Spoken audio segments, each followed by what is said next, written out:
It's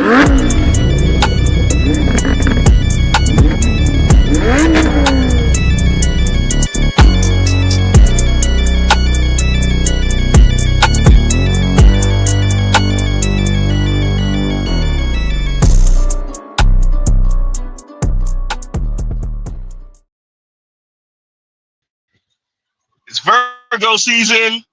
What's going on, y'all? Like, share, subscribe, hit the super chat on the way in. Yeah, it's birthday time, and Z still we're gonna be reckless for much of this stream. Yeah, really reckless. Yep, Z, you yeah. Well, y'all don't know exactly what my birthday is, so yeah, there's that part. But yeah, this is the birthday stream because it's the best time that I can do it, and yeah, I haven't streamed in a couple days, so there's that too. Yep. All right, y'all. So,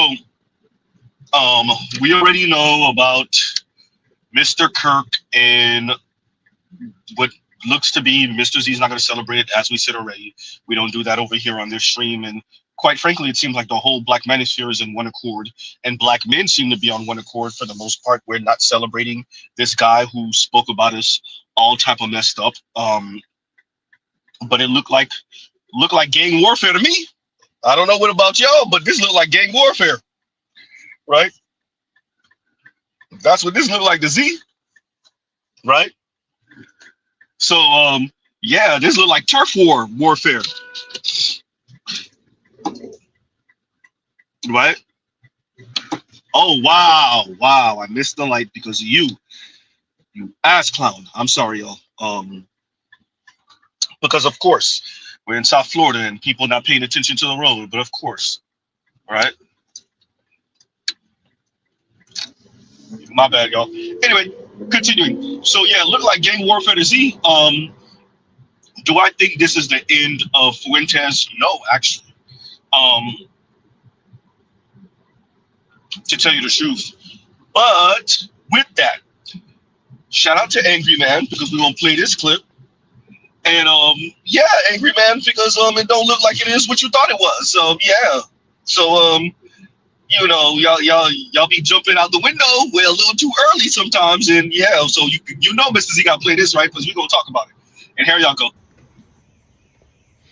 By the way, and this is just a message to the left. Because of what just happened to Charlie Kirk, you know that you have guaranteed that you will not win another election for the foreseeable future. Yeah, it's a wrap. The Democrat Party was already going down the tubes. This right here just sealed the deal. You can hang it up. Just pack it up. It's a wrap.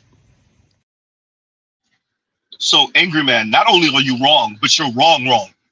Not only was this white on white crime, it was right on right crime. Uh-oh. Jumped out the window a little too early there, Angry Man. It was white on white crime, and it was right on right crime.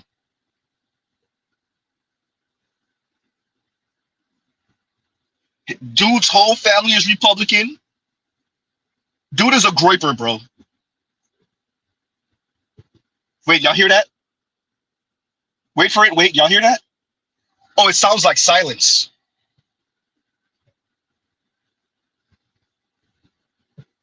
Y'all jumping out the window way too early. There was a reason why Mr. Z was way slow on reacting to anything, saying anything, trying to figure things out. Still trying to figure things out. Huh?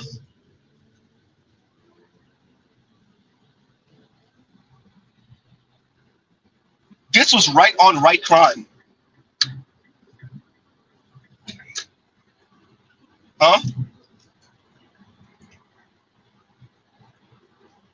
Dude was radicalized. You know, Army of Say Frimpong did a stream. He was like, spook or kook. Well, what it's looking like, at least looking like, and shout out to Army. Army went into detail. Shout out to Jason Black. He did a good job. I listened to about an hour or so of his stream from the other night. Yeah. Dude was a kook. A very intelligent one, a very educated one. I don't know why we'd be thinking that racist and like anti-black people can't be really, really smart and really, really educated and intelligent. There's this whole like you can't be racist and like smart thing. Like, says who? Being anti-black is like part of American fabric. So like that's why once again, that's why we say decolonize your mind. There's a whole lot of super intelligent people that's anti-black as hell. There's a whole lot of super intelligent people that want to maintain a very specific racial hierarchy. Racial and gendered hierarchy where straight white men run everything and everybody else bow down and kiss their ass. The difference between Kirk and Fuentes is Fuentes overtly says it, and Kirk doesn't say it. He says it in a very polite, socially acceptable way that the oligarchs like to hear. Because, well, he was funded by the oligarchs. So there's that.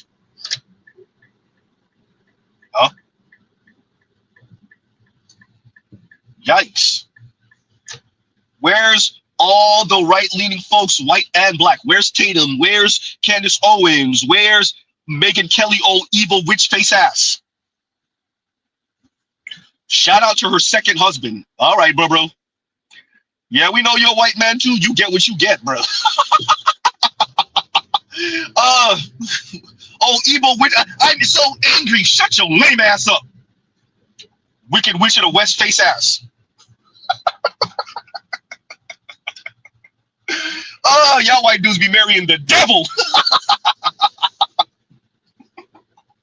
Huh?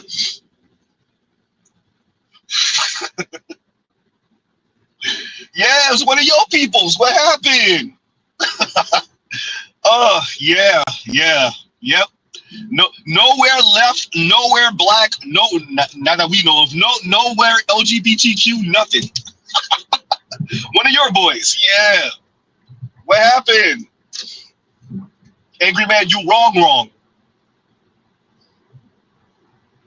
Not a leftist, not any person of color, not any different sexual orientation that we know of at least.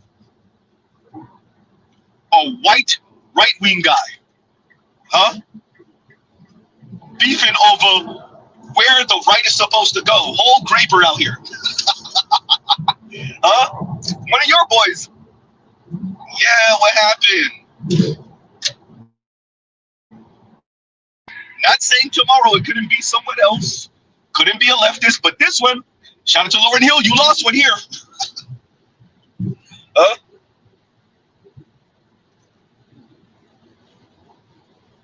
Yikes. Y'all gotta figure it out, bro. Like, look, the world is upside down, on fire. America, oh, by the way, I'm back on BGS's Patreon. BGS, I listened to much of the stream. I got up to, where did I get up to? I listened to BGS monologue. I listened to a couple of people jump on the stream. But yeah, great shit. Yeah, so shout out to BGS. Look, when them folks say Western, y'all know they mean white. Jeffrey Sachs and all of them saying it's the end of the Western Empire, white. And BGS is right, because BGS follows more Jeffrey Sachs. I follow Richard Wolff, and he's saying Western, white. And it's exactly this. I actually want to pat myself on the back for this one. You know, every once in a while, you're right. Like I said, and I think I was saying that. Was I saying that to my dad? I might have been saying that to my dad. I might have said something sort of on the stream. Somebody remind me. But I was speaking about like playing Forza, playing Gran Turismo, playing these racing games, and somebody's faster than you, but they either got tripped up at the beginning of the race or whatever the hell. And as they're catching up, you pray to God that they hit the dirt the wrong way, or somebody sabotages them, or like you can block them and they're sabotage themselves. And that's white Western people right now. Right? And that's them right now, considering the world in geopolitics and people of color, right? And Western white hegemony. So yeah, there's that. So I got to go back and listen to the rest of BGS's stream, but yeah, BGS. Shout out to BGS. Listen to it. Yeah, good shit. And yeah, I'm gonna be using a little bit of profanity today. Excuse me, y'all already know it's the birthday stream, even though it's not the birthday, but it's the birthday stream. So there's that. What else did I want to cover? It was something else, but yeah. So I just want to say that, and I'm not making too much fun of Angry Man. He just jumped out the window way too early.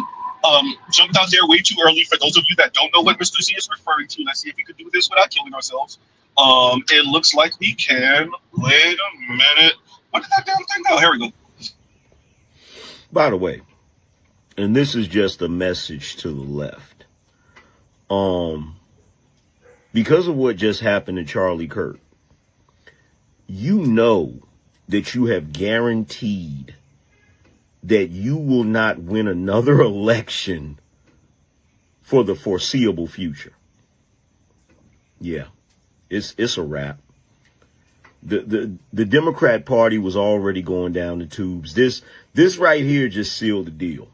You can hang it up. Just pack it up.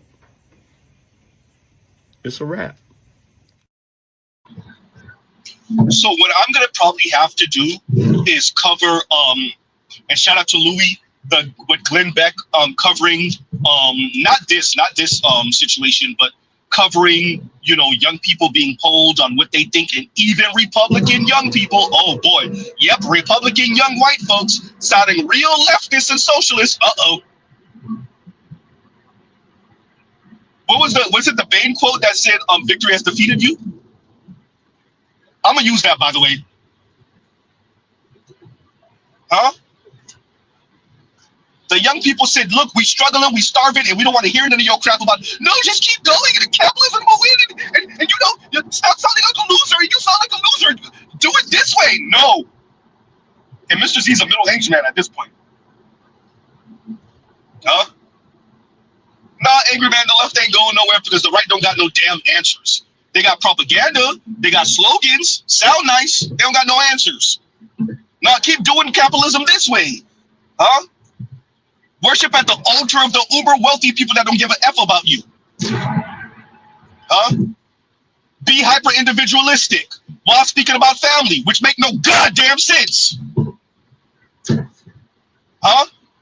Get money so that your folks can prey on you because you're the only one in the circle with some goddamn money. Then you can move on and say, look, I can't be around y'all no more, and then go get some new friends, with some money, but they're not really your friends. Y'all are just like business associates that do a little bit more than business.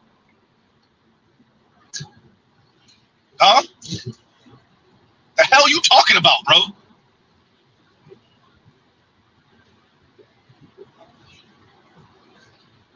You just jumped out the window a little too early, angry man. That's all. You've done that a lot, by the way. I'm gonna cover that Glenn Beck thing, and shout out to Louis for sending me that. Right? Make no goddamn sense. The left will always exist. Excuse me. The left will always exist. The right will always exist because we need a counterbalance. The hell y'all talking about? The left is gone forever. The right is gone forever. No, the hell they're not. What? Yeah, because the right has all the answers. What that wealth disparity look like in America again? Oh yeah, that's what I thought. Huh? Y'all can give the right all the answers, and when your head and your shoulders are separated, don't say anything. Well, you won't be able to say anything. Get out of here, bro. The left is gone. The left is not gone. Stop it. Huh? Shout out to Angry Man, but nah, bro. That sound nice, but it's not accurate because there's always going to be a right and there's always going to be a left, or air quotes left and air quotes right. Right? In the American context anyway, because people need a counterbalance, and neither one of the political parties has the answers. As a matter of fact, the political parties are trash. Absolute dookie. Huh? Turd juice. Pathetic.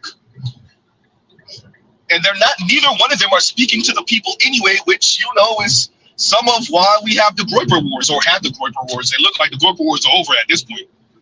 Huh?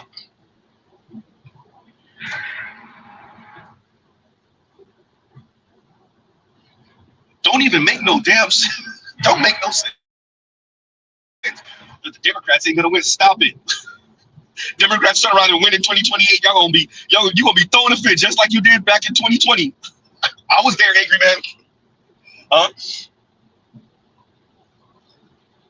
Angry man was throwing a goddamn. You ain't never seen an adult man throw a temper tantrum like that in your life.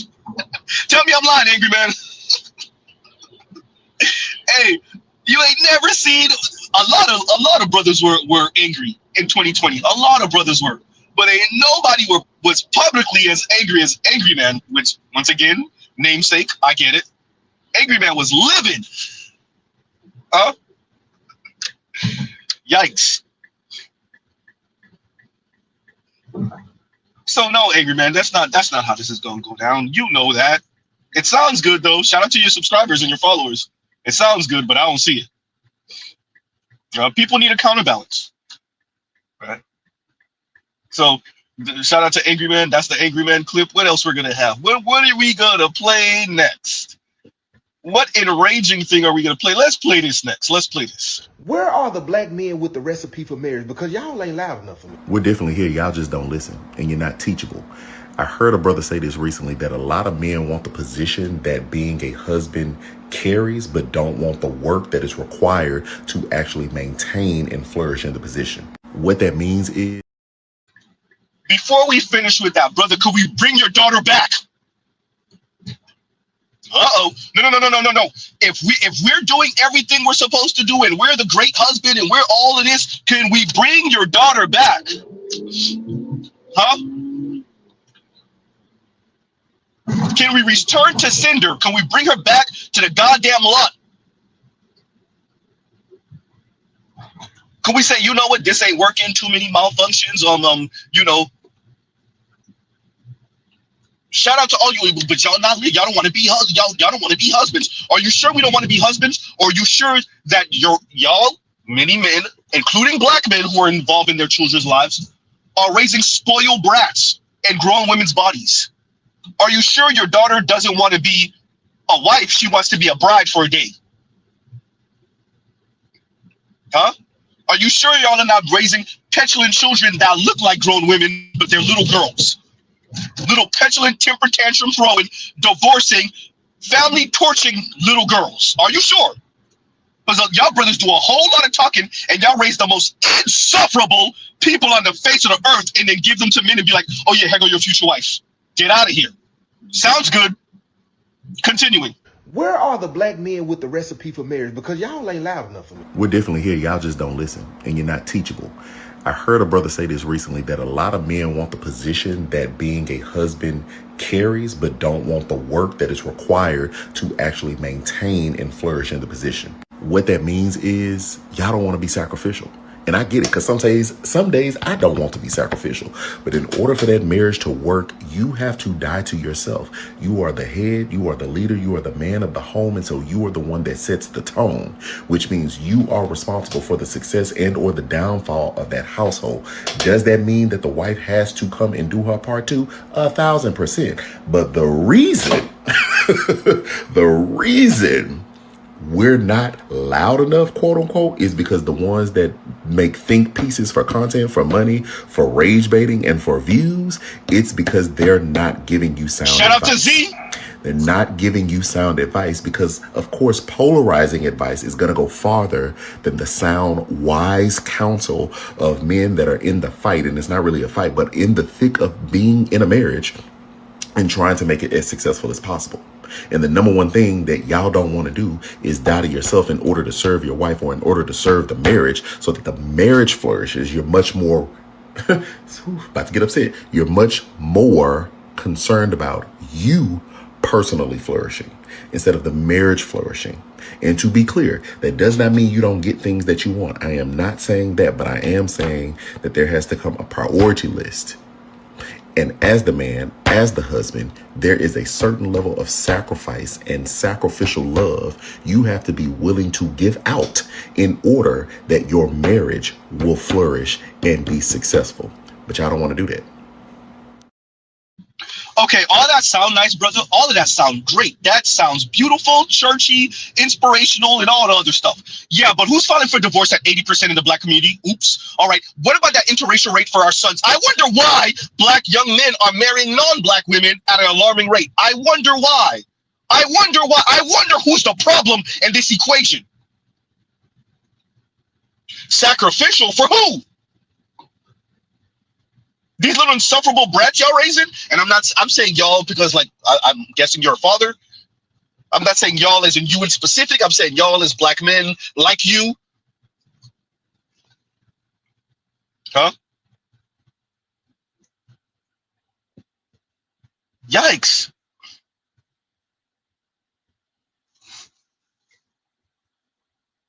Is it the men that have a problem with sacrificing? Who's the one torching the marriage? Like the numbers are the numbers, and yet you still hear these folks, whether it's black men or black women, say, "Well, the men they're not emotional enough. They like emotionally intelligence." Say that. Say what? The men are not likable enough. The men lack emotional intelligence. Huh? The men haven't developed personality. Excuse me. The men aren't marriage minded. Meanwhile, black men's marriage rate is higher than black women's marriage rate. Oops.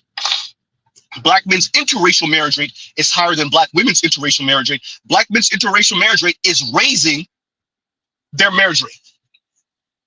Who's the one, sir, who's not marriage minded? Who's the one who's not sacrificial? Wait, who's the one that keeps on speaking about their liberation, their liberation, their autonomy, their autonomy? Is that black men or is that black women? Uh-oh.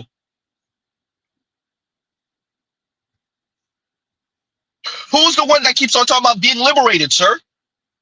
Who's the one that speaks about marriage, particularly in the black community, as if it's a ball and chain? Backwards as hell, black women. Huh? Sir, the marriage rate is showing you who's sacrificial and who's not. Who's the one getting married, sir? In the black community, who's the one getting married? Is it black men or black women? All that sound nice. Huh? Thank you, Els. Marriage is sex work, they say. The ladies are saying marriage is sex work, marriage is slavery, marry only for super rich men, super elite rich men. That's what the ladies are saying, sir.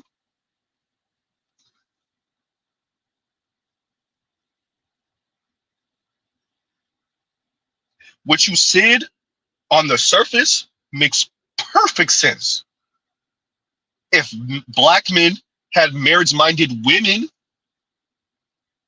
oh wait, we do. They're just not black women in America. Ooh, goddamn, Z, got them. Black men can find them some marriage-minded women, including black women, just not the ones in America. Not in mass anyway. Huh? All that sound nice. All that sounds real nice. Make no damn sense, but it sounds nice though. Huh? Yikes.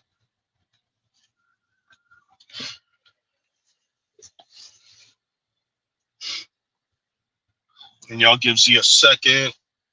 So, you know, I know I'm barking a little bit and I'm being a little loud and extra. I don't really have a problem with the brother saying on the surface. And as a matter of fact, it is good to have some wise counsel and elders and people definitely that been in the thick of it, as he was saying. That's important. And someone who, you know, who has years and decades maybe under their belt of marriage and who can kind of guide you through, especially when y'all going through it. I agree with him on all of that. My issue is the framing. The black community just can't help but frame it like this. You know, at the end of the day, it's all on you. I understand that. But she's likely to torpedo it. She's likely to torpedo it because she woke up on the wrong side of the bed.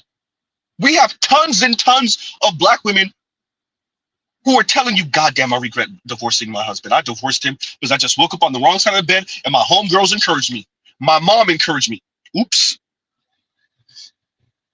Huh?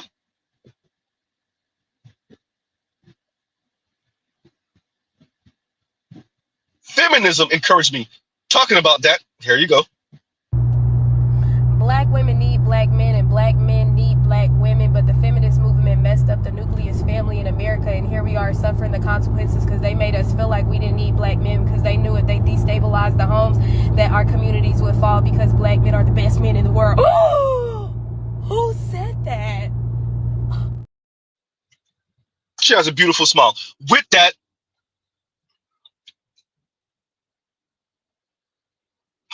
I wonder.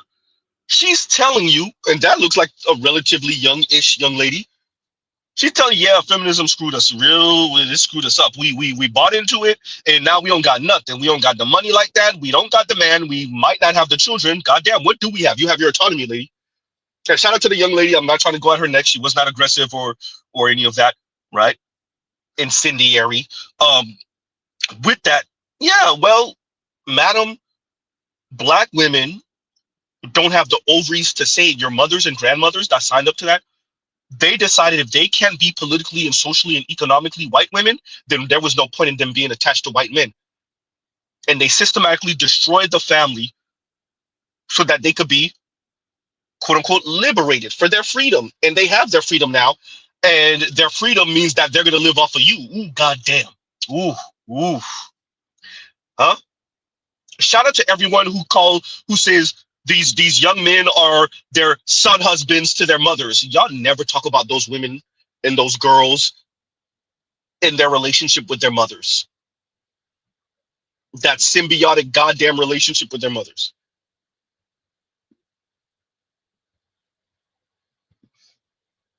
Huh? Madam, they did it for their liberation. They did it because they were throwing a temper tantrum that they ain't gonna be white women, politically and socially. They signed up for feminism, and now many of our mothers, maybe even grandmothers, have nothing to show for it. Maybe a house, maybe.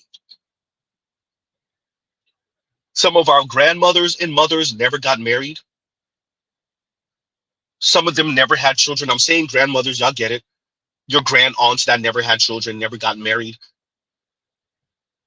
And what we know is single and childless black women have the least amount of wealth in America. Black and Latina women who never marry are the least wealthy in the US. Exactly. Right?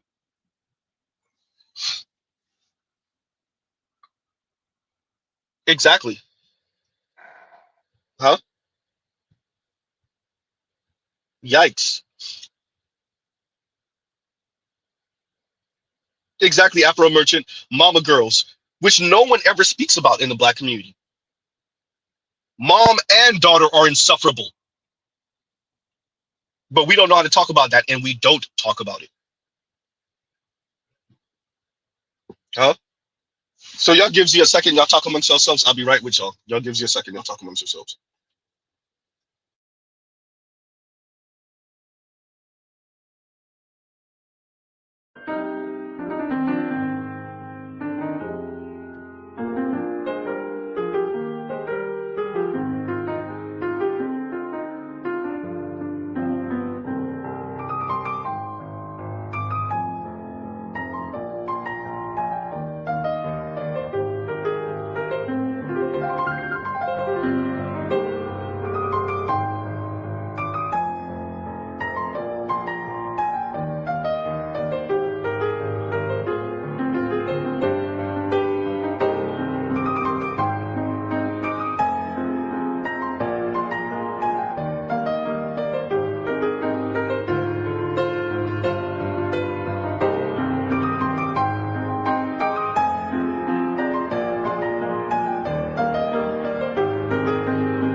And we're back. And let me read this one now because it's accurate.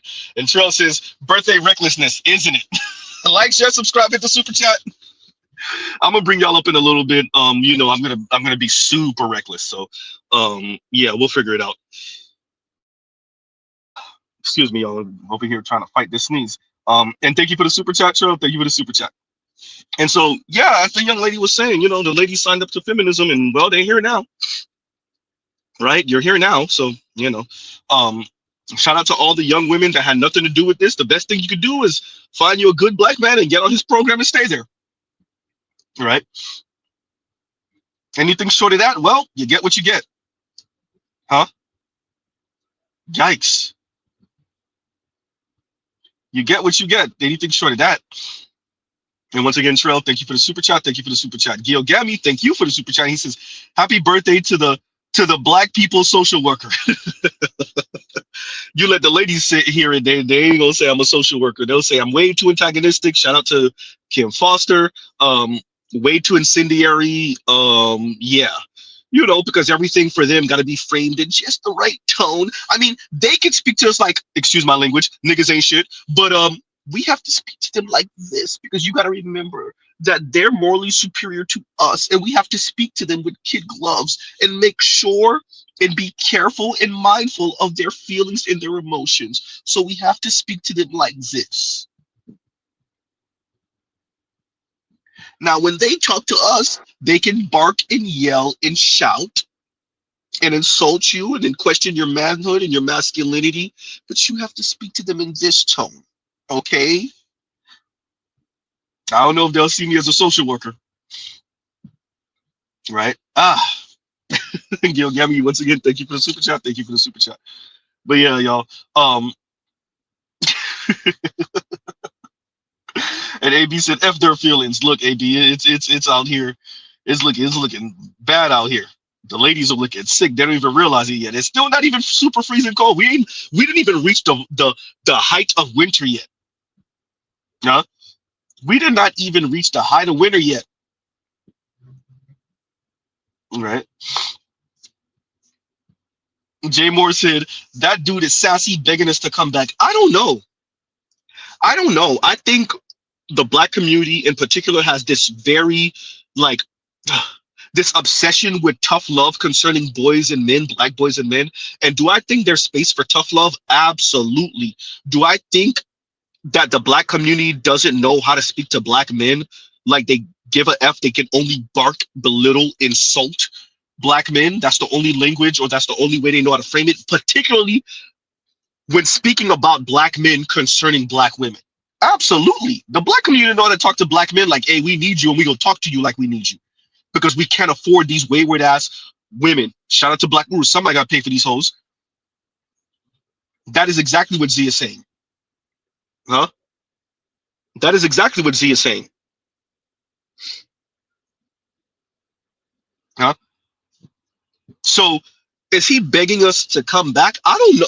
I don't know how many black folks outside of spaces like this really appreciate how many of our sons are dating and marrying out, how many of them are never coming back, how, excuse my language, how fucked black women are. I don't think enough black people outside of black manosphere spaces really appreciate black women don't got the money. Huh?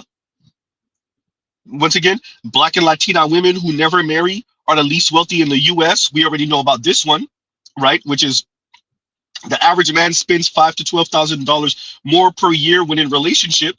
We know about this, right? For every category above $40,000, excuse me, better yet, above 50. For every income bracket above $50,000, black men earn more, or there's more black men represented. I gotta say it again because I gotta say it smooth, y'all. For every income bracket above $50,000, black men are represented in a higher number. From $100,000 and more, there are 200,000 more black men. 65,000 to 99,000, so 100,000, there are 200,000 more black men. 50,000 to 65,000, 64,999, there are 100,000 more black men. I don't think the black community really appreciates that. So they don't know how to talk to black men like black men matter. Huh? They know how to bark at black men. They know how to chastise black men. They try to use bullshit, reverse psychology on black men and boys, try to shame black men and boys, right? But they don't know how to talk to black men. The entire black community outside of black manosphere spaces concerning black men, black women relationships sound like this. That I dated. Hi, this is Dr. Rihanna. I'm calling from South Florida, and I'm really exhausted with the number of brothers who always lay their issues on black women rather than doing the work. Black men need to step up and be more masculine, and then it would allow black women to be more feminine. Rather than doing the work and figuring out how to make things better, we always running away. Our men are always running to other women and blaming our black women. It's sickening. No, I don't believe black men need to continue to run away from their tribe. Black men do not need to continue to abandon black women. Absolutely not. I think they need to put in the work to become more masculine, and that would allow black women to be more feminine, and we can have a more harmonious community. So I'm very offended by it. No, they need to work. Where you at, ma'am? That is how the black community speaks about black men. Huh? And shout out to the youngest of millennials and the Gen Z young black men. They're responding without saying much. They're just popping up to the family function, to Thanksgiving dinner, to Christmas unboxing and unwrapping, right? They popping up to whatever family event, family reunion with the Latina or the white woman, or maybe even an Asian woman, East or South Asian or Southeast Asian. They popping up even possibly with a Middle Eastern woman. Huh? Yikes.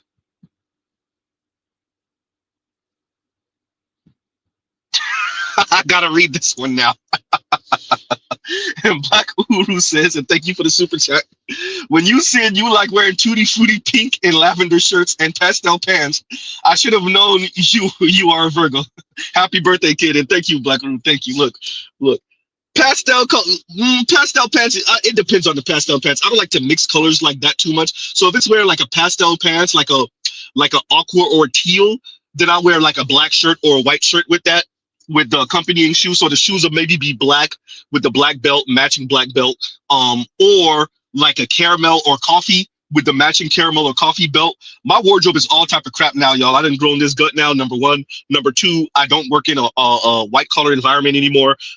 So yeah, so I would have to like spend maybe a rack just to more than that, to re-up on how I used to dress years ago, about a decade ago at this point. But yeah, so yeah, that if I'm gonna do pastel pants, that's what it would be. A pastel shirt, that's a little different. That you could start playing with colors with that, with the pants. Well, no, I wouldn't do too much with the pants either.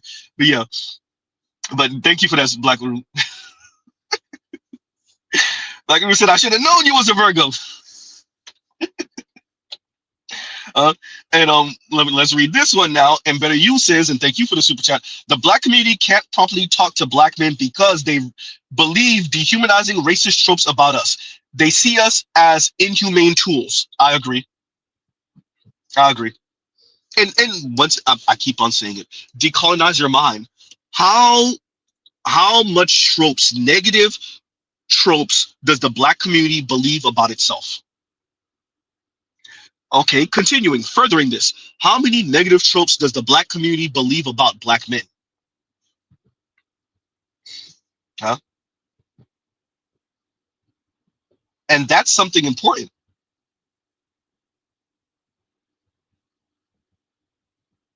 Right? So the real issue that black women have is they don't have nowhere else to go. Don't you do it! Don't you! I got nowhere else to go!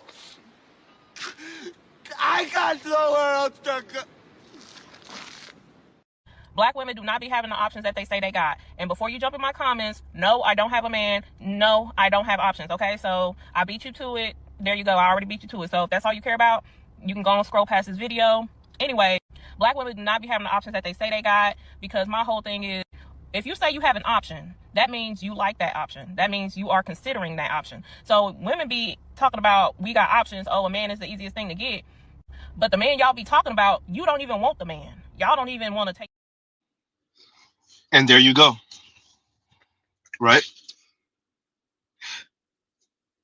This is a conversation I have with coworkers, sometimes male coworkers, black male coworkers. And I say I say 40% to be nice, because I don't want to scare the hell out of them. If non-black men were choosing up on black women, I tell them at least 40% of black women would disappear. You wouldn't even know where they at.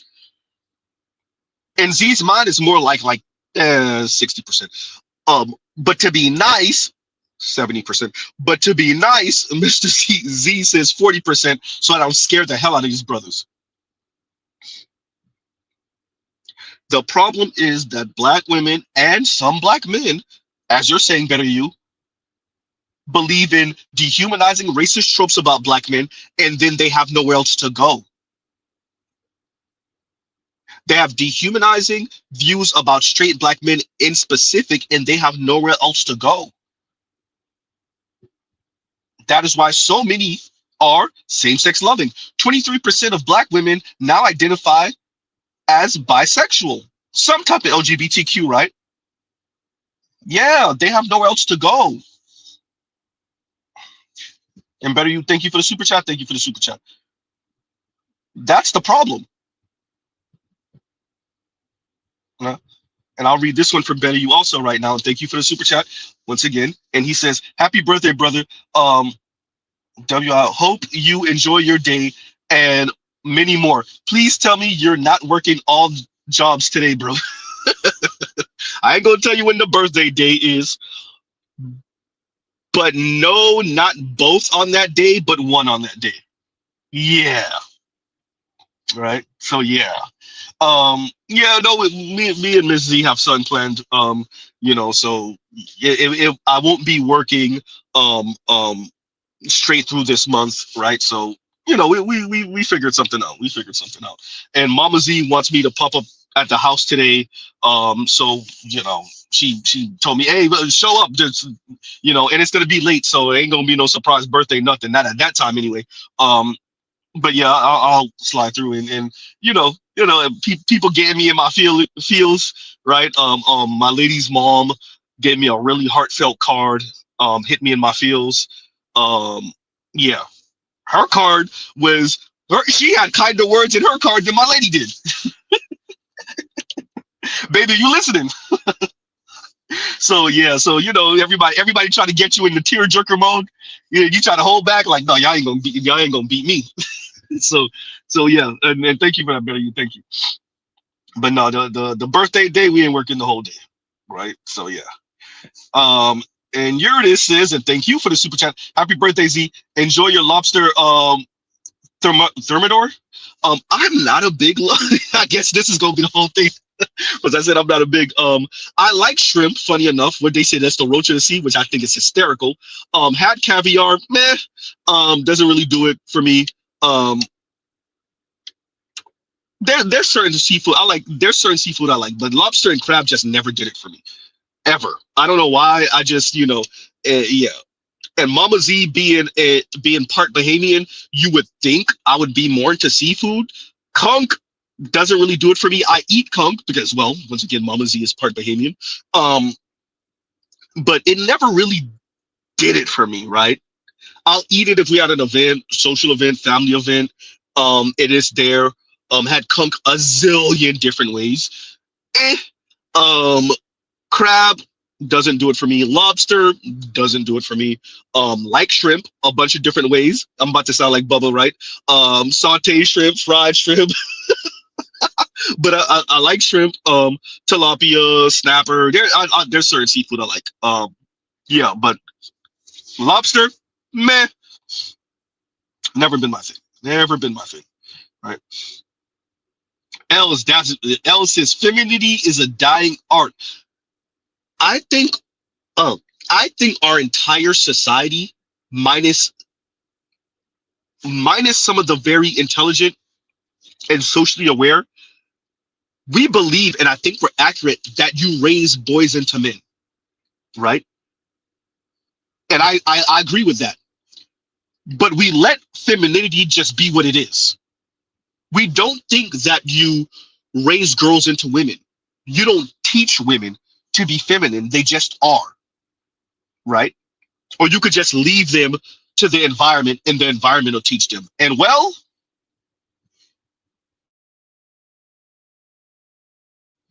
huh? Yikes.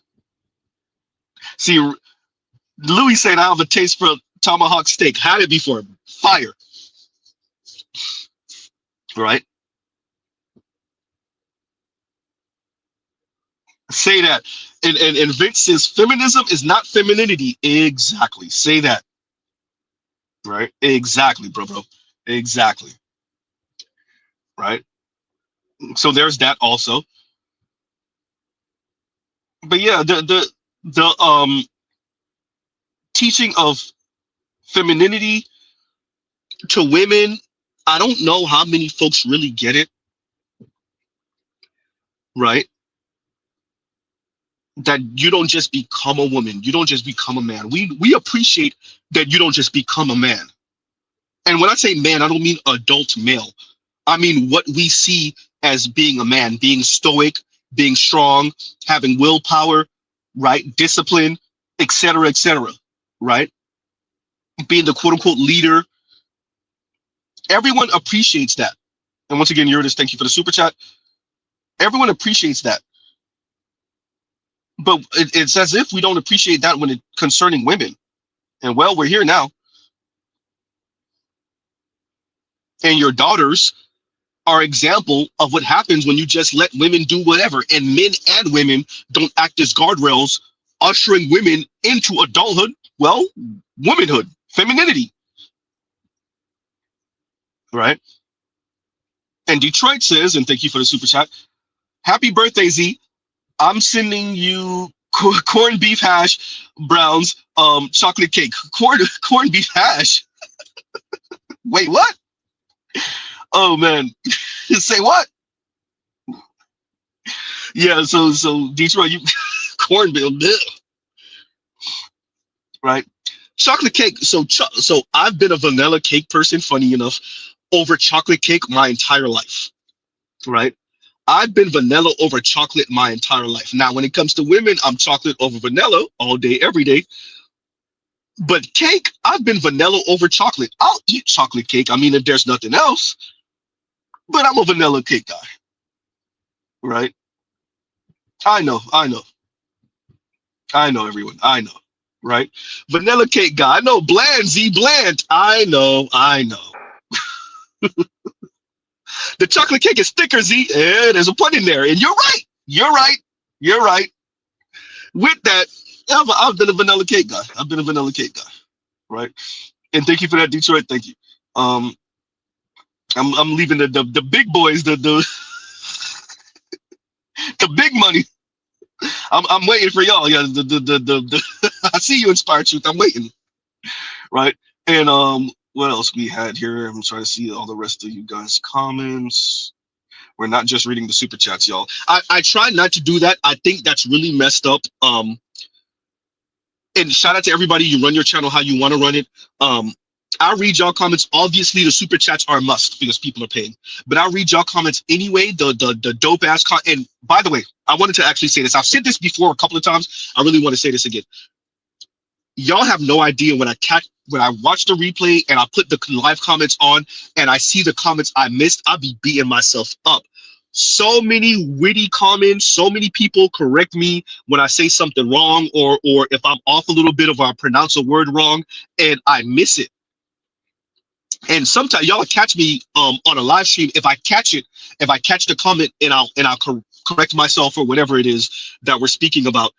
But when I'm watching the replay and I'm reading through the live comments, I'm like, oh, Trell said this cool thing, or Vince said this thing, right?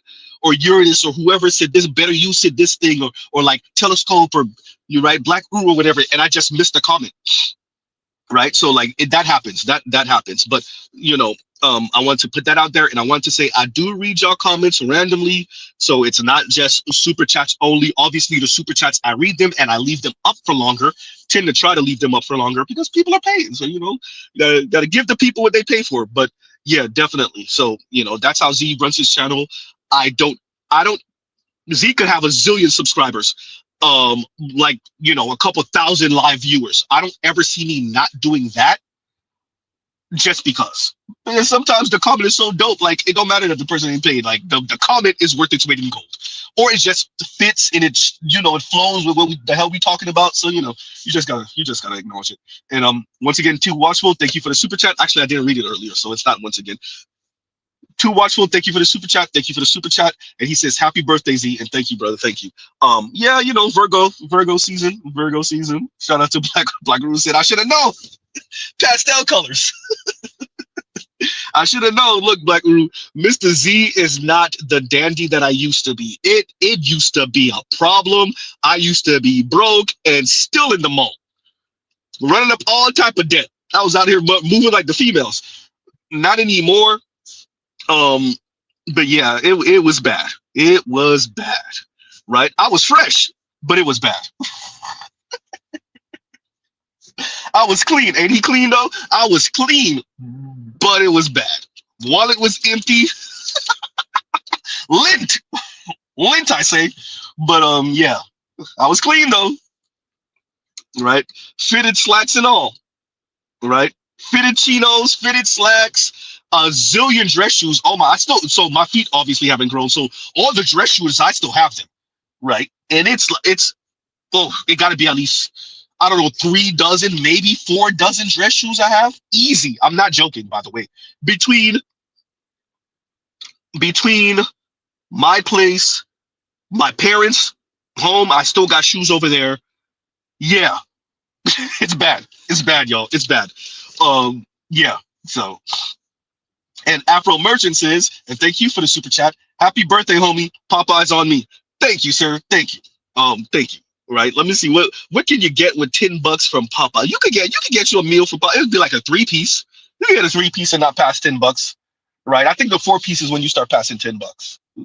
Yeah. Because I think the 4-piece and whatever. You know what? You could get the wingettes, like the smaller wings, like a 6-piece smaller wings and a drink and fries. Yeah, you could definitely get that for less than $10. So yes, thank you, Afro Merchant. And I will I take a picture and send it? I did that for shout out to KMS. So when I came back from California last year, KMS sent me a super chat for Popeyes, and I took a picture and I posted it in my community tab. I don't even know if KMS remember that. And I posted it in my community tab. And shout out to KMS, right? So I will take a picture for you, Afro Merchant, and I will post it when next time I buy Popeyes, right? It's gonna probably be more than $10, but I'm gonna still post it. And Afro Merchant, thank you for the super chat. Thank you for the super chat. And what else do we have? Because I gotta hurry up and bring y'all up because we reckless, and there's a certain type of way I want to move with the reckless, right? So let's see. I didn't even see this earlier. And L's Active says, "Happy birthday, Mr. Z. Gonna order my first Popeyes in celebration to my fellow millennial in metaphorical arms." Do they have Popeyes in the UK, L's? I don't know if I ever asked you that before. But yeah, I don't know if they have Popeyes. I wonder if it tastes the same too. But yeah, it for a fast food chain restaurant, yeah, they're good. For fast food chain, they're pretty good. And shout out to shout out to Dr. Thunder when I was on Dr. Thunder's stream a few weeks ago, and we were playing the racist white lady, another Wicked Witch of the West face ass blonde blue-eyed white women talking her racist drivel. And she was like, hey, black people in KFC. Yeah, she went all the way there with it, with the whole racist chicken stereotype jokes. Mrs. Z will own fried chicken racist stereotypes. I don't even know what y'all trying to do there, but okay, fine. But anyway, and she was like, yeah, I'll probably be in KFC and whatever. And me and Dr. Thunder were like, lady, if you don't get your racist stereotypes together, we're not at KFC. We go to KFC if there's nothing left. We are at Popeyes. KFC, stop it, lady. Y'all like KFC. We don't go to KFC. We go to KFC if there's no Popeyes, maybe even churches in the area. Or if there's not a mom and pop hole in the wall that does really good fried chicken. What are you talking about? KFC. No offense to KFC, but KFC is not the first on our list, ma'am. But that speaks to, like, shout out to racist white folks. You gotta appreciate what they're saying when they do that. When they mispronounce your name, when they use the wrong stereotype, or when their stereotypes are out of date, what they're saying is it doesn't matter. What they're saying is we have this racist stereotype. We're going to use this racist stereotype against you, and it doesn't even matter if it doesn't apply or not, right? And you gotta love it, right? You gotta love it that they telling you straight up, it doesn't matter if we're accurate or not. We're using this against you regardless, huh? So if y'all gonna use the racist stereotype, appreciate we're at Popeyes, not KFC. And shout out to L's Active. And once again, he said, "Happy birthday, Z. Gonna order my first Popeyes in celebration to our fellow millennial in metaphorical arms." And shout out to you, brother. Thank you. Thank you for the super chat. Right. And okay, that was it. All right. For that way, right? For that way. And Trell says, I actually like churches because of the peppers. We used to have far more churches in Miami than we do now. There was like the height of churches, and it kind of declined a little bit. We still have churches. There's one not too far from my mom's house. Where I stay now, I do not. Oh, I don't know where the hell the churches is where I stay now. Yeah, I don't know where the hell the churches is. Ooh, yeah, nah. I think them people are a little too posh for churches where I'm at now. Yeah, they're a little too posh for churches. But by my mom's house, it's not too far away. So yeah, churches is not bad. It's not Popeyes for me, but yeah, Popeyes is number one for me. But let me see what Better Use says. Nah, KFC got the cafeteria chicken. Wouldn't eat that ish for nothing. Not the cafeteria. No, it's not bad. It's not bad. They brought back the wedges, right? They brought back the wedges, which I don't know why they got rid of the wedges in the first place and gave us those bland ass fries with a little bit of coloring that they've been serving us for a couple years now. What the hell, KFC? But they brought back the wedges. It doesn't look like it's permanent though, which is annoying, right? Leave us with the goddamn wedges, KFC. It's the one thing that we actually like. No offense to KFC. How you gonna try KFC and then say no offense? I know. Right? We got BGS in the house. Let's read this now. He says, HBD, happy birthday. Thank you. Thank you very much, BGS. Thank you.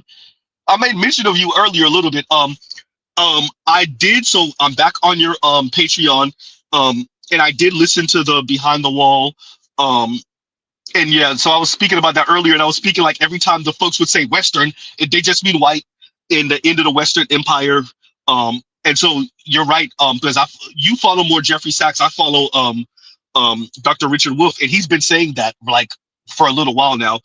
Yeah, the end of the Western Empire, the end of the West, which really is their euphemism for white. So yeah. And shout out to BGS. I'm gonna bring you guys up in a little bit. And BGS, thank you for the super chat. Thank you for the super chat. And yeah, let me see. There was somebody who said something.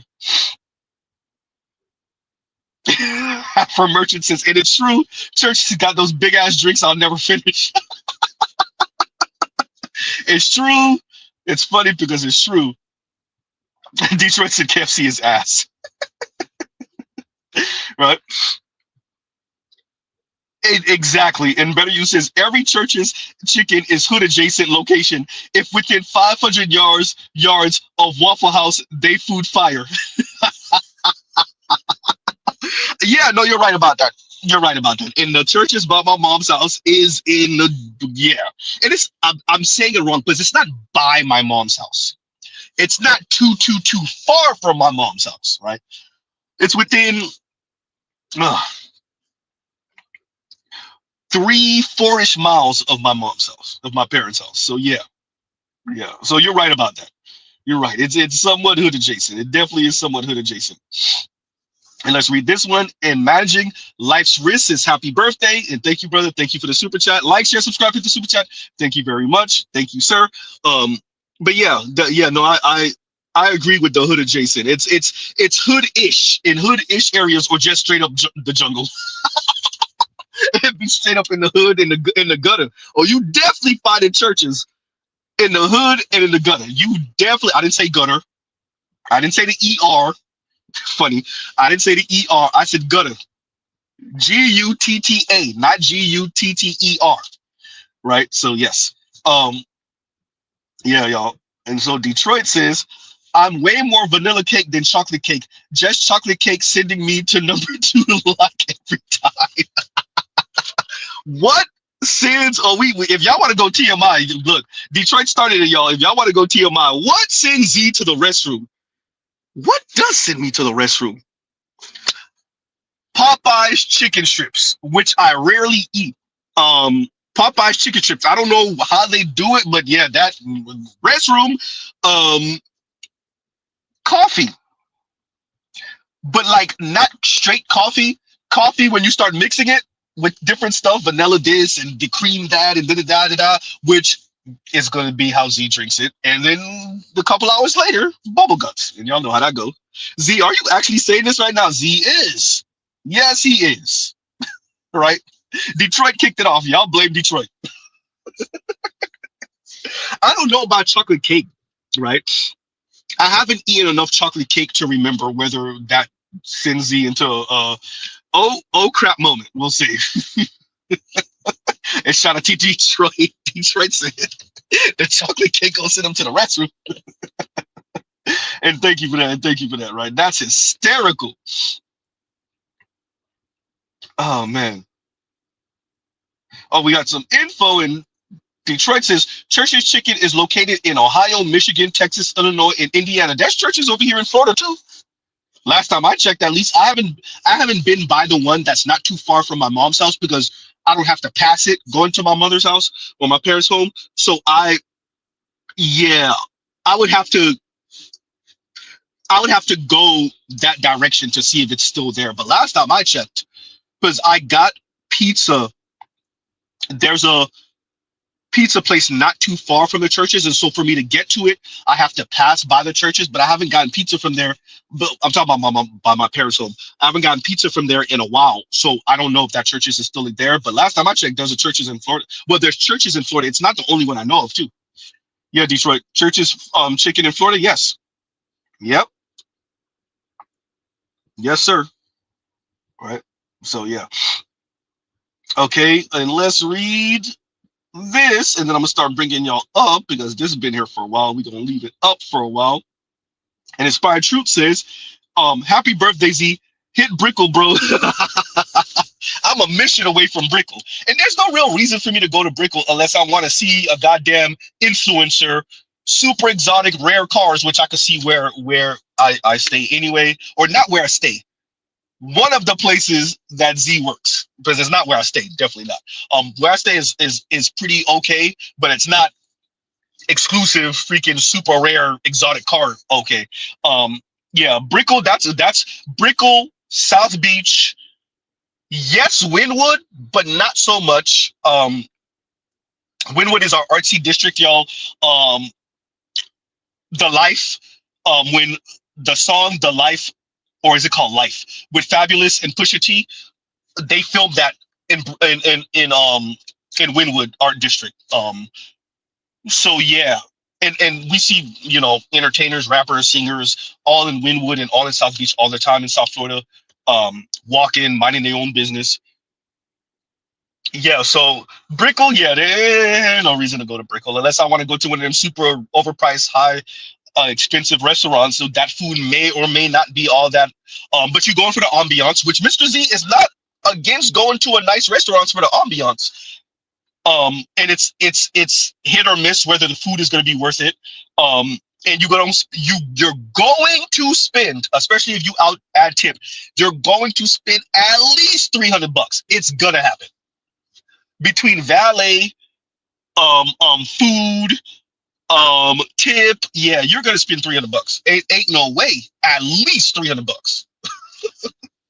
Right. So yeah. That's not necessarily the case for South Beach. It's not the case for Wynwood. But if you're on Brickle, Depending on the restaurant, yeah, a nicer restaurant, which by the way, that's the same for South Beach also. Yeah, $300, bro, easy.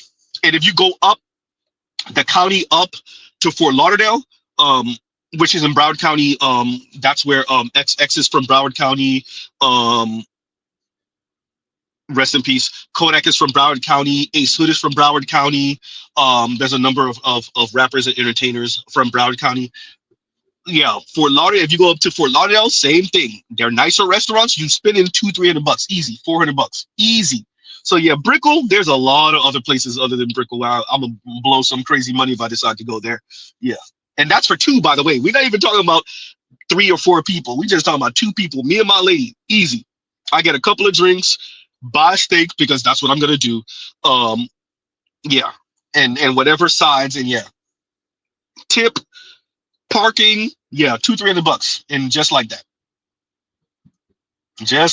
and then yeah, we're gonna keep that up for a little while. And I said I was gonna bring y'all up, so let's do that.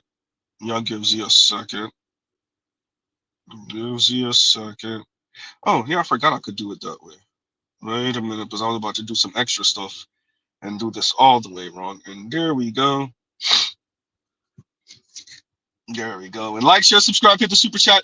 And I wanted to play something else for y'all. What did I want to play? It was another, but yeah. Oh, another one of those. Where are all the black? Well, all the black men. Sorry. Where are all the men? I'll show you. We collecting really good and classic albums. That's what we're doing. Men with no hose. Where are you? What are you doing?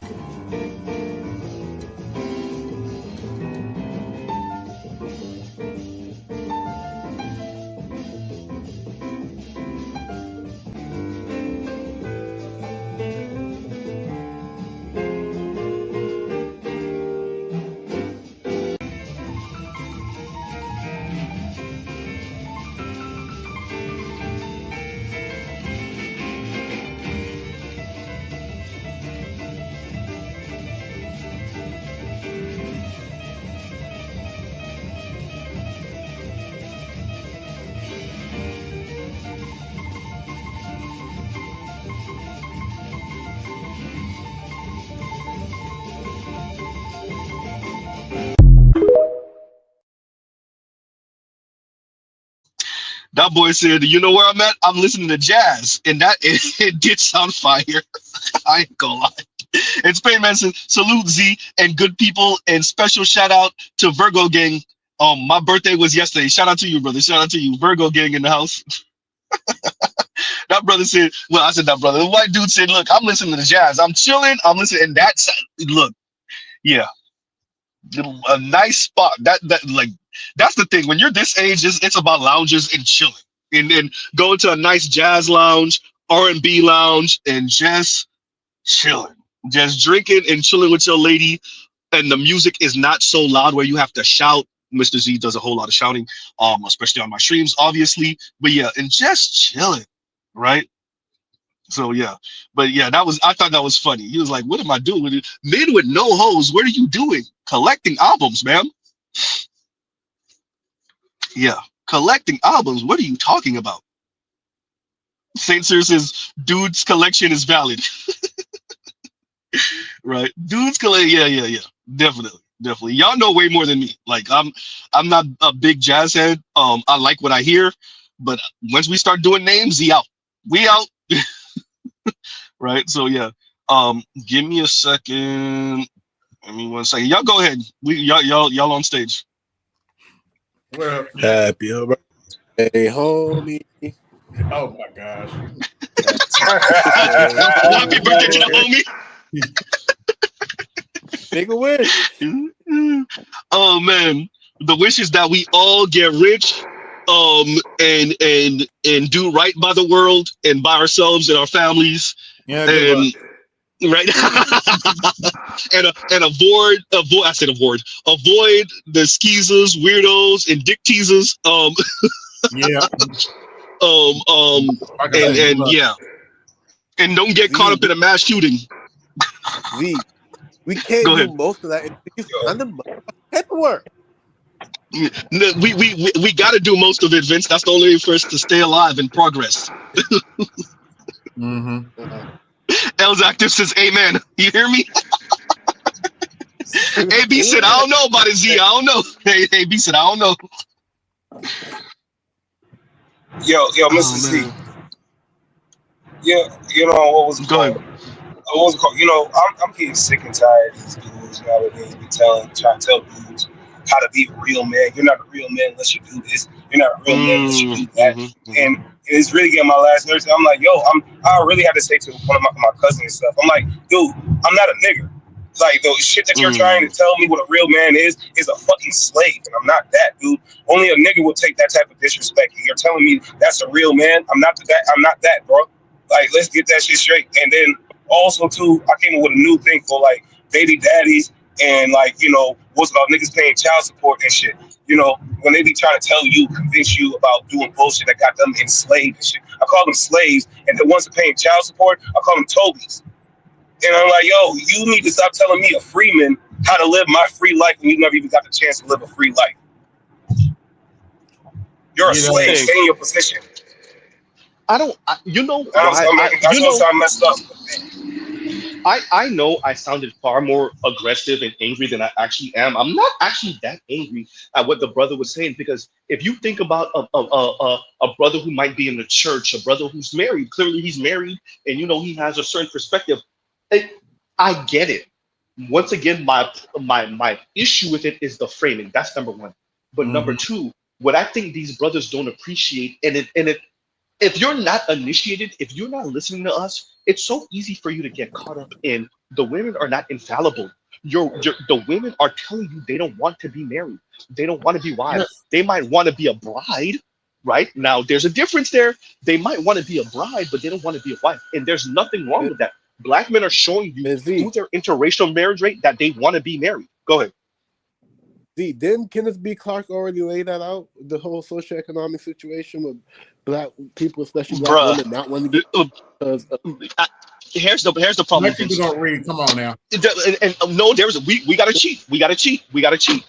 Not only are black men not reading, which I haven't done a lot of reading in years now, but people are not listening to the BGSs of the world, the Green Gorillas of the world, the Dr. T's of the world. So they're not even getting like the quick hand cheat, right? They're not listening to Dr. Tommy Curry. So they're not even finding like little cheat ways of like still finding out the information. Art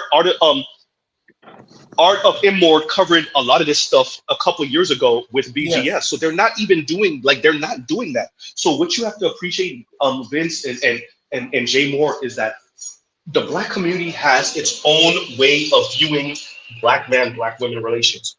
And your sons will or will not adhere to that. The ones that will not adhere to that will be looking for us, essentially, without even realizing. They will be looking for us, and they will be looking for answers. The ones that do adhere to it will sound like the man that I played earlier. And for those of you that don't know, before you go, AB, let me play this real quick, and then AB got it, yo. Let me play this because a lot of people didn't see what we're speaking about. Give me 1 second. Here we go. Where are the black men with the recipe for marriage? Because y'all ain't loud enough for me. We're definitely here. Y'all just don't listen, and you're not teachable. I heard a brother say this recently, that a lot of men want the position that being a husband carries, but don't want the work that is required to actually maintain and flourish in the position. What that means is y'all don't want to be sacrificial.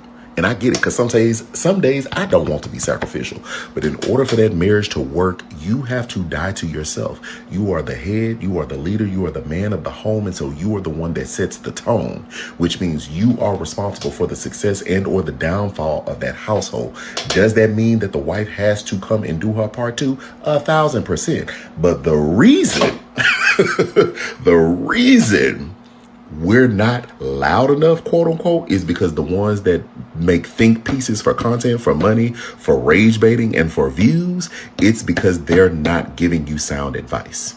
They're not giving you sound advice because, of course, polarizing advice is going to go farther than the sound, wise counsel of men that are in the fight. And it's not really a fight, but in the thick of being in a marriage and trying to make it as successful as possible.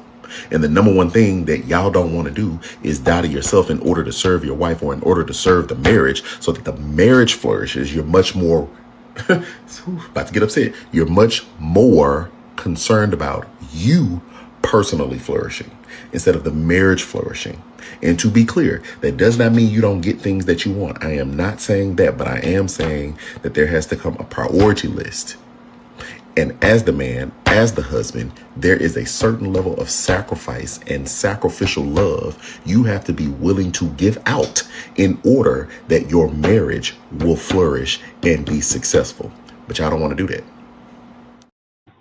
Okay, before anybody goes, AB, go ahead, but I've got to hear from Better You afterward because Better You was married. So go ahead, AB. You got the floor first, and then Better You. And if any brothers want to married brothers or divorced brothers, people that have been married or are currently married, if y'all want to start typing up in the comments, y'all can. Go ahead, AB. You got it. First of all, if I'm not mistaken, that dude's a Democrat shill. Oh, is he? Yeah. I didn't know that. Okay. He was shilling very hard for Kamala during the election. I've seen his face before. You're right. I've seen his face before. Yep. You're right. Yeah. Political side stuff aside, why would I sacrifice myself for a woman that would choose to bear?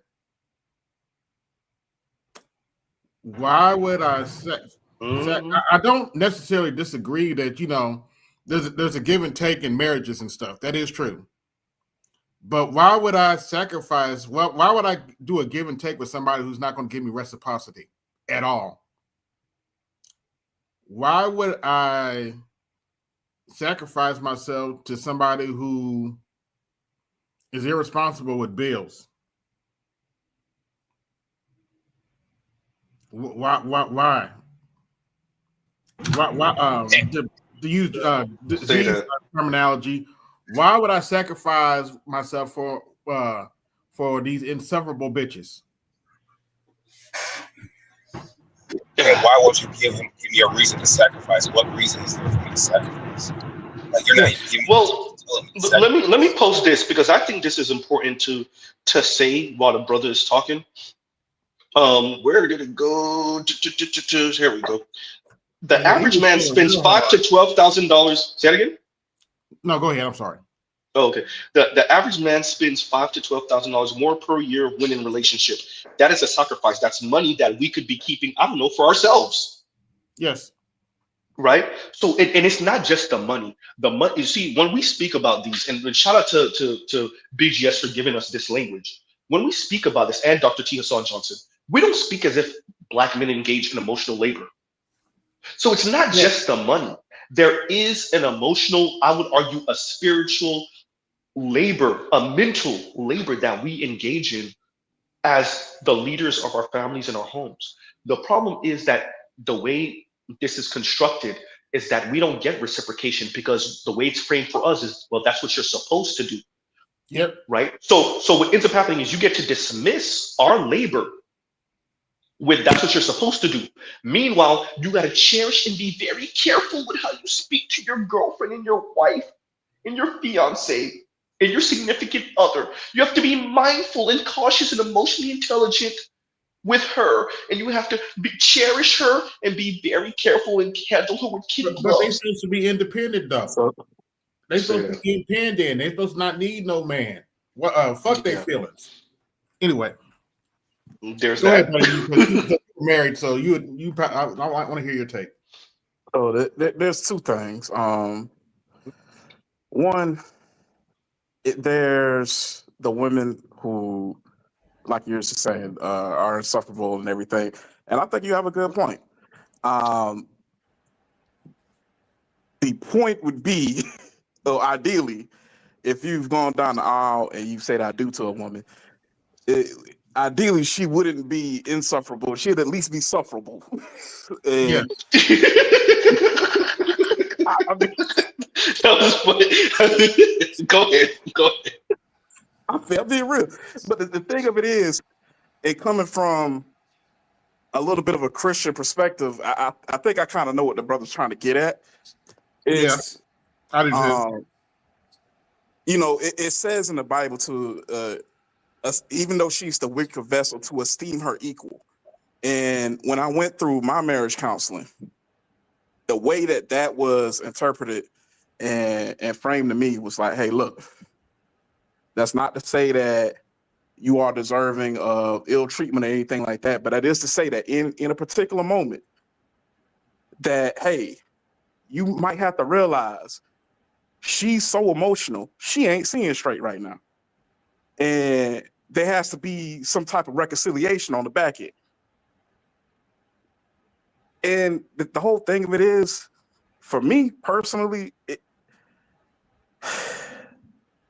you have to make sure that whoever you go down the aisle with is somebody that you've deemed worthy, but you must always maintain your particular standards for yourself, whatever they may be.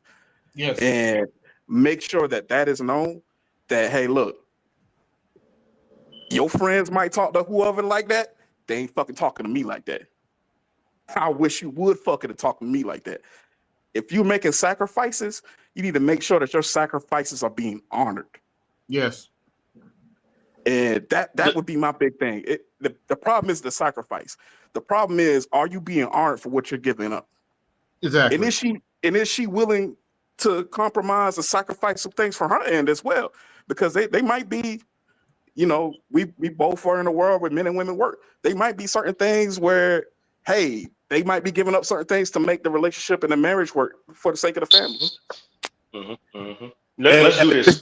Better you real quick, Tunnel Runner. So this is what we're gonna do. We're gonna finish up with what you're gonna say. Better you, Tunnel Runner, Black Group, is I want to hear from the married men, and then Roger got to say something too. So go ahead, finish up. Better you. Then you got a Tunnel Runner. Then definitely Black Guru, and then Roger want to say something. Go ahead. Oh, I see my time to Black Uru. Okay. Well, Tunnel Runner, they just skipped over your. I know, hey. Elder privilege. Elder privilege. Go ahead, Black Guru.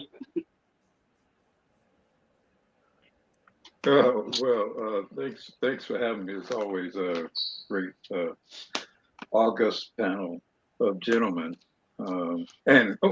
First of all, I guess the most important today, happy birthday, young man. Thank you, Black Guru. And my pastel colors was fire, sir. They were fire, okay? I'm sure you were in your pink and lavender. Right, look. Blouses. I mean, your shirts. Right. They're wearing blouses. The arms wasn't long enough. They're wearing long enough.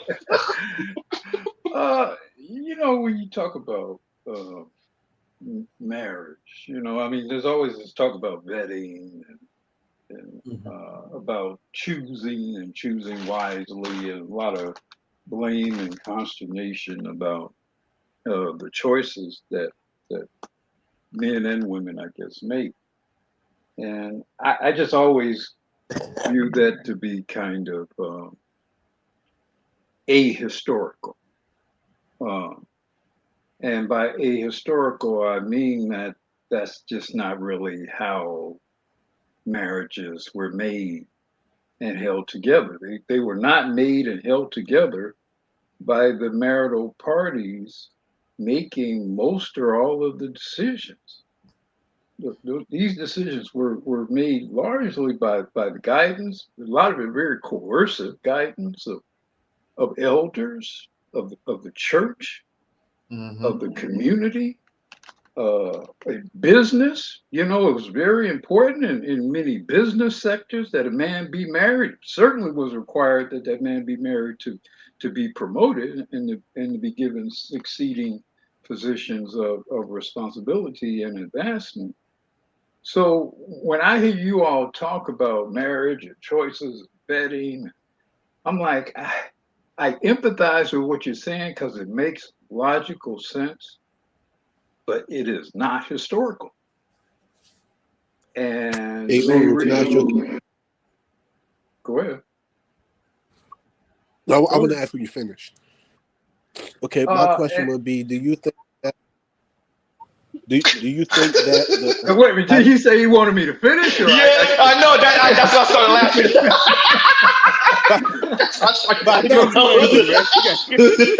Hey, Black Guru gave you like 2 seconds. He was like, "I'll wait until you finish," and then he gave you like 2 seconds. He's like, "Okay, let me go." I'll go back. Go ahead, Vince. Go ahead, and then Black Rule. Go ahead. Y'all sure? No, I'm playing. My question is: do you think that the hyper individualization had changed the way or obscured the way people see marriage? When you talk about the community being related to the relationship, and when I think about that, we'll think about people, especially women in our community, saying, "Keeping people out our business," et cetera, et cetera, et cetera, all that stuff.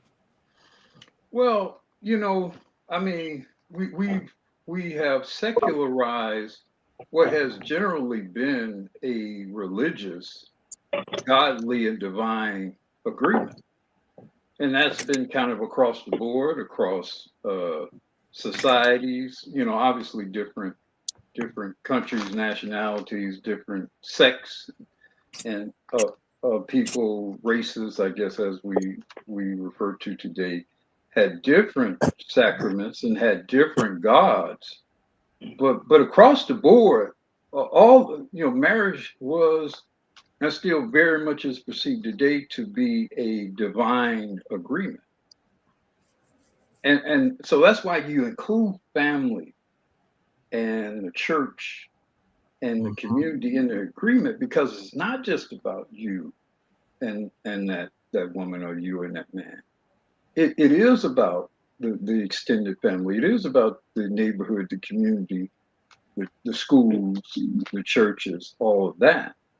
So when you remove all of those from the decision-making process, you remove them from the enforcement of criteria on both the men and the women, what do you really have?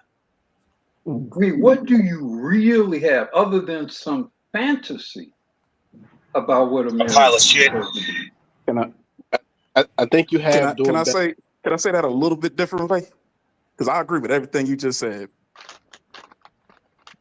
All these chicks love to say, "Who go check me, boo?"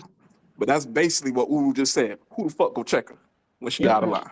I mean, and nobody is to do that. So that's why when people say, well, when there's always this judgment about men not properly vetting women or whatever, I'm like, well, how can you possibly vet a woman in a society that in no strata of their existence there's going to be any sort of enforcement on their fulfilling whatever commitment they make to you?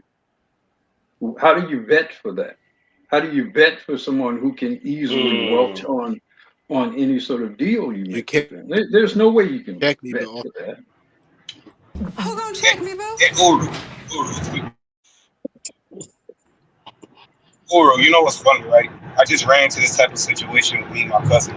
Amin was talking about wait, J Moore, I gotta slow you up, J Moore. I gotta slow you up. I gotta pause. We gonna get you in a minute. So let's let Tunnel Runner go, and then Blackwood, were you done, or were you so? No, I can do this all day, man. So Who was disgusted in the affairs of especially the black community, the black state of marriage? He's disgusted, man. You could hear it in his tone. We're so afield from what we were in this regard. It's even having the conversation, and don't misunderstand what I say to be any sort of criticism to you young men, because actually I feel like you are the victims. Yes, you are the ones that I empathize with the most. You've been left hanging by everything that has happened up to this point. So don't misunderstand what I say to be in any way. Let's just say it, up front, and I'll let everybody else go. Okay. Y'all got shit for women. That's what it is. That's what Uru really wants to say. Y'all, the women that we had were okay. As boomers, they were okay. They weren't great, but they were okay compared to their mothers, right? They were okay. Okay. Y'all got shit for women. I'm just gonna say it up front.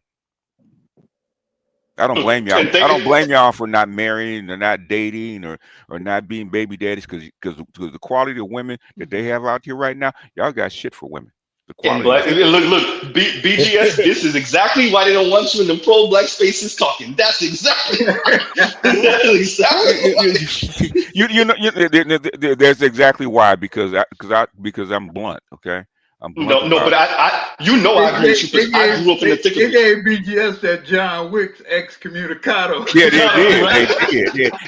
In fact, Mike, because I still do it, man. I still do it like once a week, and it's a pro-black female-centered show. And I always tell, after the show, I always tell my mentor, I said, I held back, right? She said, yeah, I know. Hey, BTS, I got a bone to pick with you. Okay. Wait, before we do that, wait, nope, All right. we got a whole. Hold the bone and let everybody else go. Thank you. We got a whole thing Hey, of. see, what is it when I get up here, all of a sudden everybody want to talk? Look, and no, everybody wants to talk before. It's just when you get up here, it's like it's like the sage is here, right? So no, I get it. It makes sense. It makes sense. He's Jesus. He's Jesus, basically. I'll say what Uru won't. Okay, Uru really wants to say what I'll say, but he's married. I can say, but I'm not. And I can say that shit. Okay, y'all got bullshit for women. That's what you got, and that's the problem. We appreciate this. We appreciate that. That's why that interracial marriage rate is that is why your literal son BGS is with a Latina. That's why we know. I know. After being with his mama, I know why he's got with a Latina. I said that to a coworker one time. I'm not gonna say his name. I was like, Mr. Such and Such. Didn't you say your son is with a white woman? Didn't his mom divorce you? Okay. And I walked away. I walked away, and the look on his face. And the next day, he was like, "Z, yesterday I actually understood what you were saying, but I was so shocked that you said it. I was like, I didn't say nothing. I actually didn't say anything. I asked questions, sir." Right? But you said what he's already thinking. Yeah. But anyway, let everybody go. We'll be here all day. Let's do this. Because Tunnel Runner just got up, and Tunnel Runner is a married man, so we're gonna have Tunnel Runner. Dirty Foot Jose. What's right? going on? and then we're gonna have the Roger report, and then we'll have everybody else kind of freestyle. Okay, go ahead, Tunnel Runner. Okay, Feliz oh man, excuse me, but I'm gonna say Feliz cumpleaños. Yes. See, let me actually highlight it. Where did it go? Where did it go? Keep going. I got you. Go. Yeah, and the problem is that you can do everything that guy says for some of these sisters, and it's not appreciated. You can do the same thing for some of these other women, and be appreciated, and and they will treat you like a king. Yes. So it's about if you you can do all the sacrificing, but if they still want more, and you can go to another person, and they appreciate what you do for them, they act like they appreciate your sacrifice. Where are you going to go? Trying to run out because you've been living on and off down in Colombia, right? Which is a Latin American country. Somebody's echoing. Somebody got to shut down their background. Let me ask you a question, Tunnel Runner. Okay. Now, when I was down in Latin America, right, I saw, because you'll see them if you go out in the village and stuff like that. You see a group of like 10 shacks where they all live, right? Okay. Dirt floors, 10 shacks, no windows, that kind of shit, right? With a little curtain for a door, right? A little sheet for a door, right? Okay. Yeah. And I saw those women treat those men better and gives them more respect, more deference, more femininity than I see with a woman living in a mansion, okay? With a black woman living in a mansion, okay? Am I wrong? You are correct. You even see that when some of these Mexicans come across the border. Yes. Selling fruit on the side of the road, and the woman acts like he's doing big business. Yes. Yeah. So that's me and Charles Willie Pete got into about this. He said, well, you have to earn this amount of money or make this amount of sacrifice, give respect for mercy. And I've said, it's BS, okay? I'm not going to cuss on his birthday. That's all family. Oh, I already started cursing. You good? Okay. That's all family. That's all upbringing. That's all Catholicism. In many cases, with your Latinos. I mean that's a lot of breeding of certain control mechanisms beyond her own personal choices. If you want a society where it's just about how she feels in her personal choices, yeah, you end up with what we have. Mm-hmm. But if you include religion, if you include grandmother and mother, grandmother, and great grandmother oversight and enforcement, and you include the church, and you include the neighbors, and all of that, then you're breeding a very different response matrix from that female that will survive changes in, to some degree, or varying degrees, changes in environment, change, over time to some degree, because it's always going to be subconsciously that routine for you IT type programming that is going to default to, and is going to require much more extreme input or change, design change, or whatever, environmental change, in order to break those routines. But now we're 4 generations. Yes. They killed off Big Mama and Aunt Ethel and all of them, and they replaced them with Keisha now. Yeah. And Grandma Keisha listens to A Baby in the radio. Shout out to some more. And back that thing up. All right, exactly. Some more said that on a stand-up. Real quick, y'all. Some more said that on a stand-up. I thought it was the funniest thing in the world. Let's do this, please. I'm working like this for a reason. So let's have the Raj report, and then you got a J more. I promise. Go ahead, Raj, because you want to. Oh, as a matter of fact, he asked me to do something. Wait a minute, I got you, Raj. I got you. Let's play one more game. Where are the black men? Wait, you know what? Roger, give me a second. Tunnel Runner, I need you to read this so I can take it off the screen. And thank you for the super chat. Thank you for the super chat to Tunnel Runner. Because I can't speak Spanish. I ain't even going to try. Go ahead, Tunnel Runner. Read this for me, please. And then we'll have Miami, you can't speak Spanish? Come on, man. Nope. Yeah, but believe it or not, Latinos are everywhere in Miami. But the enclaves where you have to speak Spanish are very specific enclaves. And Mr. Z ain't never lived in one of those enclaves. Thank God, knock on wood. Go ahead, Tunnel Runner. Feliz cumpleaños, Mr. Z. I have some coconut cake for you and ice cream. Thank you, sir. Thank you. Go ahead, Raj. Thanks, Tunnel Runner. Oh, okay, you know what, Raj? I'm sorry. I still forgot to play the video. Yeah, you go. Hey. Where are the black men with the recipe for marriage? Because y'all ain't loud enough for me. We're definitely here. Y'all just don't listen, and you're not teachable. I heard a brother say this recently, that a lot of men want the position that being a husband carries, but don't want the work that is required to actually maintain and flourish in the position. What that means is y'all don't want to be sacrificial. And I get it, because some days I don't want to be sacrificial. But in order for that marriage to work, you have to die to yourself. You are the head, you are the leader, you are the man of the home. And so you are the one that sets the tone, which means you are responsible for the success and or the downfall of that household. Does that mean that the wife has to come and do her part too? 1,000%. But the reason we're not loud enough, quote unquote, is because the ones that make think pieces for content, for money, for rage baiting, and for views, it's because they're not giving you sound advice. They're not giving you sound advice because, of course, polarizing advice is going to go farther than the sound, wise counsel of men that are in the fight. And it's not really a fight, but in the thick of being in a marriage and trying to make it as successful as possible. And the number one thing that y'all don't want to do is die to yourself in order to serve your wife, or in order to serve the marriage, so that the marriage flourishes. You're much more about to get upset. You're much more concerned about you personally flourishing instead of the marriage flourishing. And to be clear, that does not mean you don't get things that you want. I am not saying that, but I am saying that there has to come a priority list. And as the man, as the husband, there is a certain level of sacrifice and sacrificial love you have to be willing to give out in order that your marriage will flourish and be successful. But y'all don't want to do that. All right, before you go, Raj, and L's Active says Julesy sent him, and he said that in the super chat, and thank you for the super chat, and he says again, I'm telling you, Julesy sent him, and go and Els, if you want to come up, when I get some space, I'll definitely have you up so you can explain that, and go ahead, Raj. Is Julesy married?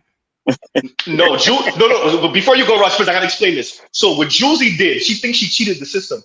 I think she was getting of age. She wants to have a kid, so I don't know what type of collaborative situation she got with whatever man she with. So they decided and they made a choice to have a kid together. And she said it herself. She wasn't going to wait until a relationship or love or marriage to have the kid. So it was a very, quote unquote, thoughtful idea, but she skipped the whole marriage thing. I don't think she's opposed to marriage. I don't think she's like that with it, but she wanted to do the whole kid before marriage thing. And she wasn't going to wait for, I guess, one of us to get it together. Anyway, whatever. Yeah. So the answer is no. Long-winded way to say no. In other words, she can't get along with a man in her house. That's really what it is. Hey, say it. I didn't say it, but you said it, and you're right. Go ahead. Well, Go ahead, Raj. I'm gonna say if she's opposed to being a wife, because if she wasn't, she'd be married. It's that simple at the end of the day. But the reason I asked you to play it again, because see, this is where we as black men we go off on these tangents that don't mean anything. Now I heard what the brother said, and I know somebody said y'all recognize. I don't recognize. I don't care nothing about dude. I heard what he said. Yeah, but my thing, it don't make a difference what part of you. What he said don't actually make any sense. He said the problem we got in marriage is because men don't want to sacrifice. Now he said this as if we have a country where a bunch of men got married, wouldn't sacrifice, and then the woman left because he wouldn't sacrifice. That ain't even what we got. What he said makes zero sense at all. We don't have a bunch of women who were married and then they had a problem with a guy because he wouldn't sacrifice. Matter of fact, we pretty much got closer to the exact opposite of that. We argue narratives that ain't even true. What man got in a marriage that didn't want to sacrifice? Number one, most sisters ain't never been married, period. Mm-hmm. So you can't blame it on the man's lack of sacrificing. So this is a nonsense argument, period. Number two, the man is who he is. The woman is supposed to say, this is the man I'm willing to follow. So now you're trying to blame a man for being him, which is stupid. Point blank, period. It's the woman's job to say, am I willing to follow this man for a lifetime? She either is or she is not. That man will never be responsible for her being willing to or not. That's a personal decision. He can't make that decision for her. All he can do is present himself and make it seem like a good idea. He cannot make the decision for her. When you in a marriage, you're supposed to be in something that's going to last for multiple decades. Most sisters can't stay in the first decade and actually get that through if they even can get a marriage, which is the minority of women. So that dude's advice needs to be thrown in the trash because it literally doesn't make any level of sense. And what we do is, I'm pretty sure they heard that from a woman. He's just saying he got it from a man. Or if he did get it from a man, I bet you he heard that from a woman, some man repeating what some woman said, because there's literally no logic to what he said at all. Literally no logic to it whatsoever. You cannot say the problem with marriage is men don't want to be sacrificial, and the women ain't been married in the first place to even have that as a complaint. That makes zero sense. They never say why men should be sacrificial to marriage. They don't give you a why. Let me do this before anybody goes. Wait, everyone. Wait, everyone. Go ahead, Black. What he's saying is you haven't bent over ass backwards Yes. with women before you even get to the point of getting married. That's what he's saying. That's what he's you saying. ain't bent over ass backwards for Keisha on the first date. You won't even take her to Ruth Chris on the first date, nigga. Yeah. You were supposed to start out sacrificing. Pricing. That's what he's saying. Let me say this to everybody. Wait. Before This a gay dude trying to tell me. No, that's not what he's on.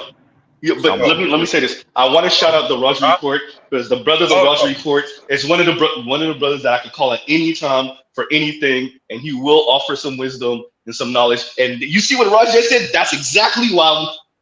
When Raj called, I don't be answering the phone all the time. But that's exactly why Raj always has an open space on my channel, because you see what he did because what he just did. That's why I be calling Raj when I want to do certain streams. Exactly, he acted like we're the ones divorcing them, or we're the women are openly telling you they want their liberation. They're telling you that shit. They're telling you that they see marriage as some type of over-sacrifice or slavery and all that, and it has nothing to do with weaponizing confidence from men or men not pulling their weight. No, they really want autonomy and security simultaneously, and the men said, fuck you, no. Yeah. And so they throw a temper tantrum and say, well, I don't want to get married. All right, then bitch, then starve. Go ahead. What y'all expect from a dude who supported Kamala Harris? You know, any other thing? It doesn't matter, but you know that's because you have. Let's do it. Wait, everyone. Black Guru and then Jay Moore. We gotta have Jay Moore afterward. Go ahead. Let's check the false dichotomy of Republican and Democrat on this bullshit. Yeah, because Republicans are doing the same bullshit you do in a different way. They've both been in over ass backwards for these women. They've been doing it for 60 years now. There's a reason why it was George W. Bush that co-founded Planned Parenthood. Yeah. It actually his father. Senior. Prescott. Oh, no, Prescott Bush. Bush in Yeah. the 20s. Yeah. Senator Prescott. So I mean, this whole deal of overinflating these women. Both sides have played this game. Both sides have perpetuated it and profited from it, and it's a mistake for us intellectually to play either side of the political aisle on the issue involving these women. It's a huge mistake. Okay. Z. Go ahead, Tunnel Runner, but we got to get Jay Moore. We done cut him off a million times. Go ahead. All right. I just wanted to tell you, I had several co-workers, female and male, say I'm abusing my wife because she cooks and cleans, she works, and she loves me. You mean she's an actual wife? They're saying that you're abusing your wife because she's a wife. Okay, just making sure that we got this correct. Exactly. Go ahead, Jay Moore. Go ahead. Oh, first off, I wanted to say, like, that dude in the video, that dude sounds like a gay dude trying to tell niggas how to be straight. The way how he talks, completely like he don't know shit. And that's what I'm saying. I wish he was gay, because now you're even more of an embarrassment because you're straight. You're straight like this. Like, that's some bullshit. You're straight bullshit. And then the other thing I was trying to bring up is like, you know what Uru was saying earlier about, like, these bitches got no way to be corrected and stuff. I was going to bring it with my cousin. This nigga, he's saying, like, if we were out together, you know, like, this is one of the main problems with the black community. If we were out together and, like, if some random chick attacks me out of nowhere, and if I whoop her ass, he's going to whoop my ass for whooping her ass because I'm a man. And I look at this nigga like, I'm going to kill you. You touch me, I'm going to kill your ass. Like, this is the shit that I'm sick of with dudes. Two, is the fact they know what's going on, but they entertain the bullshit and try to punish you or beat you up because you don't want to go along with the bullshit and stuff. And that's Jay Moore, I got something for you. Wait. I got my own cousin. I got something for you. Because what you're speaking to is the social contract, and everybody's playing games with this shit. The women torch the social. I keep on saying it on my channel. I'm not just saying it just to say it. They torched it so they get fucking nothing. You will put other people in this organization at risk, and that organization does not want to take that risk. So you do not have this job anymore if you decline it. With any public health decision, there has to be a consequence to you not participating in that social contract. It's all there, black and white, clear as crystal. You get nothing. You lose. Good day, sir.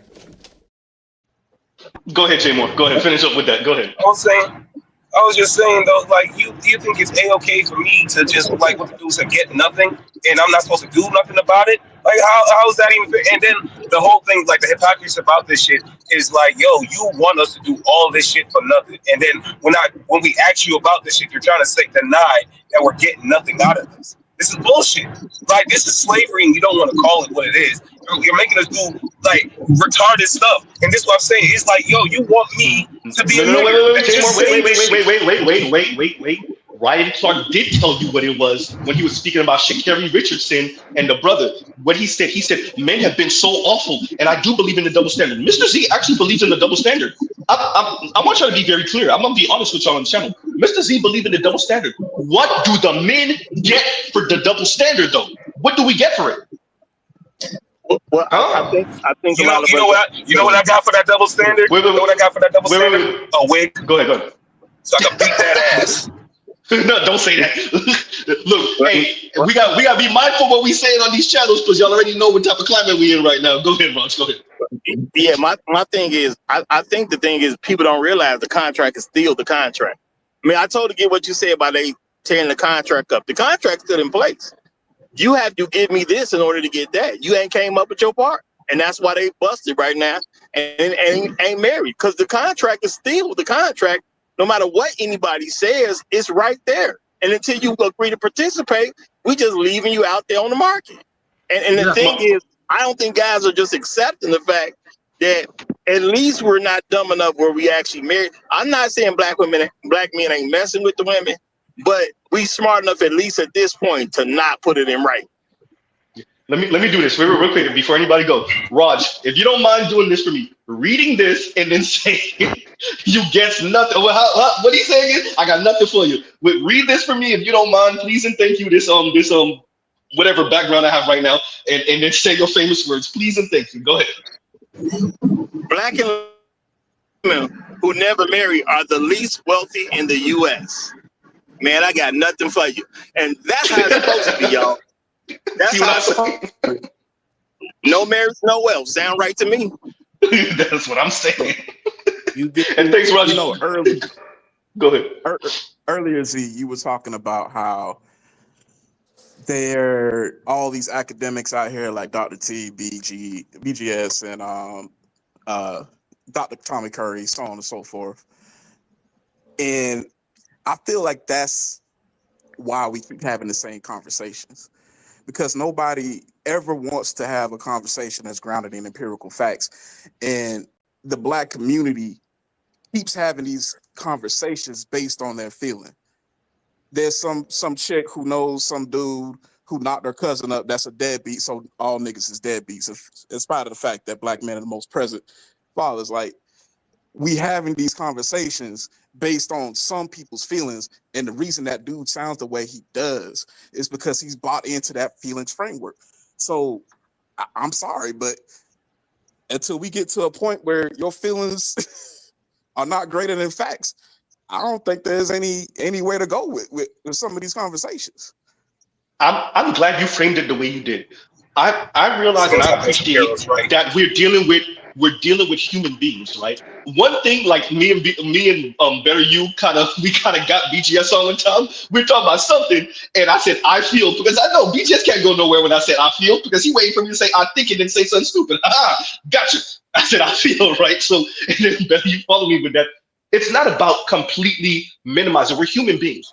With that, I'm glad that you framed it the way you did. Your feelings don't trump the facts, though. It's not. I don't like this whole your feelings don't matter. That's not really 100% true. Somebody else's feelings can get your ass smirked, clearly, from what we saw a few days ago. So with that, feelings do matter, but they don't trump the motherfucking facts. And what ends up happening is all the numbers say one thing, the facts say one thing, and yet we got Teslin, we got Tyler Perry, we got Rebecca Lynn Pope, we got other random Black people in the Black community speaking as if Black men are the burden, Black men don't earn enough, Black men aren't masculine enough, Black men aren't man enough. And all the numbers are showing you through rape, through marriage, through everything. Exactly. They're not sacrificial enough, and all the numbers are showing you that's not actually what's going on, including marriage. And then they elected Donald Trump. Yeah, and well, all that shit out the window now. And now, but basically, he's pulling back all the sheets and saying the Empress has no clothes. Okay, all right, you want to be a man? Here's your chance. And what's important for those of y'all that don't get what BJ is saying, what's important with that is they didn't appreciate that what they were standing on was the largesse. I'm using the word because Black people likes it. The largesse of white liberals and white women. And Black people, do you remember what the other definition for largesse that you said? Because I remember what you said the other word was. What was the other word for largesse? Basically means charity. Charity. Exactly. Exactly. Exactly. So now you're gonna have to live off of your own actual quote unquote merit, which America meritocracy, I don't believe it. But now you're gonna have to do your own thing and get to where you at. The whole Western world's out of money. What's Roger saying? Yeah. Wait, say that again? Yeah, what's Roger saying? You know, I got nothing for you.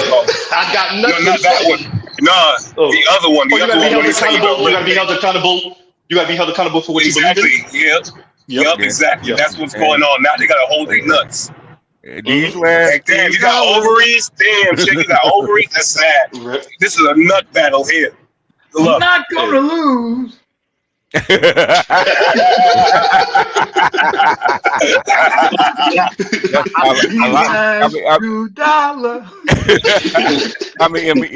Because was it Password OG sent us a little chart, right? Okay.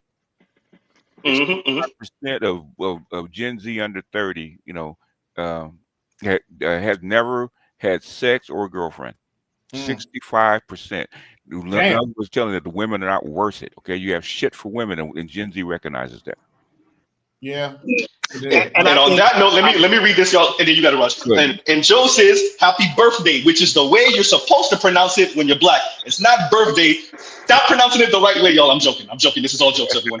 Birthday. Thank you, Joe, for pronouncing it the right, correct way. And let me say this from the perspective of an old man. And if I were evaluating humanity from the perspective, maybe some alien perspective, when the males become revolted by the females, that's an extinction level of Yes, it is. That's a wrap, cuz. That's over with. Yep. But as late Bill Pullum said in Aliens, game over, man, game over.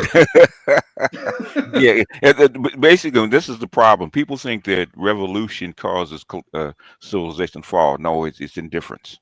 Mm-hmm. The Roman Empire didn't fall because somebody came and invaded. It did happen, but mostly the populous men became indifferent. Men didn't care. They didn't care anymore. Yeah. The French Revolution made it better. Real quick, everyone. Wait. The French Revolution made it better. The Chinese Revolution made it better. The Haitian Revolution made it better. The U.S. Revolution made it better. I agree with BGS. It's not revolution. It's indifference. I agree with him 100%. Why did the Chinese, the British, and the West come and take over the Chinese? Because the Chinese man became indifferent. They had nothing to work for. Yeah, it was easy to come in and do what you wanted. Easy to come in and do what you wanted to do. Yeah. Yeah, I think it's a great thing. I think it's a great thing. The more and more men that are comfortable with poor women, society gets better. And that's what it is. Because, the issues that most of them got, that's their issues at the end of the day. Married women don't have the same issues that single women seem to have. So the thing is, if we can be comfortable with women being poor and just let them be single and let them stand on, let them stand on whatever hill they want to die on, knock yourself out, baby. You know what I'm saying? Knock yourself out. I don't care that you dying on your hill. I see you dying on your hill, and I'm just watching the view. I'm totally cool with it. Yeah. Raj, you done messed up because wait. Because Raj keep on saying stuff that causes me to have him read the goddamn background thumbnail again. Raj, if you don't mind, once again, I hope you're not on the road. Don't die. If you don't mind reading this, going back to what you said about how married women don't have the same problems as single women. Raj, do you mind reading this, please, and thank you. No, I got no problem with it. This should be interesting. It says a disproportionate number of Black women are kinless as they age. Advocates say they deserve They deserve a social safety net too. Just saying. They better have some shawties. That's what they better do. They better have do it old school and have kids so you can lean on them in the future. Hey, Roger, I just seen a one-legged homeless Black woman just now. Like, I just seen a one-legged homeless Black woman. And I'm just like, damn, I just rolled by her ass. She was asking me for $1. I'm like, nope. Those women, I just tell them I got it, but I ain't giving it to you. I want them to know I do got it to give. I'm just not giving it to you. Damn, I need to be more like Roger then. Yes, Let me do this. And Mark Bryant, thank you for the super sticker. Thank you for the super sticker. I didn't forget about you, KMS. I'm waiting for your big money super chat. Shout out to KMS. Who somebody was gonna say something, I had cut him off. Was it UJ Moore or was it AB? Go ahead, AB. Go ahead. No, I wasn't gonna say anything. Go ahead. Okay. And Neo, if you want to speak, go ahead. I know this is your first time up, but go ahead, J Moore, and then we'll have Neo because Neo ain't saying nothing yet. Go ahead. Yeah. Oh no, I was just saying. I only just said the thing about the one-legged lady for Raj because he's saying, if you look hard enough, you can find one. That is his phrase. Okay. That is his phrase. If I look hard enough, I'll find me a one-legged man. No, he won't say one-legged. He say a man with no legs. He say a man with no legs. That's what he say. Because I can find one. It just take me a minute. I can find them though. Damn, I was so close. Man, I was so close. I was just one leg short. That's an interesting sight. But my thing is, as men, we got to get to the point where we just don't get them women nothing. Because I'm not gonna laugh at nobody for being in need or anything like that. But because of how society is, it does not make sense for me to give a woman extra. They already taking money out the majority of people's paychecks to give to women. If you can't accept what we're already giving you, anything I give you is a waste at this point. It's a waste. I can help a man because I know society ain't gonna help a man like that. But a woman, anything I give her is just a waste. So why cash your pearls before swine? Let's do this because a lot of people don't know this, Raj, or they might have forgot. So a few years ago, this had to be maybe 3-4 years ago, Raj and Black Rule. We had I don't think BGS was there for that stream. We had a conversation on the Raj Report stream, and we were speaking about how we pretty much subsidize women through taxes, right? And Black Rule started going through the numbers and whatnot, and we figured out everything from college, because we know they hold about 2/3 of student loan debt, and all across the system, especially when you factor in that men die earlier than women, Black men especially die earlier than women, that we're subsidizing them in life and through death, right? So that going to what Raj said, if you can't do anything with the tax money, I mean, if I'm giving you $10, $20, $50, then you really ain't gonna do nothing with that. So yeah, exactly. Go ahead, Neil. Yo, you know what right now we're all at? You know what the collective is of all men right now? It's like that dude that said, I got nothing left. I mean, I got nowhere else to go. I got nowhere else to go. That's what all men are. Shout out to BGS for that one. I'm done, man. Yeah, the point I was going to make, and really quick, and salute to you, and happy birthday, Z, is even after this debacle with the Love Island and White Boy era, I know brothers that aren't in these spaces, and they're just like, we're done. Yeah, we're done. I talk with at least 3 good brothers I know I've worked with, and I'm in DC contracts. We all make 6 figures. I'm part of that elite. I'm over 6 foot, no kids, got my own house, everything is paid. I go on vacations at least 3 times a year. It's just to the point where they are like, Neo, I need your address for research purposes. So when you go to tell us, I can rob your ass. Go ahead. I'm fine with you. Go ahead. Well, I'll let you know when I'm in another country. Yeah. Okay. Go ahead. Go ahead, continue. Oh, I was just going to say that, yeah, a lot of them are just done. So what they and the thing that I wanted to point out is it's not like the women don't know, because I talk with a few of these ladies, they do know, but they're scared of the sisterhood, the hive mind. They're scared of the backlash. Oh, they know how much they F themselves. But they're just like, oh, I'm just going to sit back. They're fully versed in all these spaces and the points and all the data, but they will refuse to not say anything. I've talked to this one sister. I'm like, okay, you know that we have eyes and ears. You know, y'all just sung a jingle on TikTok about it's white boy era and how get you a white boy. You don't think that we're not watching you? Thank you. And we're going to leave you out there. We're going to leave you out there. I said, and then you're wondering why we're not approaching you, or we're running the other way. I'll be in the store and seeing a woman trying to carry her water bottles. I go right up the other aisle. I'm like, nope. You know what? You know what? I don't want to take advantage of poor women. So if I'm doing okay and I get around women who are starting to feel some pressure financially, I just tell them I can't really help them because I don't want to, take advantage of a woman. Yeah, just because you're poor right now. I see your framing. I see your framing, Rush. I don't want to be one of those men that'll take advantage of you because you're not in the best financial situation. Once you get yourself right, come talk to me then.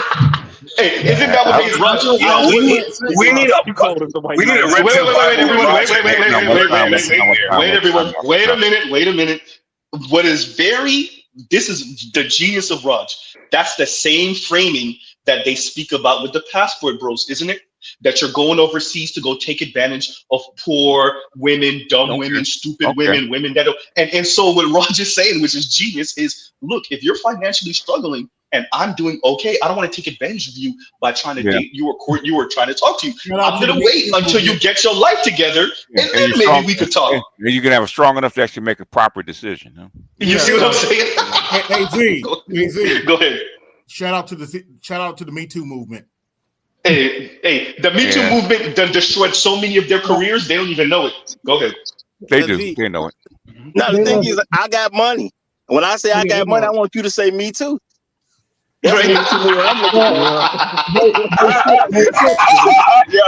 That's funny as hell, Roger. So wait. Let's do this. Tunnel Runner was trying to say something. Go ahead, Tunnel Runner. And then I can't. Somebody was. I think that was you, Jay Moore. And then we'll just circle around. Go ahead. Yeah, Z, I was saying, they said the women saying they have nowhere to go, but we have places to go. Because the guys who are a little bit above average can go to these other places and take these women and put them in the top 10%. Instantly. Hey, let's play it. One of the sisters said that to what you're saying and to what Neo was saying and everybody else. There's a sister that she straight up said it. Black women do not be having the options that they say they got. And before you jump in my comments, no, I don't have a man. No, I don't have options. Okay, so I beat you to it. There you go. I already beat you to it. So if that's all you care about, you can go and scroll past this video. Anyway. Yep. There you go. There you go. Yeah. I'm getting tired. The biggest thing is that they appreciate what you do for them. Some of these women overseas will actually treat you like they care about you. They will act like they love you. They will act like they will cook for you, clean for you. They will be nice to you. They will smile in your face. Okay. So, I would love to ask, black women, okay, if they could go someplace else outside the country and get treated like the top 5% woman on the planet, would they go? Would they go? Oh, they out here. They wait for that white man to do that. Wait. Yes, you're right about that. You're right about that. You're right about that, Jay Moore. You're right. With that, to answer BJ's question directly, yes, they would. But that's going to what you're saying because I know the answer. They know there's nowhere else. That's a threat. That's a reverse psychology threat. I'll just go somewhere else. Where you go? I've said this because I've mapped out the general income of every nation per capita. Outside of the West, when you go, maybe Japan, possibly, but outside of the West, for the most part, Western countries, well, mainly white countries, when you go everywhere else on the planet, the income drops like a brick. The median income is like $9,000 ish around the planet. Once you start getting outside the West, $9,000 a year. So there is nowhere else for Western women to go once they get out the West. When you run the experiment, it kills the lie, does it not? Okay. Exactly. That's one more thing. That's why they cannot stand. Hold on. Wait. Let BGS land. Then Tunnel Runner go, and then you got to Jay Moore. It'll take about 15 seconds, right? Okay. They can't stand the passport bros is because they've run the experiment, and guess what? The results could come back in. You are not the lie that you told is not the truth. Okay, it is what it is. Go ahead. Yeah, you correct, BGS, because there's a whole community of black women in Colombia, Thailand. Thailand, yeah, that's true. Yeah, that's trying to find brothers, cannot find brothers, and a lot of them have become homosexuals. Lesbians, because there is no hope for them out there with men. There's nothing out there for them, just each other.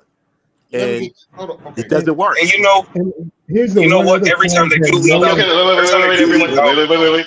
Jay Moore, you got it. And then AB, because I heard AB say something. Go ahead, Jay Moore.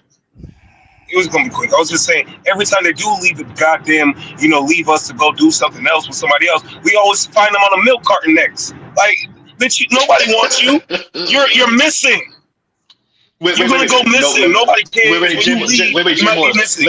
Let me say this, Jay Moore, because your speaker is loud as hell. First of all, y'all let the Jamaican get the loudest speaker. This is a travesty, everyone. Number one.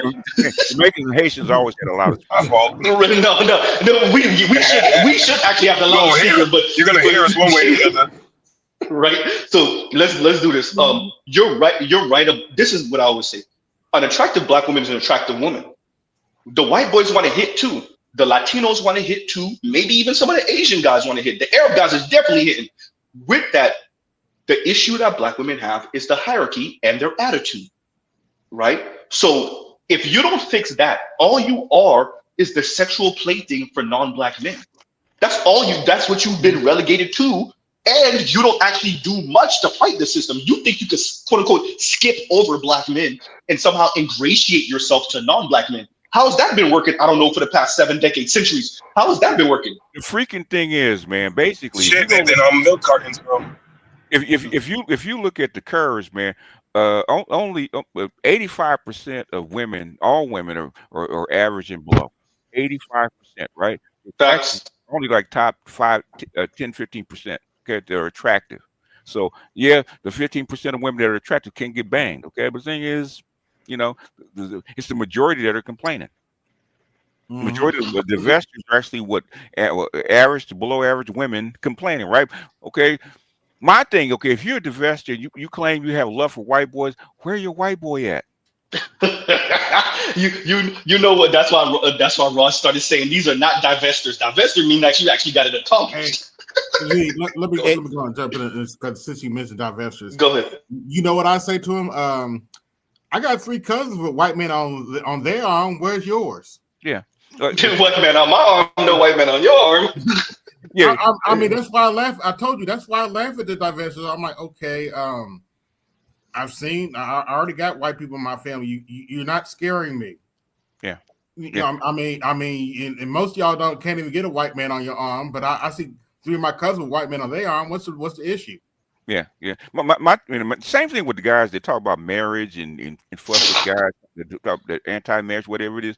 The best indicator and the best argument is showing your success. Okay. Yes. KMS, KMS is successful. Okay. He has issues. All marriages have issues, but KMS could actually go on there and show a successful marriage. Okay.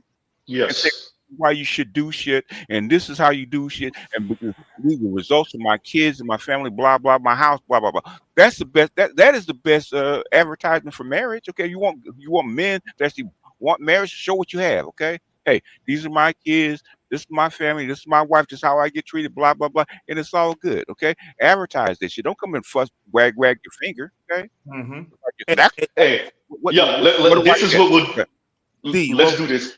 Real quick. Black Room is a good example. KMS is a good example. Y'all talk to me in about 10-ish, 15-ish years, and I'll let y'all know whether we're a good example or not, if we're still together. Hopefully, knock on wood. So we have examples both in and outside of the Black Manosphere of successful Black marriages. The issue is we ain't getting married like that. Number 1. Number 2, the women are torpedoing the marriage. Number 3, the women ain't even getting married like that. Number 4, I'm just saying. So I agree with BGS. If you want to advertise, if you want to success, I would never sell a bad deal to men, regardless of whatever situation. Exactly. I'm in. I mean, my situation is my situation. I'm old. My wife grew up very religious. She grew up from family. Everybody was married. I mean, it's not comparable to what the vast majority of you would encounter, frankly. Yeah. Especially you younger men. Yeah. So for me to get on soapboxing about what y'all are or are not doing right, it would just be very hypocritical and would be treacherous, frankly. It would be, I'd be engaging in some sort of treachery or sabotage to most of you because you're not going to be faced with what I was faced with, coming up in the environment and the people and the influences and the church. You're not going to have the benefit of all of that I had and still have today. You're not going to have that. You're just going to get with some chick and God knows what the fuck kind of program she's on. God help you. Let me do this. Let me read these real quick. That's what it's called. Let me do this. I'll drop down, Bruce. You can come on up. No, he's already here. He's already up here. I already bought him. Right. And Bruce Only says, "I'm backstage. Z, happy birthday, and thank you for the super chat." And let's start reading the big old super chats. And MS Delta guy said, "BGS tax and happy birthday tax." Thank you, brother. Thank you. Shout out to MS Delta who be listening in the clouds. Shout out to MS Delta. And yeah, y'all look. I played a couple of videos. There's actually a couple more that I want to play to see a reaction to it. But yeah, and I'll leave my it wasn't who y'all thought it was with the whole situation last week thing. I'll leave that for when I'm on the panel by myself again, because I'm gonna respond again to Angry Man. You thought it was and it wasn't what you thought it was. I'm just saying. Go ahead. Okay. Yeah, go ahead. Yeah, I haven't listened to Angry Man in years, man. So he's no. He said something that was like it ain't what you thought it was, but you jumped out the window a little too early. So you just you predicted something because you thought it was something, and it turned out that it wasn't what you thought it was. And so now I'm gonna love to see how all of y'all over there respond because y'all was I'm doing that. So I'm speaking in code for a reason, but everybody knows because I played it already, and I don't want to get y'all involved. That's why I'm not playing it right now. Just saying. Okay. And once again, MS Delta God, thank you for the super chat. Thank you for the super chat.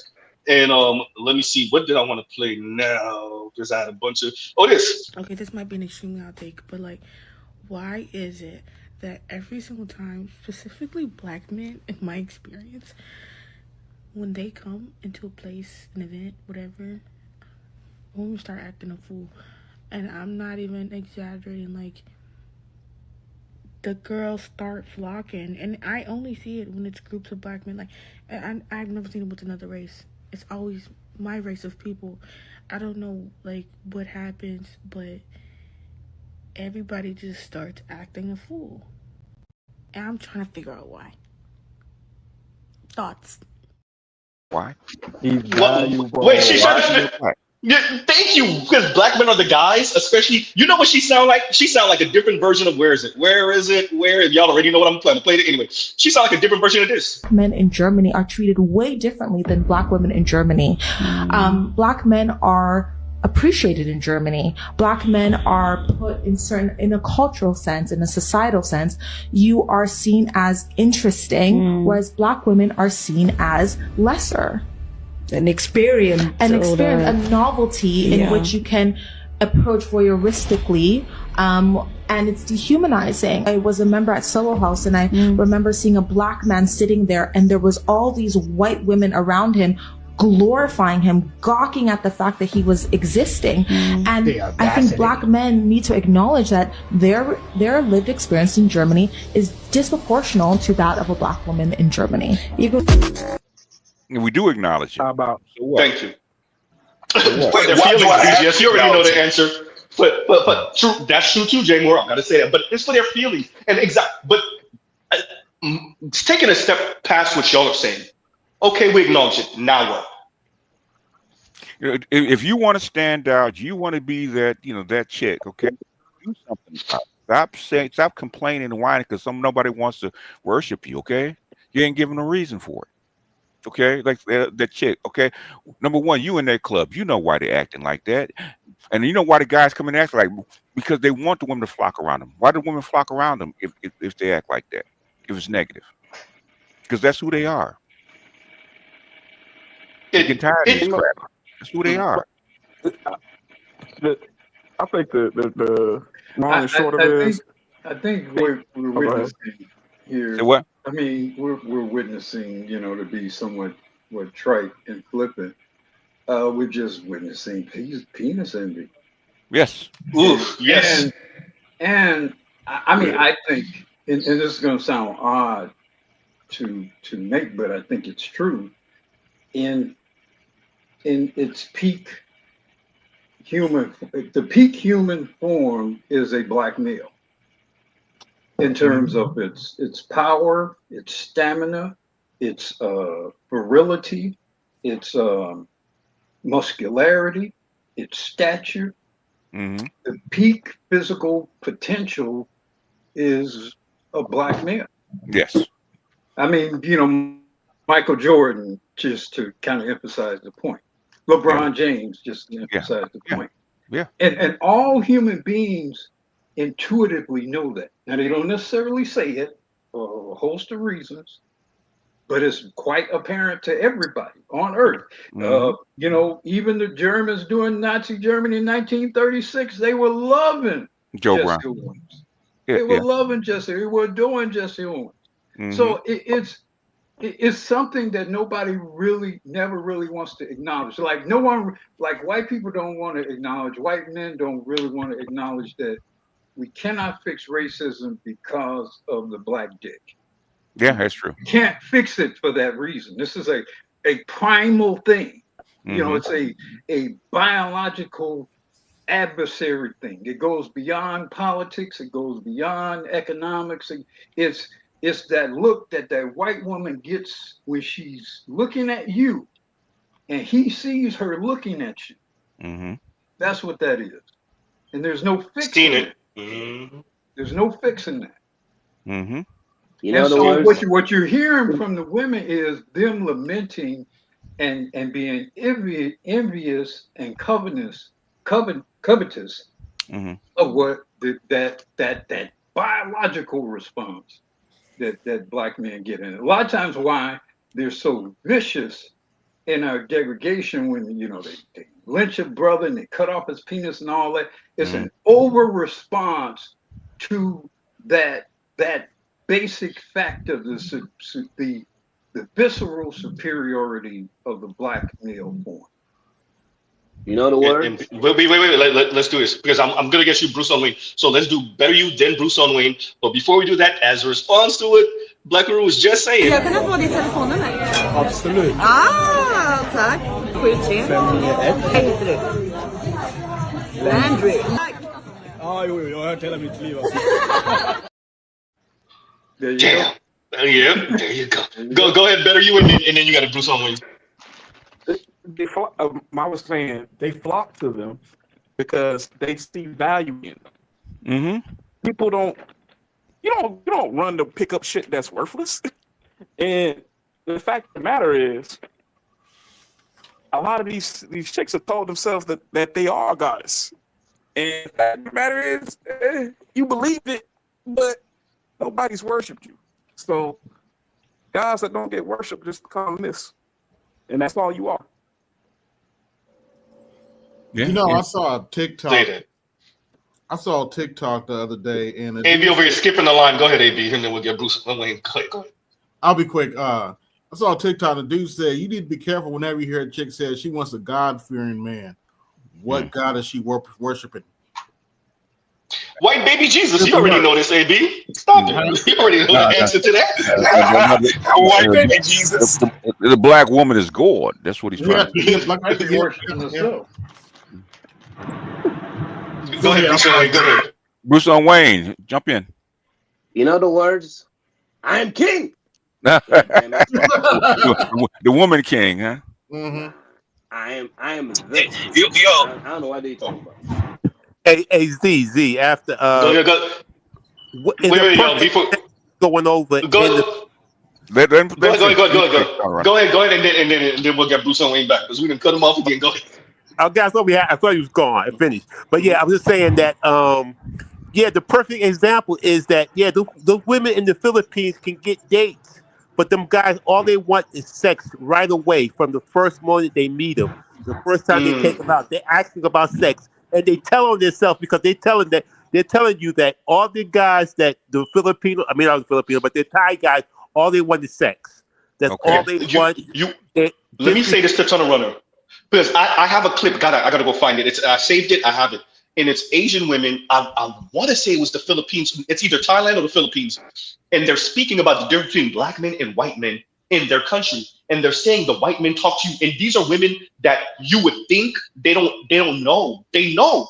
Go to what you say, Tunnel Runner. They say like the white guys approach them very arrogant, very smug. They think they know it all. These are the Thai women or the Filipino women. They're saying that, and they're saying the black guys are very chill, very suave, very kind. And I'm like, to white men, just like what Tunnel Runner's saying, those women know what the fuck y'all are. They just want the money. They need the money. So they tolerate you. Go ahead. And that was one of the points I was going to bring up because I'm messing with a girl in the Philippines, and this is a point that hasn't been really made. They have the internet too, so they see all these videos. They see the way Western women talk about them. So they're like, oh, we're just trash, even though like my girl has a graduate's degree. She works for a Dutch company. She's not broke or poor. She's like, oh, okay, so you're going to leave 54% of your men in the cold? Okay, hold my chang. I'm going to go talk to them. I'm gonna see what's up. I'm gonna see what's up with all these guys. And as she tells me many times, yeah, I'm going black and I ain't going back. Like they know, they're hip to what's going on. And again, black women's reputation online is trash. They're seeing what they're saying and seeing the type of black men they're meeting. They're saying, okay, one of these two doesn't line up.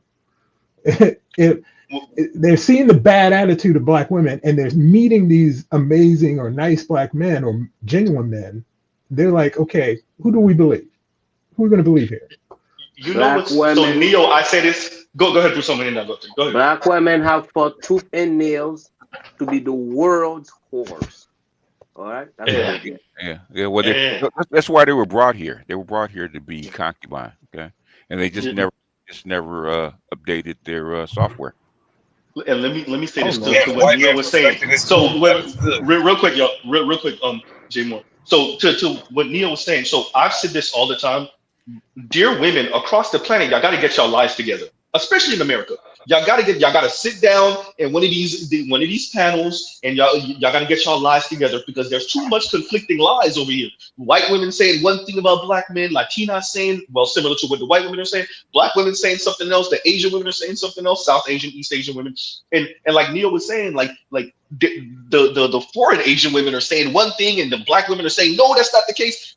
Black women, y'all need to get y'all lives together amongst black women, and then y'all need to go sit down with white women, Latinas, and Asian women, and y'all need to get y'all lives together. Mr. Z is being funny because we know it never gonna happen, but y'all need to get y'all lives together, and specifically about black men, right? And maybe even to a certain extent white men, because half of y'all are saying these motherfuckers ain't shit, and then the other half of y'all are saying, well, we worship at the altar of them. I wonder which one came first, the chicken or the egg, or whatever the hell. But yeah, so I think y'all just need to get y'all lives together. It would make your lives, I wanted to say more believable, but that's not true. But it would make your lives more believable if your lies were actually somewhat coherent and actually made sense. It actually kind of fit in with the other lies, but it doesn't. It's conflicting, and so it makes it really difficult to believe you, even though we weren't going to believe you anyway because you're lying. There's that part. And Chief Rocka says, and thank you for the super chat. He says, "Happy birthday, Z. 92, 93 octane for that on me." And thank you, brother. Waiting on Sergeant, regarding the Manosphere conversation that was on Al Sharpton. Oh yeah, that's it. I said Sergeant, sorry, segment regarding that Manosphere conversation that was on Al Sharpton. I did not forget. I got you, and thank you for whoever timestamped it. Someone timestamped it and gave me the time. It wasn't just you, Chief Rocket. Thank you. So I'm gonna get back to that. And Mr. Z ain't forget. So we won't get onto that. And I still owe who else?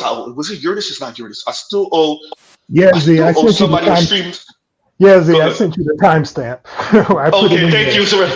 So thank you. So I'm gonna get all that together. And somebody said Al Sharpton. Was it you, Neil, that said he went to commercial break after the Yeah. conversations? Oh yeah. He was Shout out to BGS's favorite hoe. No, So yeah. It's crazy because like I could see it. Like I said, if you're not initiated, this is not new to them. I think these conversations are very old, but I don't think these folks have the correct tool to fight us with, the correct sword to fight us with. Not to mention, a lot of this is about money, clearly, status, and just adhering to what the dominant narrative is. Because you don't want black men to actually appreciate and know not just their power, but their value. The very important word, their value, both in and outside of the black community. We can't have black men knowing their value, and we can't have black men knowing, as Black Guru would say, somebody got to pay for these souls. And you don't want black men to appreciate that if they're not paying for these souls don't starve. Does America really want men in general, black men specifically, to know there is no out if women don't get on your program? Just saying. Do you really don't want that, right? So thank you, Chief Rocker, for the super chat. Thank you for the super chat. Go ahead, Jay Moore. Mr. Z, you know one thing too, after those two videos that you showed me, some girls talking and stuff, one thing that clicked in my head, I'm like, you know what perfect saying for black men? If you ain't first, you're last. Because bitch, you were the first one that actually had a chance to get with me, but you fucked that up, so now you're the last one to get with me. So like, yo, you lost. Get over it. I'm in first place now. Stop being jealous. You had first right of refusal. Yeah, I get you. Yeah, you're right. You had first right of refusal. Yeah, that is difficult to debate. Most black people still come from black communities, whether it's more upper middle class, definitely solidly working class, or lower middle class, and definitely poor and working poor. Most black people, most black men, including your athletes, are still, even though we're dealing with some second generation, even a few third generation, but mainly second generation black athletes right now. Most of them are still, for the most part, coming from the hood. It's slowly tipping, but coming from the hood in black environments. And so all of these women have first right of refusal. If you let Becky get him first, then well, the sexual liberation of black females kind of ruined everything. And in particular, like this whole dynamic with because old man speak. Maybe like 60s, 70s. Yeah, you will have beautiful women, beautifully formed young women and girls, fine women, like, and naturally, pre-BBL, right? And the elder women would be on their ass right away. As soon as the asses and the titties start popping out, they would be on them. They would be on them. Girl, put that skirt on. Put that long skirt on. Put that top button on your blouse. Everything. Cover up. Cover up. Cover up. Your leg. Too much of your leg showing, right? And all of this is served to compel a certain degree of modesty on girls. So with this modesty, she goes into the world. She interacts with other boys. And she's modest in her dealings with you because she don't have this overly inflated perception of how wonderful she is because of her burgeoning beauty. And as a result of that, you coming along, she coming along, you 18, 19, 16, 17, 18, 19, 16, 17. And you could like have a somewhat equal way of viewing each other and the potential of being with each other. Then you liberate the women, and they are just as available to the 18-year-old guy as the 8-year-old guy, the 38-year-old guy, the doctor, the guy who could pay all her bills. They open it to business for everybody. So you don't have a chance with her in high school. Not really. And you don't have a chance with her in college. Not really. Not sugar baby central that these colleges have turned into now. So you don't really have a chance. So then they are ruined in your eye, from like 14 years old basically on, right? Because they've gotten out there, they've done everything with whomever, guys twice your age, all that kind of stuff, right? So now you're going to make a wife with that? You're going to make a family with that? It's not even logical for you to even consider trying to do. It's just the sexual liberation thing just made almost impossible for you to logically be able to formulate a family with them. And so now you come up and you broke, right? You ain't got nothing, you got a car, whatever. What's his name got a car? The white guy got a car. Whatever the guy she worked with, Black Rule, according to them, Julio or Ahmed or whatever, whatever he's got this or whatever, and she's been exposed to all of that. And now you're supposed to double back to her after she's been through all of that 10 or 12 year period up to the point in which now she's talking about she ready to get married now or settle down. Yeah, but Black Rule, according to them, a real man would blah blah blah. Yeah, well, if you let a woman define what real man is, then you're in trouble already. Yep. Yeah. Well, actually, I want to ask a real man. So, what's that? Go ahead. One quick question, and you too, BGS, if you want to weigh in. One thing I've noticed with my uncles, and in particular my father, because they're slightly older than y'all by a couple years, but they probably the same age as Uru. He probably the same age as BGS. Probably so. Old nigga sighting. But they actually seem to have a good bit of female friends, and I've noticed like whenever a death has come around, they get together and you kind of hear them. They talking about their old stories and whatnot. It's like they was talking to these, confiding in these ladies like real shit. Like, hey, yeah, I was talking to her about my first girlfriend and this, that, and the third, and she told me about this, that, and the third. Like, hey, that girl right there, you interested? They ain't really interested. So one thing about them though, they always had that modesty that you were talking about. That's one thing I've noticed about all those ladies. Do you feel that the loss of that impacted the relationship between men and women and really just objectified everything and made everything start the road to this transactionalism that we're experiencing today? Basically, this is happening in the 90s, because I noticed that especially with the Gen X and the millennials, they've started making sex a commodity. In other words, instead of sex is just something that you got along with having a wife or a girlfriend, something like that, because that wasn't the most important thing. They just skip to the end. Okay, make it a commodity. Okay, I'm only here for sex. So you basically make all these women just hoes for the most part. So that's how it became transactional. So now it's all about sex, and they taught you guys that the most important thing about a woman is sex, and it's not.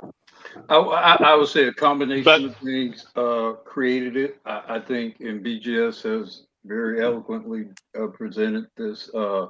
I think the turning point in Black American culture was a crack era.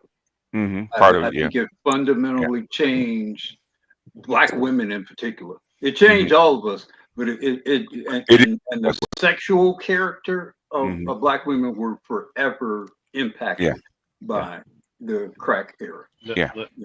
Let me say this real quick. KMS, if you want to come up, we got a space now. You could actually no, look, God damn it. Prior to crack, 1 in 10 Black men might have gotten a premarital blowjob. That was not something that regularly happened. No, that was something you heard whispers about. You heard a friend of yours, or you straight out bought it. Okay. Yeah, you bought it, or maybe like BGS, if you went to high school with some white girls who were particularly rebellious, maybe you got it from there. But prior to crack, a lot of things just didn't. Things that you see, there is no Cardi B, Meg Thee Stallion pre-crack. That don't exist. That phenomenon does not exist. No, and then hip hop gravitated into it and bought into the culture, and it basically took it over the top. So. And BGS, if you don't mind reading this for me, if you don't mind, real quick, Jamor, if you don't mind reading this for me, please and thank you. Okay, and this from Big Trick, Leon. Same conversation Ura and I had. You cannot vet in a dating environment, but in a courting framework, you have the whole community and family tree history. Okay, the biggest thing is, and Ura probably would agree with me. Okay. Nobody, when you go buy a car, okay, Z can tell you, when you go buy a car, you don't vet the car. Okay. The car's not be vetted. The car should be standard rolling and operable when you jump in it. Okay, you don't have to go. Okay, I need to go vet this Z to see if the engine is okay or the transmission is okay. I have to we'll drive it a couple of months and actually vet this car. No, should be standard, right? Same thing with a wife. A wife should be standard. Turner will tell you, wives are standard in Colombia. That's the standard. You don't have to vet that chick like that. Well, let's use the phrase, BGS. The phrase that we keep on saying is America doesn't produce wives anymore. No, that phrase says everything that it needs to say. Produce wives. Does that mean you can't find one? Yeah, here and there. But as a mass production, no. That they don't do that anymore. And that's what it is. And the West arguably doesn't produce wives, not just America. But that's a whole different conversation. Can I summarize it and say that they're just basically prostitutes? Modern chicks nowadays are basically prostitutes, cosplaying regular chicks. No, they're dudes with pussies. That's really what they are. Okay. Correct. You're right. Prostitutes are more feminine than these chicks. They dudes with pussies. Okay. Yeah, you're right. Prostitutes have to seduce. Prostitutes have to come with a price. Wait. Prostitutes have to come with a price. They have to come with their value. They have to. They're marketing themselves. They're telling you what they're giving you for your hard-earned dollar. There's a difference there. These fools telling you they ain't giving you shit for nothing except you're giving the money and they're giving you their presents. That is not what a prostitute is. That's not a prostitute. Right? Yeah. Go ahead, Turner. When you want to say something. Hell, the prostitutes. I was going to say the prostitutes are ashamed of these chicks now. They're ashamed of them. Why are you out here dressed like? I said I'm dressed like this because I'm trying to make money. Why are you out here like this? Anyway, go ahead. Yeah, I was going to say I offered my first wife and my second wife the same thing. The first wife, she didn't appreciate what I gave her. She wanted more and more. The second wife, the Latina, appreciates everything and is just happy to have me. So that's just what the deal is. It's not. It's appreciation. Are you going to appreciate what I do? You want me to sacrifice, but you're not appreciating. And I'm telling you, brothers have done more and more to sisters, and they have not got appreciated. You Okay. know, Obama, for example, what Curry, these girls don't appreciate what they got. They want more and more. And you can't even what they want. You can't give them. You can't make them, like you said, a white upper class woman. No, Aisha Curry is the gift that keeps on giving because she has proven everything that we say here. Aisha Curry is the kid. I'm like, bitch, will you shut up? Will you shut up and cherish your husband? You let everybody know what it is. I said this on Roger's channel recently, and I'm gonna say this here, but I'm gonna say it more mildly because I think I got a little bit too aggressive on Roger's channel. Okay. At what point do we start calling Steph a bitch? Okay, because the thing is, Steph does shit, but he don't want his shit out in open. Steph does a whole bunch of shit, okay? And I know that, but maybe so. You guys out there in California, y'all know all of California things. I'm just saying, from my perspective, I say a bitch. No, okay. The thing with Steph is, okay, is especially people like that in that vein, okay, they got an image to protect, okay. So he's trying to keep her from blowing up the image. So but that's what he's trying to keep her from detonating because Will and Jada. He's trying to keep her from blowing. And we saw what has come of that. Oh yeah, Steph ain't giving up his 3 side chicks, okay, but that's beside the point. That's what she mad about. Well, I mean, I don't see the loss today of the side chicks being exposed. I mean, if this was the Jordan era where he married his pregnant baby mama after the second child, I get that to maintain his Wheaties contract. I understand that. I understand why Mike married Juanita. I don't understand why Steph got to put up with this shit today. It's not that same kind of work. If you're gonna put on an image, especially image of a God-fearing family man, blah blah blah His blah. parents blew that shit up when we found out they were swinging. We know that, but the thing is, he doesn't want to because he's still playing. Okay, now maybe after. No, but what I'm saying, I don't see the loss that he sustained anywhere from just divorcing her and then just going on with his life. We don't see it because we're not inside it. We don't know what the calculus is. Okay. Yeah. Well, to me, I feel the same way about Obama and all these guys. Yeah. With their wives out here, their black wives out here running road. At some point, I'm just looking at the guys. Yeah. At some point, I'm looking at the men. Yeah. Oh yeah. But you have to. It has to be worth it for you to actually put up with that stuff. So basically, Will does the same thing. Steph does the same thing. Shout out to Russell Wilson who got his woman in check. Okay. Regardless of what you say about Russell Wilson, okay, she does what the fuck he tells her to. That he tells her to do. That's what she does. Okay. People don't believe that. He knows some trash. Huh? Let's do this. It might be trash, but the thing is, she says I don't want to have any more babies after the first one. She said you're gonna have 3 more. Guess what the fuck she did? She had 3 more. Okay. Facts. Let's do this. Better you was trying to say something. Better you go ahead, and then if you don't mind reading the super chat for me afterward. And shout out to MS Delta. MS Delta. German women have loved black men since after the First World War. Yep. German women do love black men. My uncle was married to a black woman. Had 3 kids by her before she passed. I was just gonna say, I kind of see where Uru coming from, but I do see Obama as a little bit different. How's he a little different? Because he remember when Michelle first started talking, then all those things kept leaking out with I can't remember the chick. Was it Jennifer Aniston? It was some white bitch. Okay. And I felt like that was him kind of checking her. Like, I don't give a fuck. That was Jennifer Aniston. Aniston. Okay. Okay. So that's only caveat. The thing is, even though the guys are shamed a little bit, it makes black women look horrible. Okay. Makes them look horrible. Michelle, especially after the last couple of years after the Trump election, right? She's looked horrible. Okay, that's what you have basically disrespected the black race by doing what you're doing, because you're supposed to be the flag bearer. Okay, you're supposed to be better than those white women, and you're not.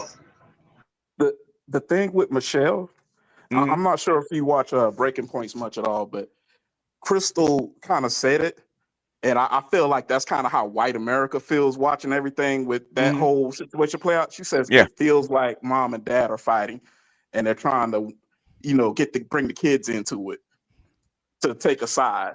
Okay, yeah, well, that's fine about mom and dad. Okay, the thing is, at a certain level, right? You are a representative of your race and your culture, right? Okay, and you have duties to go along with it. And if you shirk those duties, it looks bad. Now, it look the image of black women has been tainted by these kind of people. Okay, there's nothing you can give these chicks to actually make them happy, right? They have no respect. They have no decorum. They don't know nothing about history or how you're supposed to operate as a black woman. I don't care if you can't stand that man. Okay, well, you guys are at each other's throat. But when the lights are on and you're supposed to show up, you're supposed to present, you're supposed to have a unified front. It has nothing to do with him. I agree. You're an embarrassment. I was like, let me say this. Let me say this real quick. The problem is that they're showing when they say liberation, what they mean by liberation, and that's a major issue. Everyone from Oprah to Michelle to all of them, when they say liberation, when they say not adhering with all of that, it encompasses this, and that is bad PR. Forget the black man for a minute. It's not even about the black man. Any option you have outside, you're torching it. So your freedom, your liberation, your autonomy, this is what it looked like. And so non-black men, other women, for God's sakes, are seeing what you mean by that shit. So that's if Michelle can't keep it together, if Oprah never got married, right, like that, all everyone outside of black men is seeing is, oh, this is what the fuck they talking about. And remember, I'm mentioning these particular women for a reason. These high echelon, when Nicki Minaj goes on to Kevin Samuels and is talking about her sex life with her husband and how he's kind of boring type talk. This is what people are seeing, right? And I'm giving you different classes of women to say it all comes back down to I will talk about him and to him, however. So other men see that, they see how y'all act, and that's why they're not fucking with y'all even outside. So when black men take a step back, you can't make up for that. That's why I keep on saying, and shout out to BGS, you got nowhere else to go. Because they'll fuck, but they ain't trying to wife y'all. Absolutely not. And they look at Barack Obama and Steph Curry and other women say, how do you put up with her? You have to be really strong to put up with her. How you stay married to her? Have been liberated into madness and extinction. Thank you very much. Yeah, shout out to Black Guru. Look at the numbers. Look, the numbers reflect it. Okay. Yes. And that's all it is. And it's a sad sight as a black man. But if non-black men are not going to come up and save you from yourself, which they're not going to do in any significant number, then you're just fucked. And we just going, I guess some of us are going to sit back and watch and eat with the popcorn, and some of us going to drop a tear. But either way, I don't know how many black men, especially under the age of 40, are going to extend a hand. And quite frankly, that's the place we're in now. If you don't get that hand extended to you, I really mean this in no uncertain terms. We're going to watch them super struggle because all of the social safety nets are either getting frayed or just completely torn apart. BGS here telling me I'm lying. Yeah, like my mentor, man. A lot of her crowd is over the age of 50, right? Okay, and I'm sick of hearing black women that are over the age of 50 cannot figure out how to get along with a man, and you're 50 years old. As many men you've been through, you've been married, you cannot figure out how to get along with a man. For me, they need I got nothing for you. I think my table one time. Say what? Wait, y'all. Bruce Wayne, let Bruce Wayne go, and then you got Jay Moore. Go ahead. I got none for you. Seriously, I got none for you. My table is empty. My table doesn't even have tablecloth on it. I bring nothing to that. Well, shout out to Mr. Z because And these cats that keep talking about him, right? Because Mr. Z might be on their necks, but he cares, okay? Because me and Tunnel Runner, we don't give a shit no more. You know what I do care. I can't help it. I can't help it. I tried to throw the heart. I know you care. Even though you criticize, if you criticize, it means that you care. Because you care. Yeah, that's true. And I know. BS, you know what I see? It's interesting you make that comment about older Black women not being able to. What I see, and this is what I observe of, I got a lot of 50-year-old cousins, and well, thankfully my own sister has been married for nearly 30 years, so she's holding on. They're holding on, but I know a lot of 50-something women, as I'm sure you do. Yes. And what has happened, what I've seen, or what I think it's almost like Black men become, in their mind, sort of the living embodiment or reminder of everything they didn't get in their lives. Yes. Yeah. It's always Jermaine's fault. Yeah. And it's and you're talking about the accumulation of things going back to childhood. Yes. We were talking earlier about being young. I mean, every disappointment that happened, for the last 40 years, you become sort of a living embodiment or reminder of what you didn't do in high school, or where you didn't go, or how come you couldn't go to this school or take this trip, or all these things that kind of accumulate, and you as a Black man become sort of a living embodiment or symbol of it. And so that's why after 50 years, there's no, man, you can't unravel. Yeah, I mean, it's unravel that. I mean, I would hope that after 30, you stop blaming your parents, okay? Grown ass person, okay, male or female, right? And after 50, 40, you stop blaming the opposite sex. You are who you are, okay? That's true, and I think to the extent that they are able to deal with their own ego and their own self-delusion about what they were supposed to get, or that entitlement thing, to the extent that they can reconcile that, there is some chance of doing that.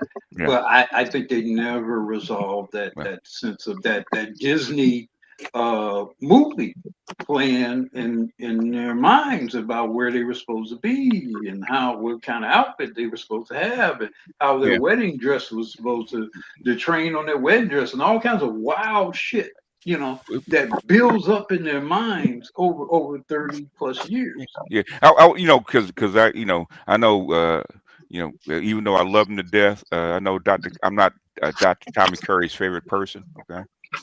So I know that, okay? And he said something. I said something to him he disagreed with. I said American Black women are basically emotionally and psychologically masochistic, right? They're a perpetual victim. Okay? Curry thinks she's a freaking victim being married to Steph Curry, okay? Okay? Michelle Obama, first lady, globally renowned, thinks she's a victim because she's married to Barack.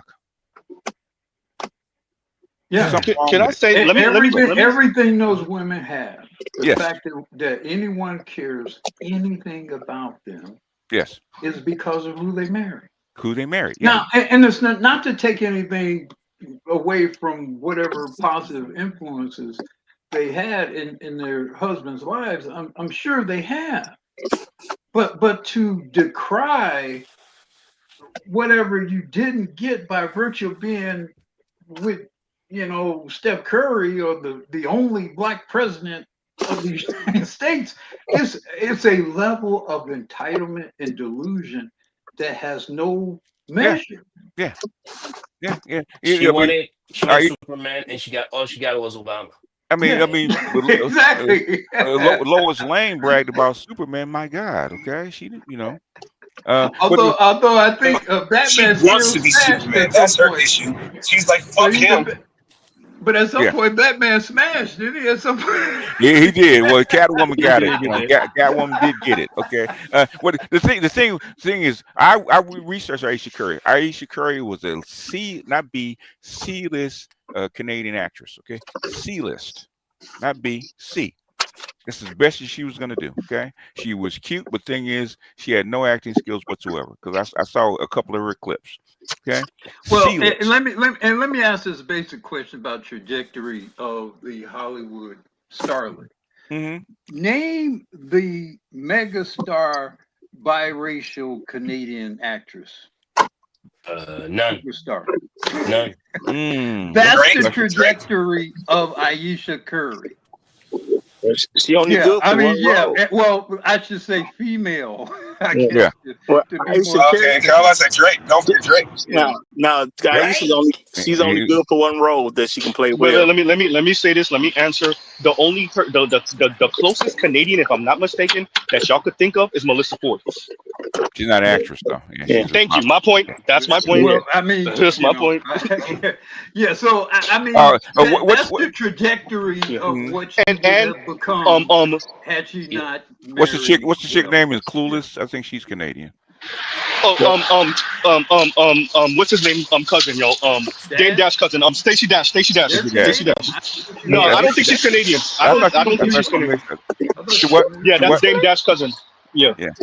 But Aisha, she's only been able to play one role well, you know, and that's why she didn't make it as an actress. It's only one type of role she can do well. She act like we supposed to care. Other than that,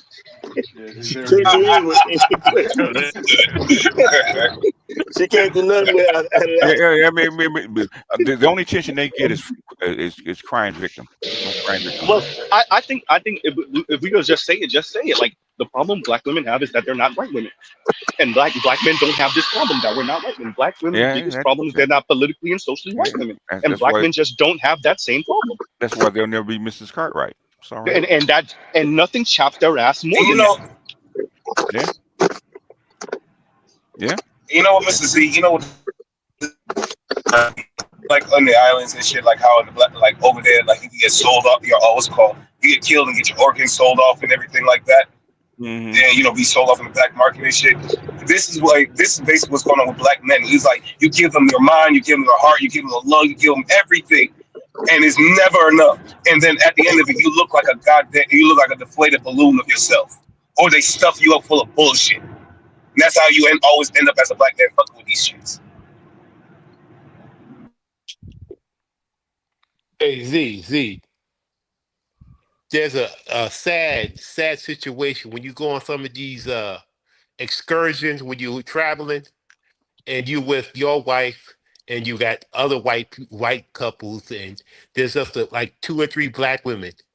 You know, 2 might be a couple and one's just single. It's like, where's your husband? Where's your man? You got some money, but and they're not having a great time because they're by themselves or they're with their girlfriend. Whether she's her girlfriend or girlfriend, we don't know. But it's just not, it doesn't look right. When everybody else is coupled up and y'all just, these women out here that have some money that can travel, but y'all don't have no mate. Yeah. I don't care about that. I mean, leave us alone, okay? Jeez, okay. If you can go do what you want to do. Go to your islands. Go get your white boy. If you want to pay for whatever, just leave us alone. Stop trying to, I get tired. Like that dude talk about marriage, right? I get tired of stop bugging black men about marriage. Okay, either give us a good reason why we should get married and present a good case for it, or leave us the fuck alone. Stop bothering us. Leave them on the property. But you're a man, BGS. You're a man. Yeah, because you're just a man. Come on, you know what a man's job is, BGS. You're a man. Yeah, a black man to kiss a black woman's ass because a white boy don't do that shit. And basically, when I tell black women that when I heard first start listening to white dating coaches and they said a woman's orgasm was not important, it shouldn't be important, blew the hell out of my mind. So what? I ain't never heard that since I was 10 years old. I never heard that. Okay. Then I realized how much black men actually do for black women to keep them happy or keep them sane. and it's still not enough. All I So was taught is how to Shit, make you're gonna the go most bust insane fucking nuts. with trying to make it insane. yeah, early lead to early. Why do you think Papa died early? Literally, my grandfather died at 55. My dad said, like, I don't want to go out like him. And I'm like looking at my dad, I'm like, I don't want to go out like either one of you. She is fucked up. I see what all y'all went through. I'm not dying early like y'all, man. I mean, my dad is not dead. But I'm like, I look at the stress that he got to deal with the bitch next to him. I'm like, nah, man. It's fucking retarded. He be complaining like, I'm tired of this bitch. I'm sick of this. He be saying in the most thickest Caribbean accent he can hear. I'm like, I'm sick of this bitch. But I had to say what it because I'm married and she might take the money. I'm like, yo, I'm sorry. Yeah, I had to tell even the you know, because I grew up in a gynocracy. At a certain age, man, I had to tell people, who the fuck you think you talking to? I'm grown, okay? You know, basically, I had to tell the women, who you know, blah blah, blah, you know, jumping up in your face, you know, stuff like that. Who the hell you think you talking to? Okay, I am not your servant. Okay, you know, family friends of my mother and stuff like that, jumping up in my face. Whoa, wait a minute, time out. Okay, who the hell you think you're talking to? Who do you think you disrespected? I'm not your child, okay? I tell my own mother that. I'm not your child, okay? Grown man, because I treat my children like grown people. I remember the first time I checked my mother. Mhm. Didn't have to do it a lot, thank No. God. Yes. Because my mother actually worshipped me in a weird, I was like the golden child. You're going to child. Yeah. So I kind of figured that, Uru, but that's okay. I always had the impression that my mother wished she could have like just taken me and ran off somewhere and left my siblings, but no. But but one time we were having a disagreement. I was going back and forth with her, and then finally I said something, and I swore. I wasn't particularly harsh or anything, but I swore. But it was like a revelation moment for her and me, because when I did it, I was expecting her to say something back, Okay. and she didn't. Okay. I was like, "Oh shit! Well, this is over now." Yeah. And I briefly was expecting at some point the floor to collapse from under me or something, because I didn't know what the hell kind of some giant hammer was going to fall out of the sky and hit me over the head or something. You thought you looked like But after that, we didn't have much of any kind of problem. Yeah. Hell, I had it. And after, when we would have a moment where it would get, and usually it would be about me trying to take care of her. Okay. Yeah. She was used to handling her own business. I had to handle it for her, that kind of stuff. And so she would, still be kind of gynocratic about some things, but she relented. Yeah. But it was jarring to see her let go. Yeah. And to see her come to the realization that now she has to submit to me. Yes. To her son. It was very jarring to her. And it was jarring to me directly because of that. Hey, Uru, you mean submit or cooperate? Same thing. Well, I mean, by then, she was pretty much doing what I was telling her to do. Sign this, okay, I'll sign. And if y'all don't mind reading this when you get a chance, please and thank you. Because that's your expertise. She should submit to you and your expertise. And it wasn't even about her having any doubt about me. It was just mostly about just that control in that position of having been, dominant. The reason why I say that, the reason why I say that, because I recall Z saying that the way we see the word submission is different from how the rest of the world. I've said this. I don't know. I don't know if I've ever sit around BGS, but I don't know if black men are looking for submit. I think black men are saying submit. They want cooperation with the majority vote, and white men want submission. When they say, they really mean that shit. But when we say it, I think we're saying cooperation. I'm saying in mass. I know there's a couple of brothers that's going to disagree in the comments. I'm saying in mass, I think we want cooperation. We're using the wrong word. Yo, Z, that's what I'm saying. I think it would be very difficult because you have to be trained to submit to position. And so I think it would be very, I mean, that, you know, because because a lot of what they're going to do, they're going to do not because you tell them to do. They're going to do it because it's their position to do it. You know, but that's a training. That's an upbringing. And as Tony Rono, I'm sure, could explain, that's enforced by family, by expectation of family, by father and mother and other female elders. And so, you know, it's all, you know, so you're not really having to really enforce it. It's already there. It's already a subroutine that's running on its own. So for Black men, because they have not been raised that way, yeah, you're not really looking for submission because it would be too much work for you, frankly, to make a Black American woman submit. It would be too much work for you, frankly, for most of you. Most of you would not have the temperament, and most of you wouldn't even have the time or the patience to do what would all be necessary to make a Black American woman, fully submit to you. That would be a lot of work. Hey, Z. No, wait, James, wait a minute, because Black Uru slipped up and he said we don't have what was the word that you used? We don't have the patient. The patient, but you were gonna use another word. God damn, I missed it. I had to say, wait, I'm sorry. Look, I'll say this. You know, I mean, in order for you to have a Black American woman submit, just how much of a hard ass are you going to be willing to be? Yeah, I'm glad you know that where I was going with this. I'm glad you know where I was going. That's exactly what I want you to go back. Because you would have to be that. you had to be Ike Turner. Yeah, you have to be heavy. Yes. You would have to be Ike Turner. Yes. With Mike Tyson's fist. And you got to admit to that. And we've seen what they've done with his name. We see what they've done with Ike's name. Yeah, you have to be the movie Ike Turner. Okay, to get her to submit. Yeah. So I mean, it's not going to be. Look, and I'm, you know, I think you guys should you know, do your SYSBM, do your passport, whatever. I am partial to Blackness. I think genetically, frankly, I think Blackness is your most fit option genetically, biologically. I believe that genuinely. So even if you are going to go elsewhere, I would err on the side of Blackness. All other things being equal, I would err on the side of Blackness. Yeah, if you can find one. Yeah, so Brazil or wherever they may be. You got a billion. You got a billion and Black women on the planet. Okay, you don't have to be tied to these 20 million. Okay. Indeed. Yeah, that's what I would say.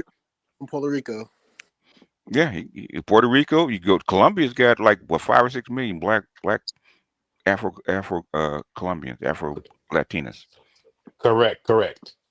Got 5 million of them. Okay. Probably 6. And they look good too. Look good. Beautiful Black women in Colombia. And Brazil alone has 80 million Black people. Yeah. Well, I mean, come on.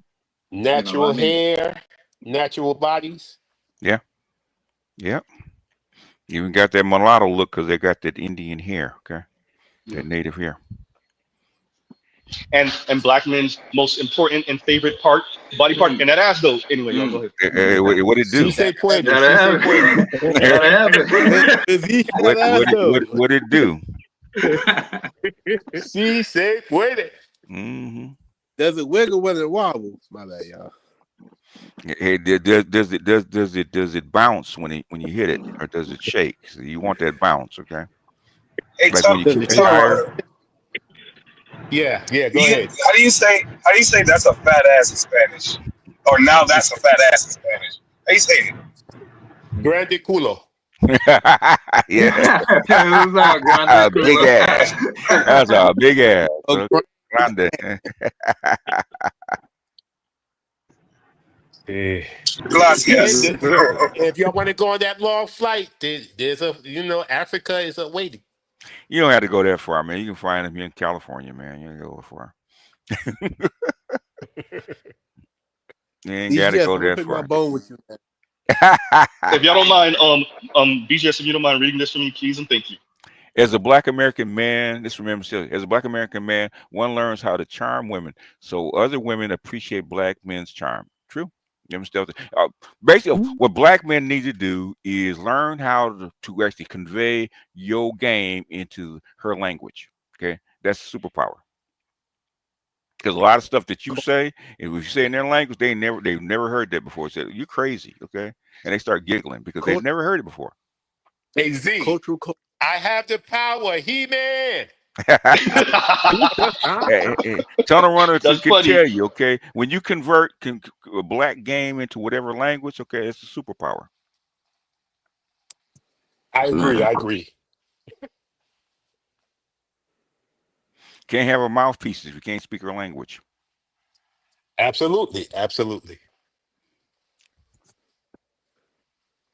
Shit, the accent alone get most of them. The accent, but the thing is that we have certain terms and way of speaking, okay, that if you translate it into her language, okay, they'll get it, okay, because their men don't have the same level of game. They don't. Yeah. And you can have your own accent. You can, when you form in a different language, you're going to change your accent. You can change because I speak Spanish with a different accent than I speak English. So I speak with a more deeper and a more aggressive masculine voice in Spanish. So it sounds better than what I'm saying right now. Yeah, different like my experience is like different languages speak from different places in your throat. Like I used to be fluent in French, but I didn't have anybody to speak to, and after so many years of just not using it, like I'm basically a beginner again. But there was a French chick in college, and nobody could speak French, and somebody happened to tell her, "Hey, the RA, he knows French. He's fluent with him." So she comes up to me one day, and I used to be a little thing like we would talk, conversing in French now and then. But we was at a party one time, and she told me straight up, she was like, "Yeah, like in Europe, it's like always fawning over you." And I was like, "What?" I'm like, I'm just. She's like, "Nah, we wouldn't let you chill." Like intelligent man, it's like your accent, your physique. She's like, "Yeah, you would not be left alone." Yeah, because the thing is that it's the accent and language is one thing, but how you think, okay, it's more how you think. Game is more about how you think, how you see the world, okay. And if you translate that into how you see the world into their language, right, that's a superpower. Yeah, no, 100% agree. It's mindset. It's mentality. Your game is mental. BGS, I still got a bone pick with you, man. No, pick it. But nah, I don't like how you said. I don't like how you said. Well, back in my day, we had okay women, and then when I say I got an okay woman, it was a problem. As a group, I'm not talking about individual. I'm talking about as a group. Okay. When my father came up, he could throw a rock and pick a wife. Okay. Because like 80% of them are actually qualified to be a wife, right? Okay, you can't do that today. You're lucky if it's 10%. Shoot, you gotta throw a moon in that bitch and see which one is actually. Man, you remember the how they used to mine for gold and have to down out a trough and they got to shake the little pan. Okay. Oh yeah, that's how you find a wife now. Okay. It's so hard. It's so rare. All this effort, and then when you get that little bit of gold, you're like, fuck it. I might have to do that as a meme, right? Okay. 1950s, how you find a wife, right? You throw a rock into the ocean, okay? And what 2025, how you find a wife, right? And show a guy shaking a gold pan, man, trying to find flakes of gold, okay? Well, as of what Z has been saying, that's a good one. If I'm wrong, y'all tell me, okay? I didn't hear what you said, BGS. Say what? I didn't hear what you said. I was saying is, I said I should do a meme, right? Like in 1950, right? How do you find a wife? You throw a rock into the ocean, right? It's gonna come back True. wet. Okay. Okay. In 2025, right? You got to be like the gold miner, right? Shaking that pan, looking for flakes of gold. You gotta fly off the planet to find a wife. Yeah. Oh The man. way this shit is You working got. now. I mean, you gotta got go a find an mind. alien. You got a mind for. You got a mind for a wife now. Okay. You just can't pick her up off the ground. True. You know, there's a saying by Robert E. Lee. He always used to tell his generals when he gave an order, like, "Hey, take that hill if you can." Vince, I don't think you can take that one. I don't think you can get that one, bro. True, say that. And let me read this real quick. And Leon says, BGS, Sophia, or was that Asheroth, is Isaiah's ISIS. I'm sorry, ISIS should we fear. So what? You can read it. Okay. I said Beach Sophia or Ashira should we fear? I would say Asherah you should fear. ISIS is supposed. ISIS is the one that actually reclaimed her son and built the body back again. Okay, that's ISIS. Yep. If you actually want to see a vision of ISIS, is when they went up to the in the Black Panther, right? They went up that mountain, okay, and they rescued. Yeah. They rescued him. That's the picture of ISIS, okay. Yeah. And if we had more ISISes that were actually venerate and uplift the black man and put him back together, okay, then you have a better community. But ISIS, you should actually revere ISIS. Like what the Daughters of the Confederate did? Yes. By the way, they were on the losing side. Good point, Vince. Good point. Good point. Losing side, still making sure to put BS propaganda about they shitty ass white dudes out there. But whether we're winning or losing, whether we're winning or losing, poor or rich, they still talking shit. Look at Z Ramen. Anyway. A real. Go ahead. Exactly. That's all I wanted. Good. Let me. No, he said a real man would. No, I get what he was saying. He was just wanting to say that real man would. That's exactly how they sound. That's exactly how they sound. Oh yeah. And Ben says, and my apologies, y'all. Y'all already know this is a reckless stream, so that's why y'all didn't hear me speaking for a good 10 minutes earlier, maybe longer.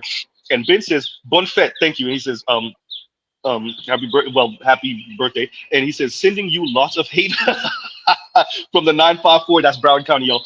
That's the county north of Dade. That's as I said before, Ace Hood, Kodak Black, XXXTentacion. Who else is from Broward? There's a bunch of people from Broward. They're from that county, which is the county up. Dade and Broward kind of do this weird beefing thing where we're really not beefing because it's like the same thing. Pretty much West Palm Beach and down is pretty much the same thing. It says, all jokes aside, much love, Zoe, and thank you, Ben. Thank you, my fellow Haitian. And thank you for the super chat. And Afro Merchant says, and I did not forget about you, KMS. I'm waiting because those are big ass super chats. And Afro Merchant says, salute to Z, the illustrious panel, mods in chat, hashtag support Black Men Media. And thank you, Afro Merchant. Thank you for the super chat. And y'all go ahead, y'all. I'm sorry, Mr. Z. Of course, it looked like my birthday is gonna be filled with leaky nose. I don't know what happened. I woke up and allergies, which is like lower. I did not have these allergies. I was perfectly okay last night when I went to sleep, and I woke up, and you know when you do that. No, you know what it is. You know. That was funny. If the water wet, they gator in it. Got gator, that's right. Bro, it's crazy because you know what you ever know when you go to sleep and you're perfectly okay, and then you wake up, you're like, what the hell? I didn't do anything though. It's a new day. Oh my God, I woke up like, what the hell? And you know when that first time you inhale, you're like, oh crap, I know what this is. That's a whole cold. You got to go back to what you ate. What did you eat last night? What did I eat last night? Mm-hmm. What did I eat last night? Oh, There's a joke in there. I did not do that though. No, but I ate leftover Popeyes last night. That's what I did. Yeah. And I have an idea that Mama Z is the reason why she's asking me to come to the house is because she made ground turkey, Okay. So for taco stuff, and I'm almost certain that's why she asked me to come to the house. I'm almost certain. I'm leaving the house with taco shells, ground turkey, sour cream, lettuce, tomatoes, well, pico de gallo, and yeah, all the fixings. I know I'm leaving her house with all of that. I put money that's what she did. More than likely. AZ, yeah. Go ahead. That pop was on the last day when you picked it up. Wait, say that again. I missed it. That Popeye's oil was on the last day when you picked it up. Maybe. They've been frying with that same oil for a week, and that's what happened. Week old chicken grease. Big old chicken grease. Yeah. Oh man, you never know. Actually, that's the crazy part. You fucking never know. And Afro Merchant, thank you for the super chat. Thank you for the super chat. And I feel like I missed one of MS Delta guy's super chats. Let me make sure. Yeah. Oh, Joe's. I missed Joe's, and Joe says Brittany Renner lasted how long in that hijab? Was it even a whole year? Was it a year? When the money ran out, she was when the money ran out. Basically, the hijab ran out. It was the next time I saw her. I saw her in that hijab. Then I seen her again. It was gone. And she over here beefing with PJ Washington, and I'm BGS. I didn't even watch your coverage of it yet. I put money. We all said the same thing. It's the money. It's the new contract. That's what you said? She's still okay. She's still bitter, is because she turned down the deal that PJ gave her, right? And some other chick picked it up, and basically he married her. Rightfully so. Rightfully so, right? And that's what she's still mad about. She's still mad. Okay. Yo, where's Snowman when we need him? You know what? You gotta give it to women in particular. By the way, KMS, you could come up if you have the time. You gotta give it to women, mainly black women. You're offered the deal first. Yes. You're offered the deal first. You give us the middle finger. Here's what happened. Here's why she dropped the bag. She got to that guy when he was still in high school or whatever. Yeah. And she was older, so she figured she had groomed him into what she needed him to be. That she manipulated him into getting her pregnant. Which so now I'm in the money. It's just now what kind of deal? Can I get married? Can I get the baby mama bail out, whatever? And so she thought she could just continue to manipulate him. And I think because his dad is like he's a man, media, sports, or whatever. He's an agent. Agent. Okay, so he got people around him who know what they're doing. Yeah. And I'm sure they talk to some folks, say, okay, this is how we're gonna handle her ass. Yeah. And those kind of people know people, and they can deal with they can get to the judges and whoever gonna make decisions about custody and about child support. Yeah. And that's what happened to her ass. She picked the wrong one. She should have got somebody who was, from had been raised by Keisha. If she got somebody that had been raised by Keisha, she might have been able to play her. But somebody raised by Keisha wouldn't have been messing with her. She got lucky. Yeah. She messed it up. She is all she had to do was shut up, be quiet, and act like she had some sense and was going to go along with whatever kind of program that him and his father put together, and they put together a prenuptial or whatever, and he might have married her. Let me say this, and then if Aisha Curry had not listened to her mother-in-law, she'd be divorced today. That's true. Let me say this, and then you got to Raj, because Raj was trying to say something. There's I gotta go find it. I don't know where it is, but Kim Foster did something, and I don't remember which athlete or celebrity wife. She kind of made this slide comment. Like, oh yeah, she don't be talking. And I'm like, bitch, you really be wanting. And this is the thing for a lot of sisters. I'm using her as an avatar for a lot of black women, which is like, you come in the door with whatever husband or boyfriend or baby daddy it is. He's the name, he's the draw, he's the money. And then you're supposed to do what to show your autonomy? Destroy the fucking relationship? And like when she made that snide ass comment, that's all I heard was like, "Oh, you over there being quiet and being submissive as a wife or a girlfriend or baby mama." LeBron James been with Savannah for 20 years. I think last year was the first time I ever heard her speak. Yep. See, exactly. And I don't. Was it LeBron? It could have been LeBron. I can't remember who she was saying it about his wife not really talking. And I'm like, what's the fucking problem? Yeah. No, Go $1 ahead, billion later, she now felt it safe to talk. $1 billion later. Exactly. No, I was just gonna say about Brittany Renner is just I mean, she's just the epitome of stupid. You was an old chick. You've been ran through. You didn't even put a book out. We don't have to make it a debate on whether you ran through or not. It's public knowledge that you made sure was public. Then you still got the dude to actually marry you. All she had to do was retire. She's the same as a person who went out in a 17th year, went out there and tried to dunk, and then next thing you know, they knee snapped, and now they had to drag you off the court. It's better to just sometime put your jersey down and be like, y'all got it. This was my last shit. She just didn't know to do that. That's all it was. She was just a disaster waiting to happen because you. But remember, real quick, everyone, real quick, Black Root. If y'all remember the tape, the video that really got her on everybody's radar, she was bragging. She was being arrogant. And it was that kind of hurtful, spiteful arrogance. Like I'm really pissed, but I'm gonna tell y'all how to get these athletes. You remember? Yeah, I remember. These niggas is dumb. They don't use condoms.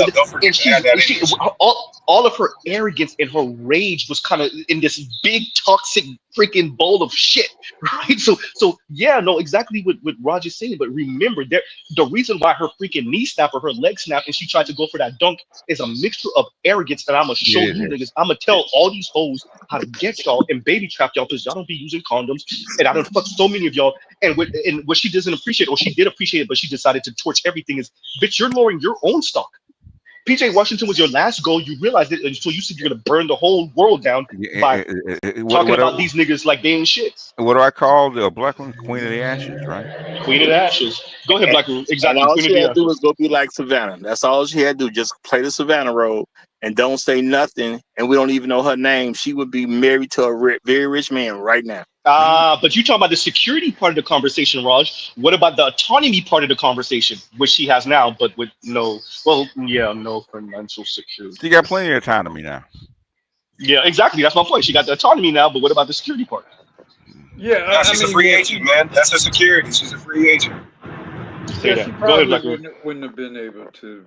She probably would not have been able to maintain it because of what Roger described, or because she was so out there with everything and just so she was kind of a sort of like a dumber renegade version of Superhead. Yeah. Where I'm just gonna air out these niggas kind of thing, and so she, and both, one thing you notice about both of them is ironically, they are both two intelligent women. If you listen to them speak, they probably are on the right side of the bell curve in terms of intellect. But the problem with women who have intellect but not proper training, and then you combine that with good looks, you end up with this super hoe kind of scenario, where I'm just gonna throw some mouth and ass around, and I'm gonna outsmart all these niggas. Then you end up outsmarting yourself. They want to be the man in the situation. But real quick. But going to what Black Uru said, that arrogance, because that is what it. I don't agree with you. I think And because they I've seen know Superhead. they're dealing with jocks who, let's face it, very often aren't the most sophisticated men in a lot of ways. Very sophisticated in what they are trained to do. Not to take anything away from them, not to say that they have any sort of natural intellectual deficiency, but they have been somewhat shielded from having to deal with certain things that the majority of us have had to deal with, particularly with women. So they get into these interactions with females like them, and them females expect to slick them. And very often they're able to do that. That's part of what I call vaginal arrogance. Well, while you had that, Vince, read the super chat for me, please, and thank you. Okay, thank you, Jason Mew, for the $10 super chat. Thank you, Jason Mew, for the $10 super chat. And Jason said, shout out to the mistress of white supremacy. May the odds forever be in your favor. Happy birthday, Z. Yeah. And thank you, Jason. Go ahead, y'all. That was just my statement of that will fall in the category of that. Can somebody drop the link for KMS, by the way?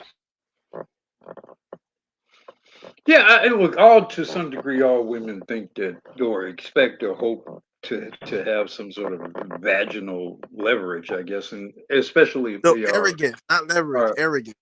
yeah, and I think most women to some degree, have that as well. I mean, you turn 13, 14 years old, and then all of a sudden you start getting this super exaggerated response from men of all ages, right?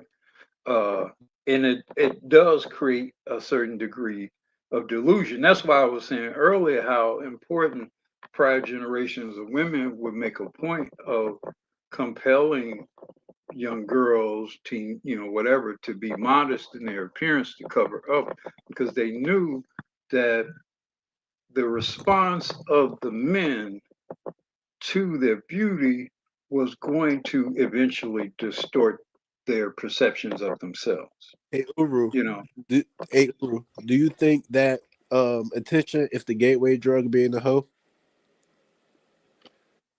Hoe, it depends on, I guess, what kind of hoe we talking about, but this sort of modern simulated hoe, slut, thought, whatever. Yeah, I mean, a lot of it, much of it, some cases, maybe most of it, is attention based. I think we men very often we underestimate the degree to which women thrive on attention, thrive on the energy of men looking at them and speaking to them and wanting to be around them, and men talking about them, and certainly men lusting after them. It's not something it's something we do, but we don't necessarily know we're doing it, or we don't necessarily know our presence is being received that way by them. But it's a very sort of symbiotic kind of relationship, and that unfortunately with social media and whatever, it's very easy to give that to freely and very cheaply give some semblances of that to women all over the world, frankly, and it has distorted their perception of their value. It has greatly distorted their perception of their value to everybody. Let me do this, everyone. So Allspec says happy birthday, Z, and thank you for the super chat. Thank you for the super chat. And before anybody goes, I gotta go all the way. Oh boy, because it's been a while.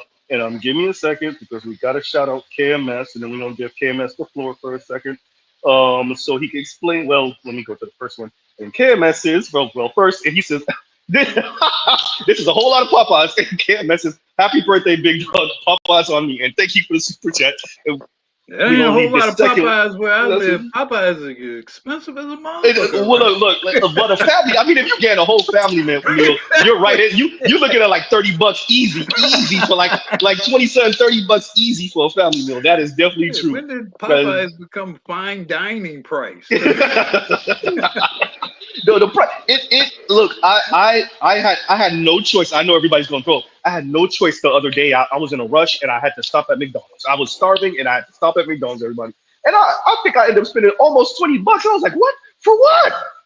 For what? And I'm like, and I haven't had McDonald's in a minute. So I'm like, why? So yeah, no. And by the way, I don't eat hamburgers. So I haven't had a beef burger, especially from a fast food place. I don't know, since I was a kid. I don't eat hamburgers. So like I got a chicken sandwich and some fries, and I think I got a chicken wrap. And this was almost $20. I'm like, for what? For who? Right? So, and KMS is, and this is to say thank you on behalf of all of us. Thank you for for being our advocate. Thank you for listening. Thank you for letting us speak. Of course. Like this is what I do. I guess the beauty of being a talker, which my lady calls me a talker. Her dad was a talker. She swore she wasn't gonna be with one, and then she ended up with one. Got your ass.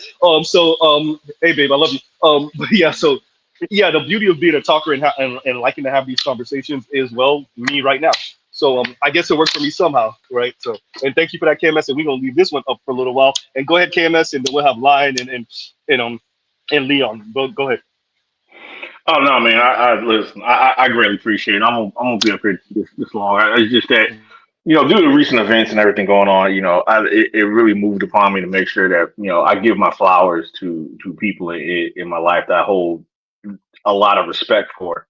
So I just wanted to say, that, thank you, Mr. Z, Thank on you, sir. behalf of all on behalf of all of us. I've learned so much through your streams, not only by you but by some of the elders that have been on here, or other people.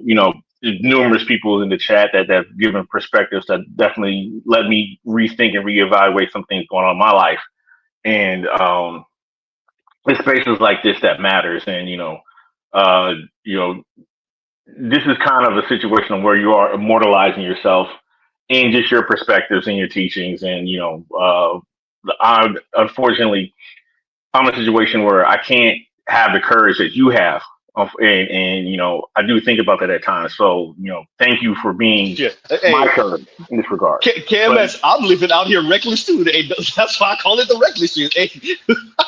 I ain't gonna tell y'all because I'll be saying way too much, but I'll say way too much if I say it. But look, there's a reason why I call it the reckless stream, and it's not because of the obvious. There's other reasons too. I get what you're saying about it. Go ahead. No, absolutely. But just on behalf of all of us, I just want to say, man, I wish you a happy birthday. But more importantly, just thank you. Thank you for giving us a platform on where we can get our ideas out. And it just really is a think tank. I'll be the first to say it, probably more so than a lot of the other channels on this aspect of YouTube. You're not afraid to entertain ideas, and what a true sign of intelligence is, you're not afraid to be wrong, which says a lot about you as a person. And a person who's not afraid to be wrong is always willing to learn and grow as a person. So I really hold that in the utmost respect and admiration. So I just want to say thank you, man. I greatly appreciate everything you do, and just keep up good work, man. We support you as much as we can, however we can. Thanks, KMS, and Mama and Papa Z. Definitely, Mama Z would love to hear that. Thank you very much. Hey, shout out to all my Haitians. Mama Z used to be like, "Who son what?" Which means like you have no shame. Have you no shame, sir? So Mama Z used to say that to me all the time. And yeah, that's for being loud and wrong. So I think that's what kind of helped me to not be shamed with being wrong and sometimes even loud and wrong. So yeah, that's how that happened. I want to say shout out to you, KMS, for saying that, because that's touching and heartfelt, and because me and Mrs. E is cool, and we'll even talk sometimes just over the phone, where it's not y'all ain't an audience for it. Thank you for saying everything. I ain't gonna never tell this nigga. Right? I knew the hate was coming. I knew the hate was coming. I knew it was coming. I was waiting. I was waiting. That's why I got quiet. I knew it was coming. That was nice. That was Chicago for your ass right there. You know what that is? It was well deserved, man. It was well deserved. You know what that is? That's your favorite cup? Oh, is this your favorite cup? Oops. Look, it fell. Wow. Right? Roger. From a technical standpoint, you did just tell him. But that was the closest we gonna get to it. That was the closest we gonna get to it. So, from a technical standpoint, you did. You just didn't say it. No, like I always say too, like hashtag your number one hater. Hashtag your number one hater. I say that to all my friends that are doing well, that are even doing better than me. I'll say some really creep shit, really fucked up shit. Be like hashtag your number one hater. But yeah, but go ahead, yeah, but also from me, from one Virgo brother to another, man. Happy birthday, bro. Thank you, brother. Thank you. And Virgo life. Right before mine is Wednesday. Right. Oh, okay. Yeah. Oh, y'all right around the corner. Look, it's Virgo life. Hey, yes, no, Black Uru's and shout out when y'all go back in the replay. Shout out to the replay gang. Black Uru's super chat was funny as hell. He was like, I should have known you was a Virgo with them pastel colors, and like, which is true. Which is true. My brother and my best friend of over 50 years are Virgos, and they're fancy guys just like you. They're very stylish gentlemen. Yeah, I'm telling you, we gotta be fresh. Ain't I fresh though? Ain't I clean? But yeah, that's us. I ain't fresh though. Exactly. I ain't fresh. Ain't I clean? This is our motto. Go ahead. No. That's the motto. But yeah, for sure. But I was listening to your last stream, Z. I mean, I can't do. I was listening to your snippet when you was listening to Chrissy. I was in my car like, yo, Chrissy, shut the fuck up. Oh my God. Chrissy, shut the fuck. She went into that whole dark skin thing. Oh, shut the fuck up. No one cares. No one cares that you're dark skinned. Eli, you know What that that meme with Kodak Black looking in the back of the car with the Yeah, I know exactly which one you're talking about.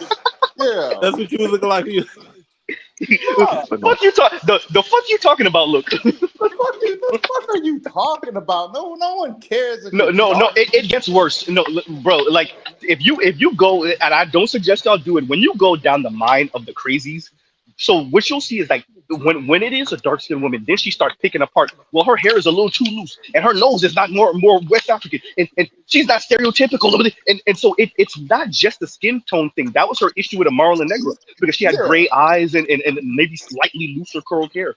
So it's not even just what Christy wants is a phenotype that is very stereotypical West African who might have a couple of pounds on her. She wants, and that's why I used to say a Lizzo bitch.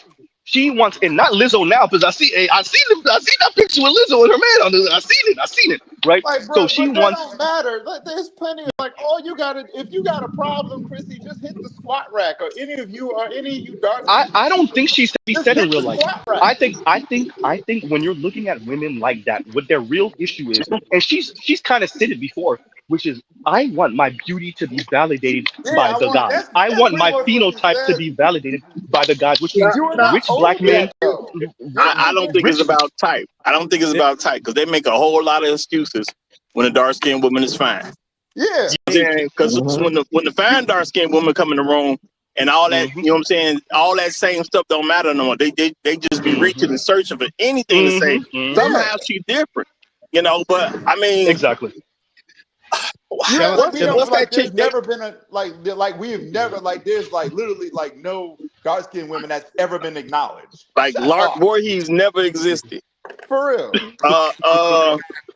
What's that chick that Keisha from Belly, Naomi Campbell. I mean, like you name her.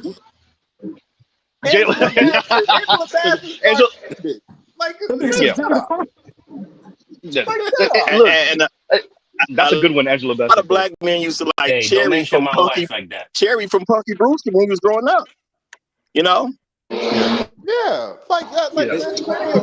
there's plenty of dark skinned women that we give props to, young and old. Let's do this. So we have a debate, maybe somebody said Angela Bassett earlier, but we have a debate maybe once or twice a year in the Black Manosphere about Kelly Rowland versus Beyonce. They both cute, they both attractive, but that's just the fact that it's a debate, and there's a reason why I'm doing that. It's not a debate. It's Kelly Rowland. It's Kelly. True, but I'm going somewhere with that. No, it's true, but but here we go. But I'm Team Kelly Rowland over Beyonce, so that's why it's not fair that I'm saying that shit on my channel. Right? But the fact, real quick, because the reason that the fact that it's a debate in any way, shape, or form, and we don't just say, oh yeah, Beyonce because she light skin, lets you know that y'all don't know what the fuck y'all talking about. The fact that there's even a debate, number one, that lets you know, and like Rod said, for me, it's not even really a debate. It's always been Kelly Rowland since I was a kid. No, it's not because of Kevin Samuels. I've been thinking that Kelly Rowland was cute when she was rocking the short haircut. I think she should actually go back to the short haircut for a little while. I think that should look good on her. My thing about that is even if Kelly Rowland's not your first choice, you're not mad with the choice. Hell yeah.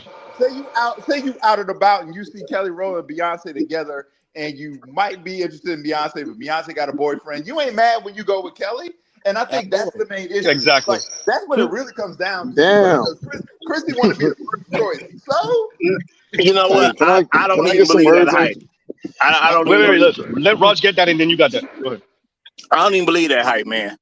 I know I was the first one to say Kelly Rowland was the baddest one. And people just simply agreed. Yo, look, you older than me, Rod, so you had to be the first because you're older than me. But I always said Kelly was the baddest one too. I agree with you on that. Go ahead. And my thing is, you don't take Beyonce when Kelly available. Beyonce just had a record company. That's it in a career. But you just looking at them as women. Who takes Beyonce and Kelly standing right there? Beyonce would not get play if they was walking down the street together. Kelly gonna be the one everybody always talking to. And if this is a debate, I want to see the dude who gonna make that debate that Beyonce is better looking than the only person who I would accept saying that is Jay-Z. Jay-Z gotta say it. I get him saying it. He got to. Well, listen, I'd be willing to have the debate, but body-wise, because Beyonce always had it, because especially when she was in the Austin Powers movie. I give you the body. I give you the body, but when we talking about fine, there ain't nothing to talk about other than Kelly. Yeah. Kelly got it on total, especially face. Kelly got it down. Hey, the long chin actually works for Kelly. Kelly got a long ass chin. That shit work for her though. But Beyonce got those, but they both have dimples though in the face. That's what makes them both stand out, because they both have dimples. They both have this alike. They both have this beautiful smile. I think I would give the edge to Kelly in smile. I don't know. Kelly just has it. It's because of that long ass face. She has a longer smile. I'm gonna say anybody who thinks when it comes to be who's fine, if you think it's debatable, go see an optometrist. Real talk. Go see an optometrist. You probably want to stop driving. Thank you. Go ahead, Vince. Let's let the young lion go. Let's let the young lion go. Go ahead, Vince, and then you got a Leon. Leon over here throwing chairs. Go ahead. Now I'm throwing chairs. It's actually Link an hour ago. Latoya Luckett was the baddest, and that's why she got kicked out. Nigga, if you don't shut the hell up, somebody throw this nigga out. You know what though? Latoya Luckett was attractive too. Let me say something. Let me say something reckless. Who's more attractive, Latoya Luckett or Beyonce? That's the real conversation. That's the real. It ain't. We ain't even gonna mention Kelly in this. That's the real conversation. The edge with Latoya Luckett was like around the way girl fine. In my opinion. Yeah, I'll give you that. Yeah, I'll give you that. But which is not a bad thing, by the way. Which is not a bad thing for all of you ladies that heard that. Around the way fine gets married and stays married if she maintains herself. Around the way fine gets married. Away from me, she married. Hey, Chris Brown made a whole song called "Around the Way." I'm just saying, the regular girl. It wasn't Around the Way. It was regular girl. Yeah, I'm just saying. You talking about the haircut? You talking about the haircut she had in Freddie versus Jason? The short haircut, Kelly Rowland. Yeah, the one she had in Freddie versus Jason. No, I'm talking about like early. I'm talking about when they were young. The short haircut that she used to rock like a pixie cut, way back. This is early. This is Destiny's Child, Kelly Rowland. This is way back. Yeah, Destiny's Child. Kelly Rowland. Yeah, Destiny's Child, Kelly Rowland used to rock this pixie cut, and it looked good on her. Right? I know. Hey, I'm gonna say something. I'm gonna say something for real. Nobody gave a fuck about her in the early 2000s. There's a whole bunch of fine bitches. I don't know about that. I don't know. That shit's stupid. Nobody gave a fuck about it. I don't know about that. Niggas weren't losing their mind over no fucking remember Kelly early 2000s Kelly Rowland had the song with Nelly and shit. She had a couple of joints and we were still listening to them. Early 2000s. You talking about 07, 08? Wait. Kelly Rowland had the joint with Nelly back in the day. Early 2000s. Yeah, still talking about her. I'm from Texas. I live in Texas. Nobody thinking about that shit. Because I know one woman I would choose over both of them. Anne Marie. I know a whole bunch of them. Oh yeah, well, come on, bro, stop it. And that's my point. Stop. And look, Anne Marie, little petite, small, and little Korean black mix. Anne Marie, I know exactly what you're talking about. Yeah, cute little Anne Marie. Just one thing, Anne Marie, I know what you're saying. Hey, but I wanted to speak about something about an hour ago. But okay, so when we're talking about Michelle Obama, Curry's wife, okay, from a woman's perspective, and it's for y'all to get it. And it goes like this. I'm gonna say it like this. Michelle sells 5 million books because she's Barack Obama's wife. Yeah, she would have been happy selling as many books as Obsidian in the Black Manosphere on her own right if he never made it to president. Like if he was just a lawyer and she had her master's degree doing whatever she was doing, because it would be in her own right. So you think a bitch like Curry's wife, what's her name? Stephanie? Aisha. No, that's Aisha Curry. Aisha. So you take a chick like Aisha. She didn't expect him to make it to the NBA, but she was always in contact with basketball players, football players while she was in high school and college. And so everything they gain is from their husband. And you know, black people are reverse nature. White women love that shit. Black women don't because every achievement is attached to a man. So it's like I never gained my true potential because I have this guy to write this check and say, "Here you go."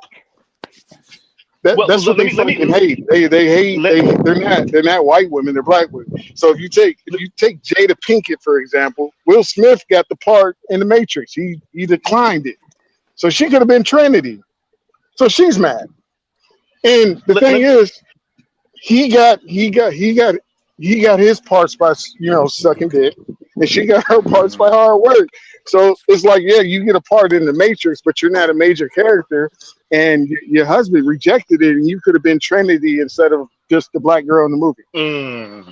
Yeah, you know what I'm saying?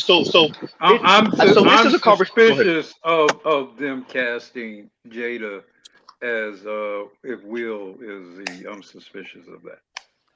Nah, they said they made the offer to Will. That's what I'm saying. I know they offered it to Will. I'm just suspicious of them because what movie has Will and Jada done together?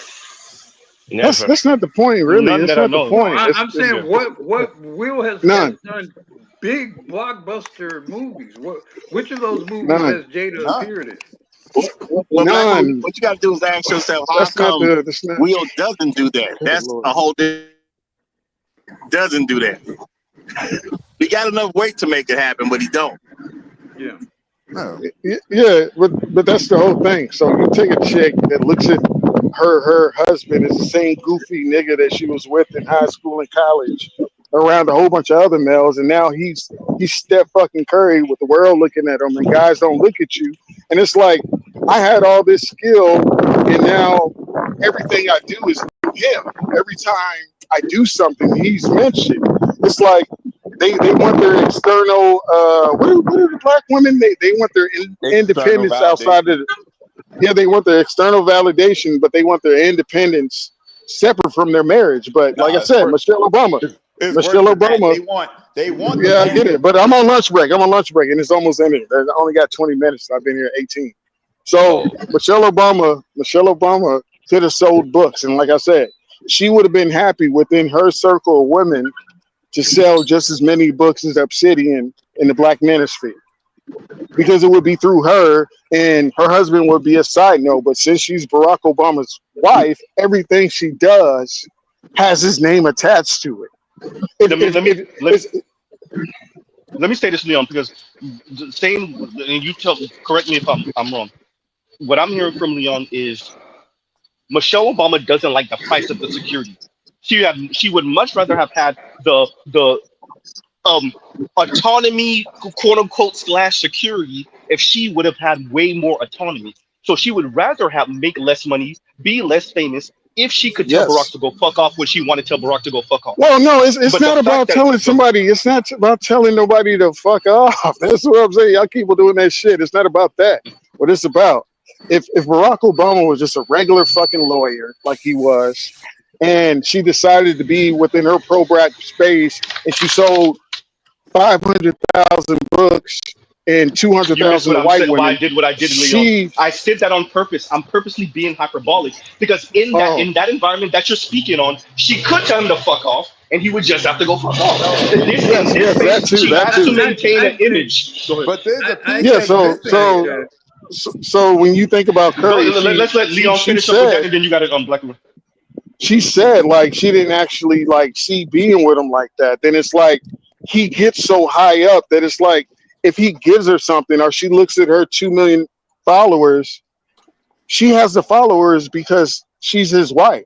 So without him, and he didn't make it to the NBA, and he was just like a college coach or an assistant or just working in some field of work, she would have had 50,000 workers making cooking videos. And she's saying my potential was taken because it's being they want to be Vegeta, not Gohan. This is the problem, but this is the problem. No, check it out. Wait. Go ahead, Leon. You be along with it. Finish with that, Leon, so we can get Black Widow. Go ahead. Wait. Go ahead. Maybe I get into. We watch Dragon Ball Z. They want to be Vegeta. They don't want to be Gohan. Gohan gets the latent potential boost freely, and he just goes on. He's more powerful, didn't train or nothing. They want to be legit. They want to do it their own fucking way without no fucking help. That's what I'm telling you. Even if it's less, Literally. even though it's Even if it's less I get what you're of an saying. outcome. If you actually look at Michelle and you look at Curry, Aisha, they're jealous of the fact that women want to fuck their husbands. Lots of women want to fuck their husbands. That's what their real issue is. If you listen to what Aisha was talking about, she was talking to this woman, and it was all this talk about, well, he ain't nothing, I ain't like him like that. He wasn't all that big deal. I just friend zone him, all of that. That was her. She's dirty macking. That was her dirty macking. That was dirty macking. He ain't all that. He ain't no big deal. I've seen Michelle do the same thing. Make a point of testifying to Barack's failings and offenses, and that's dirty macking. That's what they're doing.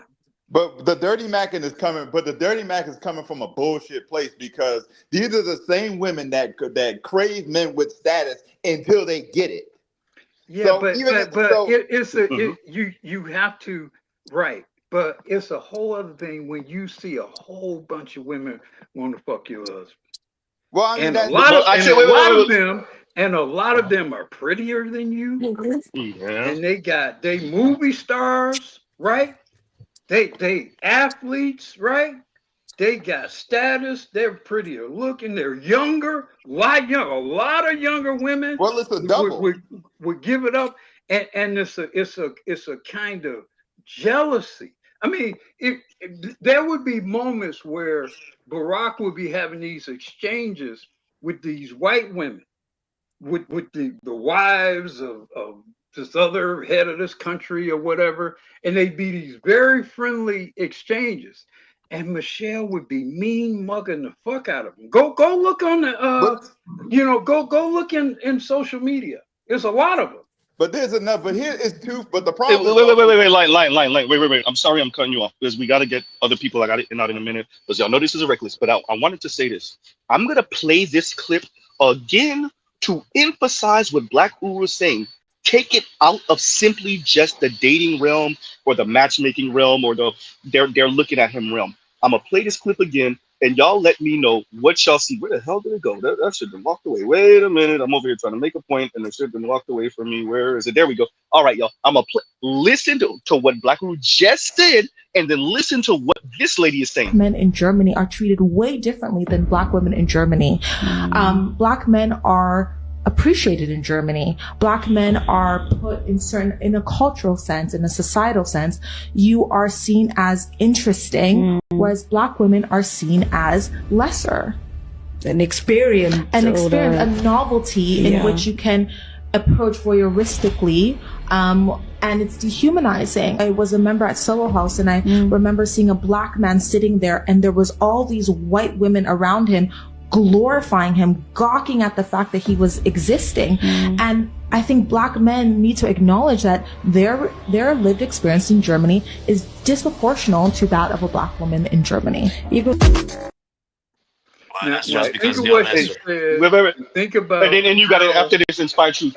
Think about what she said, and think about how they talk about their husbands. And if you think about it, what they're essentially trying to do is neutralize the effect of what that woman just described. All that love, all that adoration, everywhere Obama goes, people treat him like he's a second coming, all that kind of stuff. Michelle's basically trying to neutralize the fact that he is so beloved. And I think it's the same thing with Steph and Aisha. All the groupies in the aisles, Steph hits the shot and everybody's cheering everywhere he goes, Steph. And it's just it's this extreme amount of jealousy. Extreme amount of jealousy. But the jealousy is twofold though, because like I've been saying on these panels, like I always say, they overestimate their sexual strategy and completely underestimate men's sexual strategy. And that's where that jealousy stems from, because on the men's side, when it comes to them, men's sexual strategy, they don't see those women as viable. They don't want them. But when it comes to men like Steph and Barack, women's sexual strategy is, I want the man with status. So that's the wall they're running into. And it's just said so. let's let Inspired Truth go, yo. Go ahead.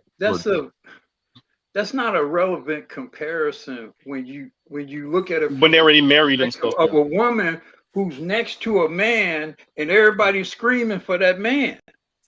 That doesn't change. Men and women, and it ain't just men and women are screaming for Steph. Men and women are screaming for Barack.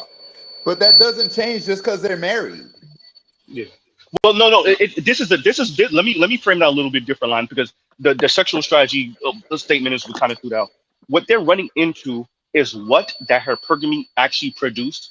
What it is to have that security. If the man with the money, the status, the power is the ultimate goal, you can't tame that nigga. Yeah. And what they ran into with all of them, including what's up Bunchen, though, the one that was with Tom Brady, all of them keep on running into the same fucking wall. You actually got the golden nugget. You got the trophy man. And what you don't appreciate about having the trophy man is he run this shit now. Yeah. I am the captain now. He runs this shit. Don't understand No. It's not that you don't understand that you won. You don't appreciate the cost of winning. Go ahead, Inspired Truth.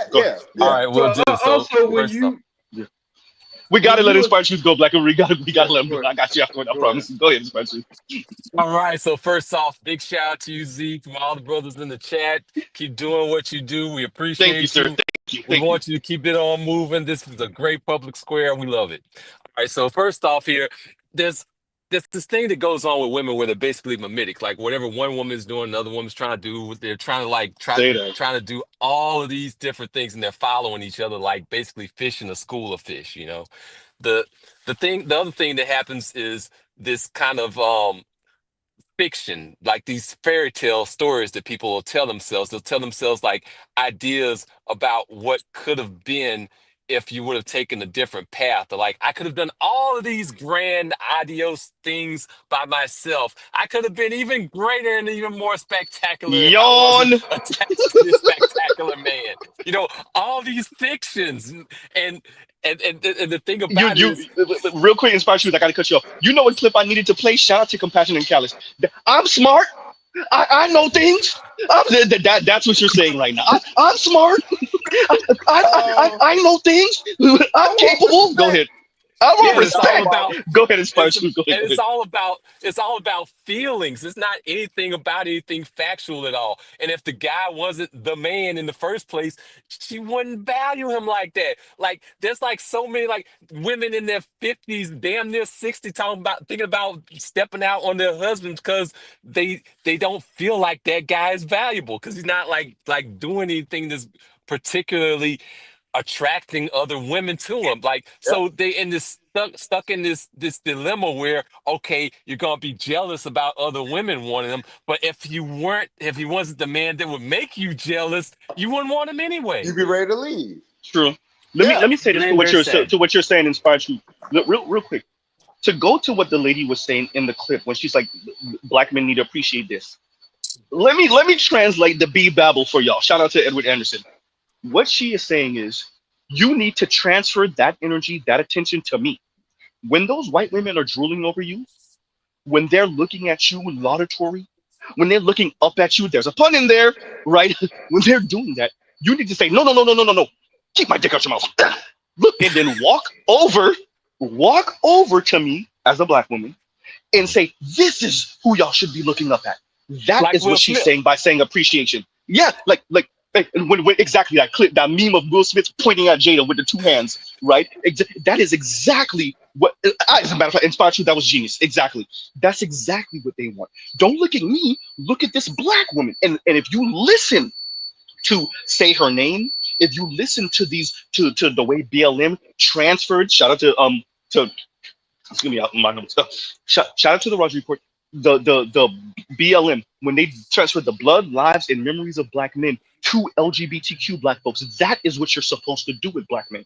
If black men are going to get the attention, if non-black people who may or may not care about black men's lives pay attention to black men, you're supposed to take that energy, that attention, the money, the accolades, whatever the fuck is going on, and you're supposed to transfer that to the quote unquote least of us black folks.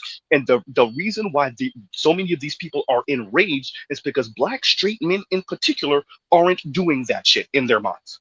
So when she says that, going to everything we're saying, that's Michelle Obama, that's Aisha Curry, that's Jada Pinkett, that's name the fucking black woman who's talked shit about her very, very important, notable, accomplished black man. It's I'm not getting this nigga ain't transferring that shit to me. It's not fair. It's not fair. There is a unwritten rule in the black community that it don't matter what this nigga is, what he's done, what he's accomplished, he's supposed to elevate me above him all the time. He's supposed to be self-deprecating, denigrating, and bringing me along and saying, I am nothing. Don't pay attention to me. Pay attention to her. And it's not fair. That is not fair! That is not fair! It's not fair that he doesn't do that shit. And I'll pause right there. Go ahead, yo. You know one of the most beloved black women in Chicago, universally beloved black women, probably loved more by white people even than black people. In Chicago, somebody's got some distortion. Yeah, somebody's background. Mute up, please. One of the most beloved black women in Chicago is Connie Payton. You might have to be a little old to know who Connie Payton is. Connie Payton is the widow of the late, great Walter Payton. Connie is beloved in large part because she was the beloved wife of the great Walter Payton. Now, here's the truth about the great Walter Payton. Connie and Walter were probably estranged, maritally estranged for the 15 years before he died in, I think, 98. He died of some sort of liver disease. In fact, apparently he was with or living with some white woman or something like that, which people didn't know about until we found out later. Connie never spoke about what Walter was doing and who he was doing it with.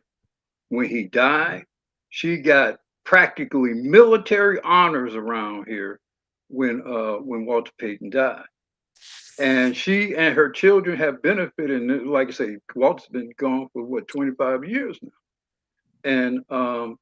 And she's still one of the most honored, one of the most invited to charitable things or whatever in the Chicagoland area, because she honored her marriage. At least she honored the public face of her marriage to the great Walter Payton. Now, if a black woman really wants to be honored and respected by the world, you cling to the best damn man who will have you, and you do everything possible to help that man to achieve his dreams.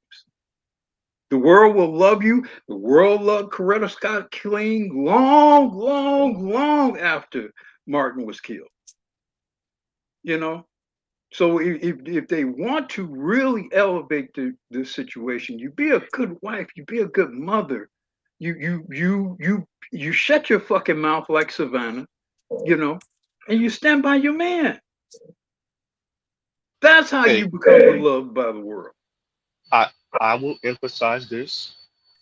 What we have, and you said penis envy earlier, Black Guru.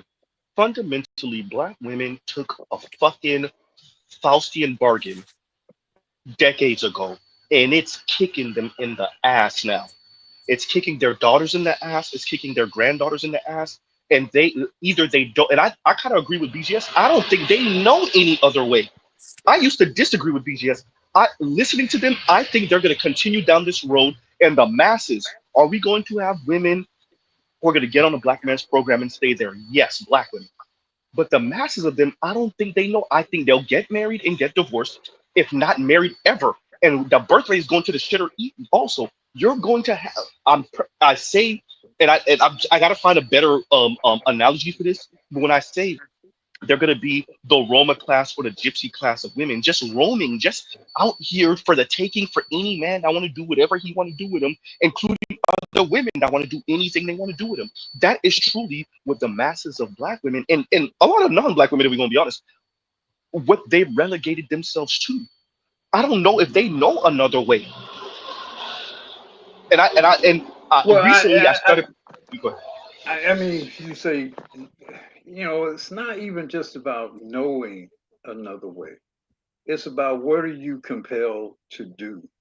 For women, in most cases, you're talking about what are they compelled to do to survive, ultimately, and to live comfortably.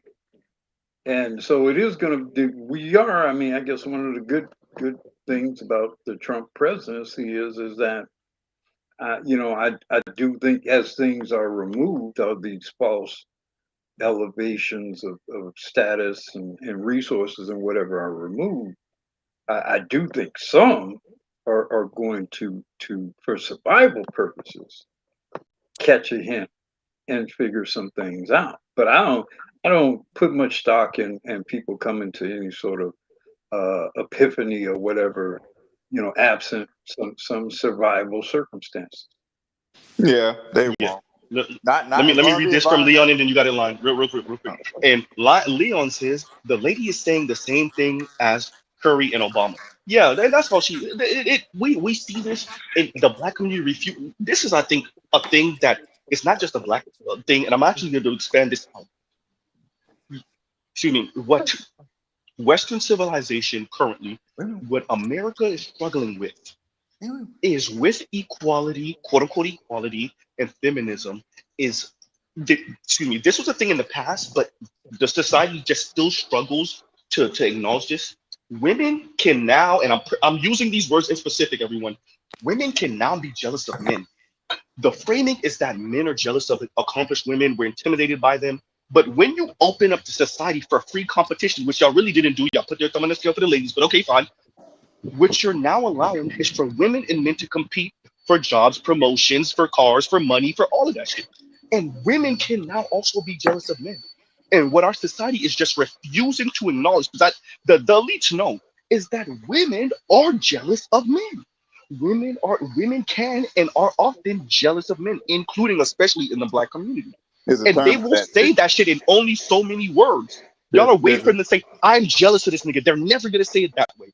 Go ahead. There's a term for that, Z. It's called penis envy. Yes. That's pretty much But what our it is. society refuses, and they'll be framing. Well, no, it's just that the system is rigged in his favor. No, it's because when he walks in the room, as the young lady said, when he walks in the room, and when black men walk in the room, it's like all the attention goes to him. No, that's the issue. It's not that I'm jealous, and it's not. This might be an extremely hot take, but why is it that every single time, specifically black men, in my experience, when they come into a place, an event, whatever, women start acting a fool, and I'm not even exaggerating. The girls start flocking, and I only see it when it's groups of black men. I've never seen it with another race. It's always my race of people. I don't know what happens, but everybody just starts acting a fool, and I'm trying to figure out why. Thoughts? They're the guys. That's why. They're the guys, and more likely they're the cool guys. They're the guys that all you hoes want. The There's a Avengers reason why show when up, they walk in the motherfuckers know spot. something's about to happen. Yeah. When the Avengers show up.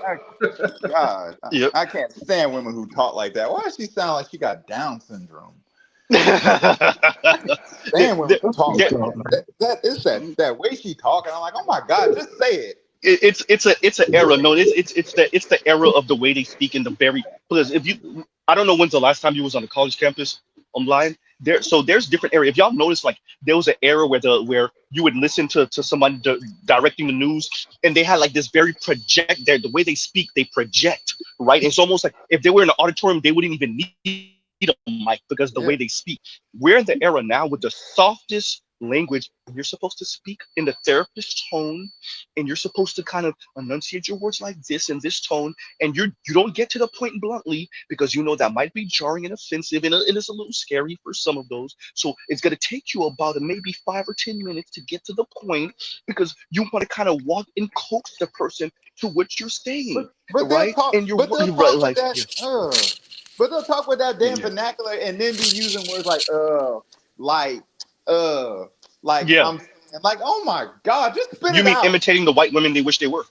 Yeah, that's annoying as hell. But as far as which he Hey, finally got to the damn point in which he's saying, baby, you just gonna have to take that up with God. Right? hey Z, Yes, it's like I Go said. ahead, go ahead. it's because we can't punch up, like I said earlier. You're not supposed to But talk yeah, back, say exactly, nothing back, all that. exactly. No, Vince is right about that. The whole concept of quote unquote punching up and punching down. The problem with that, and Vince, I'm actually glad you brought that up, is it doesn't factor in class, upbringing. So like the Kim Fosters of the world can act, and Kim Foster knows better. That's why she doesn't usually go in that direction because she know niggas like me are waiting to bam her ass. But not in that way either. I would never. Yeah. But it's exactly Don't is break him up. the framing of punching up and punching down, which is because she's a black woman and because of the way they think of intersectionality, she can say whatever she wants about Negroes, about black men, particularly straight black men, because she's quote unquote punching up. Me, on the other hand, I have to mind my manners speaking to a woman or speaking about a woman like her because I'm quote unquote punching down. Now, that doesn't factor in class or anything like that because the thing that intersectionality does, it's actually fixed. They like to act like it's fluid, it's not. It's I mean, actually this. fixed. Once you're a black woman, regardless of your station in life, how But your here's upbringing, the your education, and wait, real quick, y'all, it Uh-huh. doesn't matter, right? Because you're a black woman, you're automatically in a lower station compared to a straight black man. This is how people like a Kim Foster weaponizes intersectionality against someone like me. So it doesn't matter that I'm blue collar, she's white collar. It doesn't matter that I'm a college community college dropout, that she's Harvard educated. It doesn't matter that she probably makes, I don't know, more than 3 times more than me. None of that shit matters. What Okay. matters is that she's a black woman and that I'm a black man, and it stays that way. So she gets to quote unquote punch up towards me, and I need to mind my manners and just take that on the chin. Pause. Go ahead, no y'all. Z. Pay attention to what I said specifically. We're punching up at her. We shouldn't do that. That's the whole thing. Oh yeah, no, yeah. That's what I mean. Because we're not. They're trying to make it look at. They're trying to tell us as if we're punching down, but no, we're actually punching up, and it's No, not even punching. So BGS yeah. caught May up on that last year or the year before, exactly what you're saying, where he was like, who's the more college educated? Okay, at the time, who it is still this case, who has more jobs? Who has and what he was doing was saying, so who's exactly the one punching up again? Which is what you're getting at. Well, yeah, I exactly. mean, I don't Exactly. give a damn what they think. At the end of the day, I'm taller than you. So yes, I'm punching down. Get the fuck out of my way. Go ahead, Raj. I want to throw a punch. But Wait, say that again, Raj. Wait. I said Real quick line. Go. I want to throw a punch because we're in the world where everybody's supposed to be equal, right? So in a world where everybody's equal, I can only punch across. And in the world where everybody's equal, if I want to watch basketball professionally, I can watch the NBA and get a good product, or I can watch the WNBA and get a good product. I knew where you I'm not go. going to even say either product is bad. But if I got to choose between which product I'm going to choose to consume, what are we all supposed to pick in a world of equality? I mean, We Roger, should the thing with that, all pick the right one. I mean, The at the better. end of the day, Roger, women are going to choose the NBA game. No, I get what you're saying, but my thing is, as men, we just need to start taking notice of the fact that women don't like the results of equality because if everything's equal, we just pick the best, Well, and they we don't don't worry like about whether either. it's male or female. But when you bring in examples like Michelle Obama and Aisha Curry, they don't like the results of hypergamy either. Well, the thing is, I'm looking at them as an equal. I know what they potential can get them, less than what they already have. Because let's keep it real. Their husbands have powered their careers, and I mean, Steph Curry's a very rich man. He just don't have enough to put Aisha Curry on. He ain't got that much money. But that's He's trying. But that's the conundrum. Ooh, wait a minute. Raj. Do you see, that's what Raj was a rapper back in the day, y'all. Raj, say that again slowly because that was the sneakiest I've ever heard one. Go ahead, Raj, say that again. I said Steph Curry does not have enough money to put Aisha Curry on. He's tried. It's that simple. And there you go. Well, it's interesting you say he don't have enough money. I don't think it's that he don't have enough money. What he don't have is enough. Well, maybe I would say he does not have enough money to lose. To put her on that's Raj's point. Because That's Raj's point right he's there. definitely Go ahead. invested in trying to put her on. But the problem comes in, okay, after this project and that project, and they all are losing projects, at a certain point, the investment or the return on investment is not there. See, if she were particularly talented and particularly charismatic, he would have done enough to put her on. Because a lot less has been done for folks to get put on than well, she had a cooking show and this show I and remember that that. show. Yep. She's been, Yep. she's had a lot invested in her to put on. If she were something worth getting put on, she'd have been put on by now. You know who Aisha Curry? Wait, real quick, y'all. You know who Aisha Curry is? Aisha Curry's the cute square chick that's annoyed and angry. She got picked up. She ended up with the cool nigga, the nigga with some money, the nigga with some status, and she's angry that she's not charismatic enough. I know Aisha Curry. We all know Aisha Curry in real life. We all know them. Bitch, you not that bitch. You know the You're not her. You're not. And maybe I should use real quick. You're not that chick. Go ahead, yo. Curry would be if she was talented, or effectively would be. She be on. She would be. Well, just to give you some perspective, if she were talented, you know who Aisha Curry would effectively be? Nancy Reagan. She'd be Janet Jackson. She I got this don't know famous about brother who Go ahead. who they had a TV show. He was a big movie. Get every spotlighted opportunity. She got all the spotlighted opportunity, and when she got that opportunity, she shined. That's what Steph gave her that same opportunity with his fame. And with the investment in her, he gave her every opportunity to do that. But unlike Janet, she didn't shine.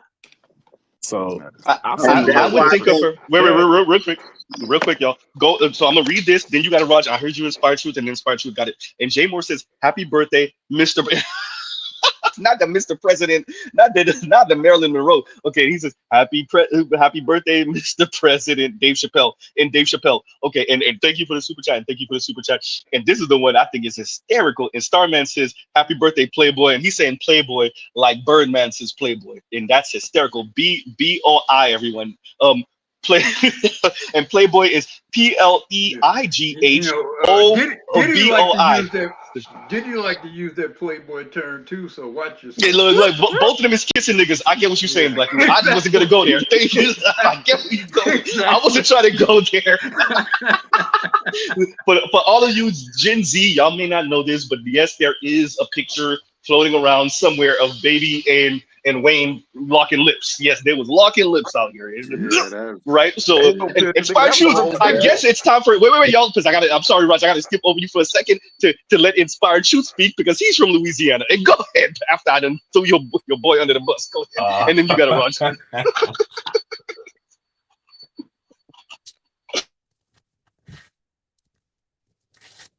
Go ahead, Inspired Truth, and then Raj got it. Oh, but he dropped. Is he still there? Oh, goddamn it. No, there you go. No, that's not. Oh, he's not here. Go ahead and then Raj. Let me drop one sentence, please. Yeah. Go ahead, Bruce on To Wayne. all the black women who are jealous of their husbands or boyfriends, I must speak like Homelander. Remember that scene from The Boys when he said, I'm taller, I'm smarter, I'm faster, I'm better. That's it. Look, talking about being antagonistic. You have a value. And what's wrong with having a value to the guys that have value? And if you want your own singular value, if you want to be valued by non-black folks, and maybe by black folks also, you've had a good 60, 70 years to show that you can do that. And there's Oprah and Shirley Chisholm and Janet and Beyonce and Whitney and Condoleezza Rice and Susan Rice. And I mean, there's a couple, but like Is it Barack?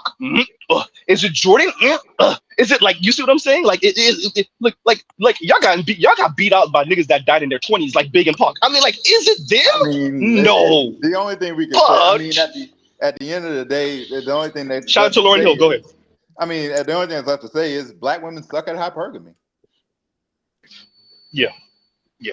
Well, I think I continue to go back to this, is that FD Signifier told us what it was when I had that first conversation with him. He said it, and it's been rolling in my mind since he said it, which is they want their security and their autonomy. And what did I do when he said that? I laughed, because you can't have both. And by the way, the FDs of the world know they can't have both. They know they can't. Well, and not simultaneously anyway. Here's the thing too. That's an excellent point, that security and autonomy, because the Democrats would have drafted Michelle Obama for this nomination. They would have done that if they believed that she actually wanted to be president and was willing to go through what would have been necessary for her to do that. The party would have backed her. They would have got rid of Kamala Harris's ass in a minute. They would have got rid of her just for the proximity of having Obama back. They would have tried to make Michelle president. So you're right. She want to be able to do whatever she's doing, but then live her little comfortable life. That's what Michelle wants to do.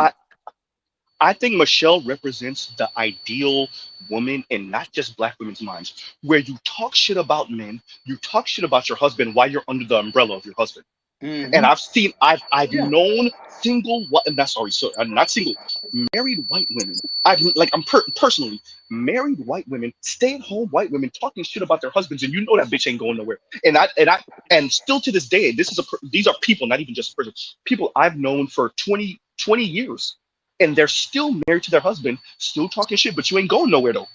And that's that is the ideal. You get to spew your toxic venom about men and about masculinity and toxic masculinity while you're and talk shit about your husband, right? And it's Drew Altiolo. For all of us that know that big ugly bitch, Samoan bitch, Drew Altiolo with the Jason Momoa looking ass fiance, and she's talking shit about men. Meanwhile, she has this muscular Samoan, good looking dude, and that is the goal. I get to talk shit about y'all, and y'all can't say shit because look, I got this man over here, and by the way, he's good looking, and by the way, he might have some money, and by the way, this is the goal. Michelle is that, Jada is that, all of them are that. All of them are that. Go ahead. I think the issue is they can have their security for the most part, and they can have their autonomy for the most part. The problem is they lazy. Because you in the world. Wait, Raj, you got to make that math work, because I don't see how that works. Go ahead, Raj. Go ahead. No, for the most part, you can have security and autonomy at the same time. Yeah, all you got to do is build Wakanda. They charge you with doing that, sir. They charge you. Go ahead. Shield over the magical invisible shield over top. Right. I'm saying we in the world of equality. Women can actually build buildings. They can build structures. They can build institutes. They can build whatever they want to build. You can't be lazy. I'm saying. I know where Raj going. Go ahead with that, Raj. No, let him get that black group, because I think I see where Raj going. I told a young lady had an incident about stealing. I said, look, you're a single mother. That's on you, because you didn't choose to marry the guy that you was with. You out here talking about you stealing because you ain't have no money and you struggle. I said that don't even make no sense, because if you steal from somebody, you open up the door to getting killed, because you can't tell somebody how to respond to you stealing. Now, at the end of the day, you got to stop being lazy, because it's money out here. The issue is, why won't you go get it? I see. She was trying to come at me like, well, stuff is hard, and I can't do this and I can't afford that. And I say, it's all this money out here, though. Why don't you just go get some? Now I'm putting the responsibility of being a true adult on her. No, it's money out here. You gonna go get some? Because if you ain't gonna get none, then you can't complain about the fact that you don't have what you want. You can have all the autonomy you want if you're willing to pay for it.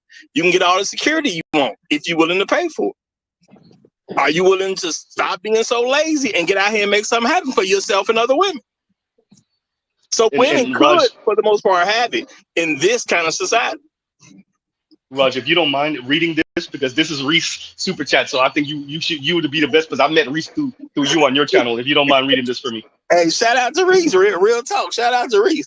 Shout out to Maurice November. He said, shout out from Lauderhill, Deep Side. Happy birthday, man. And thank you for that, Reese. Thank you for that. Thank you for the super chat, brother. Thank you for the super chat. So, Right. And go ahead. Well, Inspired Shoe dropped out. Go ahead. Let's do this. Leon. Then we go because I'm gonna have to drop in a minute, y'all. So go ahead, Leon, and go ahead. After that, Vince, you got it. And who let else me was get trying in to there. speak? Was that you, Better You? So as a matter of fact, let's Yeah. do this because Better You is probably gonna be short with him. Go ahead, Better You, Leon, then Vince, and we gonna start wrapping up, y'all. Because reckless. Go ahead, y'all. I just want to say this because my phone's getting really low with the battery, but happy birthday to you, man. You're one of the most Thank you, sir. intelligent and insightful brothers that I know. And keep doing what you're doing, man. Your voice has a big outsized impact, man. So just keep doing your thing, brother. Not better you hear me with the you is kind, you is smart, you is important. Not better you hear me with the you is kind, not the help. Better you ain't hit me with the help. It's hysterical. No, thank you, better. Thank you. I value it. Thank you, y'all. And I do value you guys' compliment. It feels weird because I'm Mr. Z, not Mama Z was good with it, and it always just made me feel weird and cringe. And like I told y'all earlier, my lady, her mom was gave me a card, and it was really heartfelt, and I felt weird, feeling weird about the card. If that make any sense to y'all, I'm like, why do I? Anyway, it's something about compliments that make me cringe a little bit, and it's not a bad thing. It's Yo, just happy go ahead, y'all. birthday, Z. Happy birthday, Z, Thank man. you, You're sir. gonna be like a 60-year-old nigga talking fast as fuck, and it's gonna be weird when you get older. Just straight up. Think about an old ass nigga. Think about an old ass nigga with no teeth That still talking speak fast as fast? he do. Yeah, they Hysterical. still speak fast. I hope my grandkids Yeah. got face masks. So I've been reading a lot of polygamy and all that type of shit. And something that I noticed, that I sent you a link to the lady. She's polygamy and all that. Her husband and her just sleep with other people, do all type of shit. And I was listening to her, and it started making sense to me when she was talking about the formation of monogamy and how you have to be seriously selfish. And so when Black women speak about autonomy, it's like, okay, if I give you autonomy, then you're actually not gonna you're taking away from my needs, that you already been doing. So if there's, like I say always, there's only 24 hours in a day.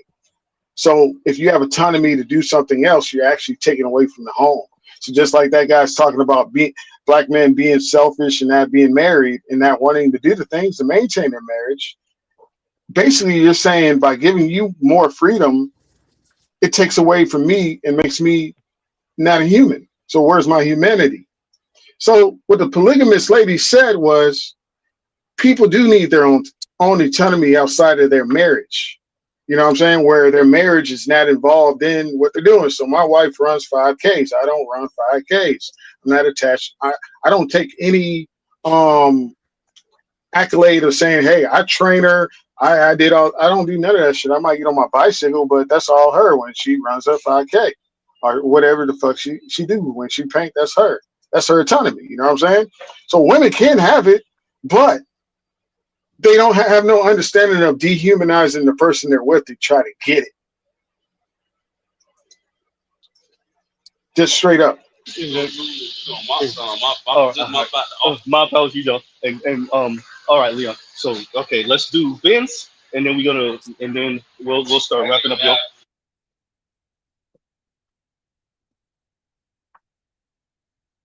Go ahead, Vince. Okay, here I go. Again, happy birthday. Okay, Mystical. Shout out to the Virgos and things like that.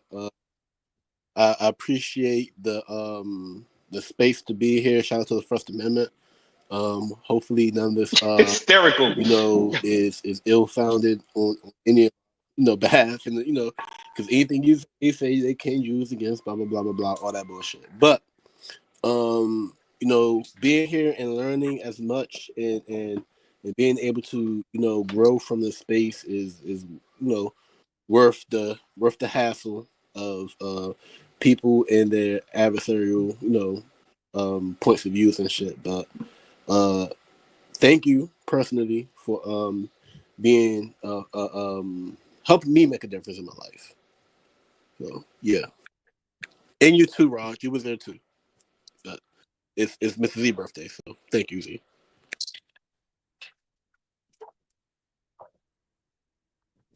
All right.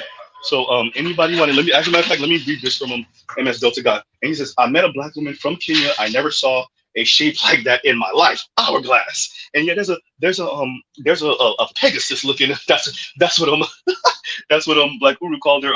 Zulu put us on, and I follow her page on IG. I think she lived in one of the 8 Asian countries. I can't remember.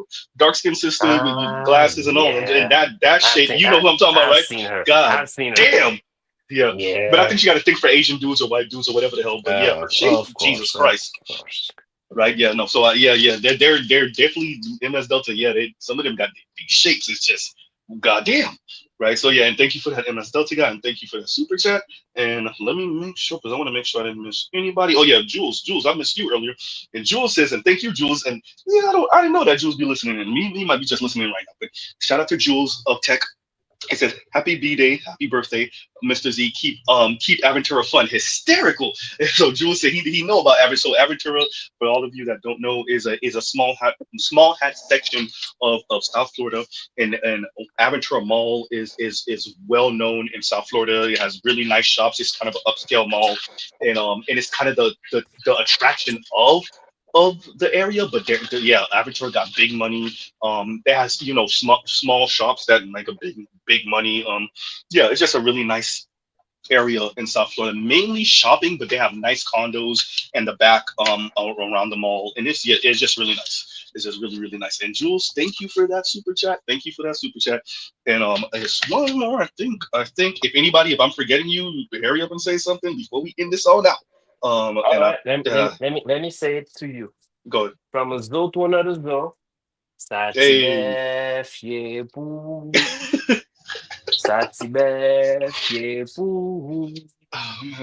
Thank you very much for creating this space for me to vent sometimes and all that good stuff. But you stay in shape, you don't speak Creole, and I stand on it. My Creole is trash. Go ahead, yo. Oh man. All right. And Ben and y'all, like Ben, you, Bruce on Lane, when y'all speak to me, y'all know it. I'm like, God damn, that's Z. What you doing? I'm like, I don't know. Look, it's trash. It's trash, and it's not Papa Z's fault. It's not. It's just because if y'all met my younger sister, who I grew up in the house with, mom and dad saying everything literally the same, y'all be like, there ain't no way y'all grew up in the same house. Yes, we did. She just got it, and I did. You just didn't care enough to get it. Yeah, low key, and I regret that shit. Yeah. You didn't think you needed it, huh? So right now, I still kind of don't, but I regret not taking it seriously when I had the chance. Well, so let me read this from a split Jim. He says, "Big up on your earth, strong blessed," and thank you, a split Jim. And then that's some pop up for y'all answer. And somebody could do a better job than Z, but I don't know who on the panel could do better than Z. Well, let me ask you something, all you people on the panel. What if we had all this wrong? What if deep down these women just didn't like us? That's it. They just don't like it. That's my conclusion. That's a Black Uru question right there. Deep down, most women just don't like men. I would liken myself to shout out to Can't Mess if he's listening. No, they're stupid. Yeah, they're stupid for not liking us. Well, what do you mean? Us. What do you mean by like? What does that mean? They just I think it's natural that women just do not like men. They need men in certain circumstances. They need men to work and provide for them, but they just don't like men. That's why it doesn't bother them to just hurt men in any way they can. It's important for you that women like you. It's not important, but it just makes sense when I understand that they don't like me, why they would behave in such a manner towards me. Okay. Well, I've never really, and this is just me, having been married, I've raised women. I don't really expect them to like me. I mean, you want a woman to be romantically interested, to desire you, somewhat for reproductive and purposes, and um, enjoy each other intimately, make a family, make a home, uh, have some. You have your mission as a man. She is becomes a part of making that happen with your family, whatever business, career, community interests you have. I just never really thought very much about whether or not, it's been a long time since I've concerned myself with whether or not a woman liked me. Been a No, long, long time. elder, And, elder. and, and let me finish. And I think, what time and perspective has given me is I don't think they were ever really supposed to like us like that. I mean, I think there's a natural kind of rebellion that women have against us. And I think it's understandable. If I were walking around on the planet with and half all the people were much bigger and stronger and faster and braver and probably to some degree even smarter than I was, I probably wouldn't like them fuckers either. I Yes. would be afraid of them. I'd be suspicious of them. And all these behemoths are trying to get between my legs. So yeah, Yeah. I probably would feel a certain kind of way about them. I think it's a natural kind of thing that women have, that they have a kind of a need, revulsion, love, hate. Of course, they have all that for us. And I mean, what we're dealing with Black American women in particular, and I would say Black women all over the world, is not them. It's the intrusion of these outside forces that have perverted what would have naturally developed and been maintained in some sort of homeostasis between the male, the female, the man, the woman, the husband, the wife. So I don't put much thought into whether or not my wife likes me or whatever. Is she going to do what I need her to do, for me, for our family? Is she going to be respectful of me and what I've done or whatever and what we've tried to do?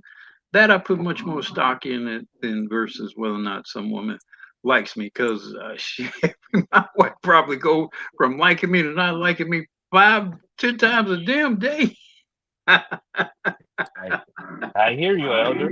But since I hear you mention the outside forces, so I think what I'm getting is the outside forces might be playing into something natural in women's nature to not like men, and it has become politicized, financialized, and I would say even widely accepted or weaponized against all men.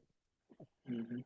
No, that is true, and that's why I believe, many of us probably, I kind of look at things in terms of odds and percentages, and I believe very much in critical mass and momentum and things of that sort. And so I think a certain percentage of Black American men, and that may be of FBA extraction, or men like yourself who are who are from elsewhere. But I think there will have to be a critical mass, maybe not the majority, and I don't think it ever will be the majority.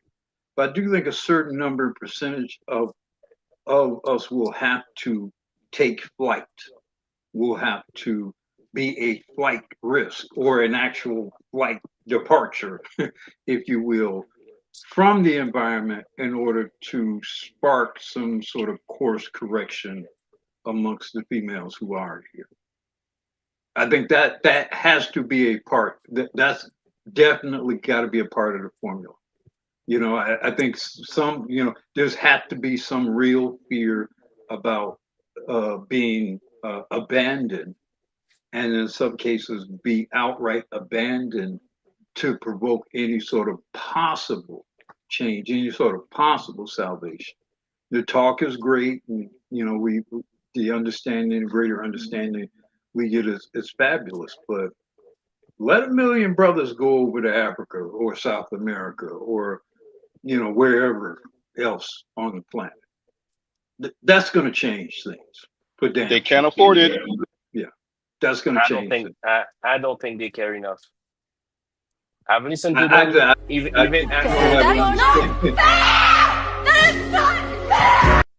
don't think you have an understanding about the nature of females that actually believe that.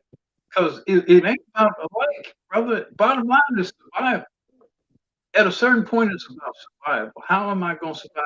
These women are looking around. They're seeing, 350 whatever thousand job losses in the first half, a quarter of this year. Trump and all his glory. They're witnessing all of that. And it's only getting worse, and this is spreading throughout the world. And America is being supplanted now. So the position that they had that was enabled by America is going away. So it wasn't about who likes somebody. That thing is very fluid. It gets very fluid when whether or not your ass can eat. Seriously. So I don't put a whole lot of stuff that like shit. I think that's very environmental and very situational. Okay, Aldo, but I don't think I necessarily would want to deal with a woman who wants to be with me just for the sake of survival. You know what I'm saying? It's like when things were good, I wasn't shit. But now that you're getting your ass kicked, all of a sudden you want to. Well, I'm not saying get with those women in particular. That's why I said, brother, it's gonna take some. Part of the formula has got to be some of you actually leave them and go elsewhere. That's a part of the formula. Because guess what? When some percentage of you leave and those who are left stay, then their view about what they quote like is going to change. It's definitely going to change. And the expressions of gratitude and graciousness and hospitality are going to change. Now, it may not necessarily benefit all the men of that particular generation, but I bet you the little girls coming up under them start thinking and behaving a little bit different.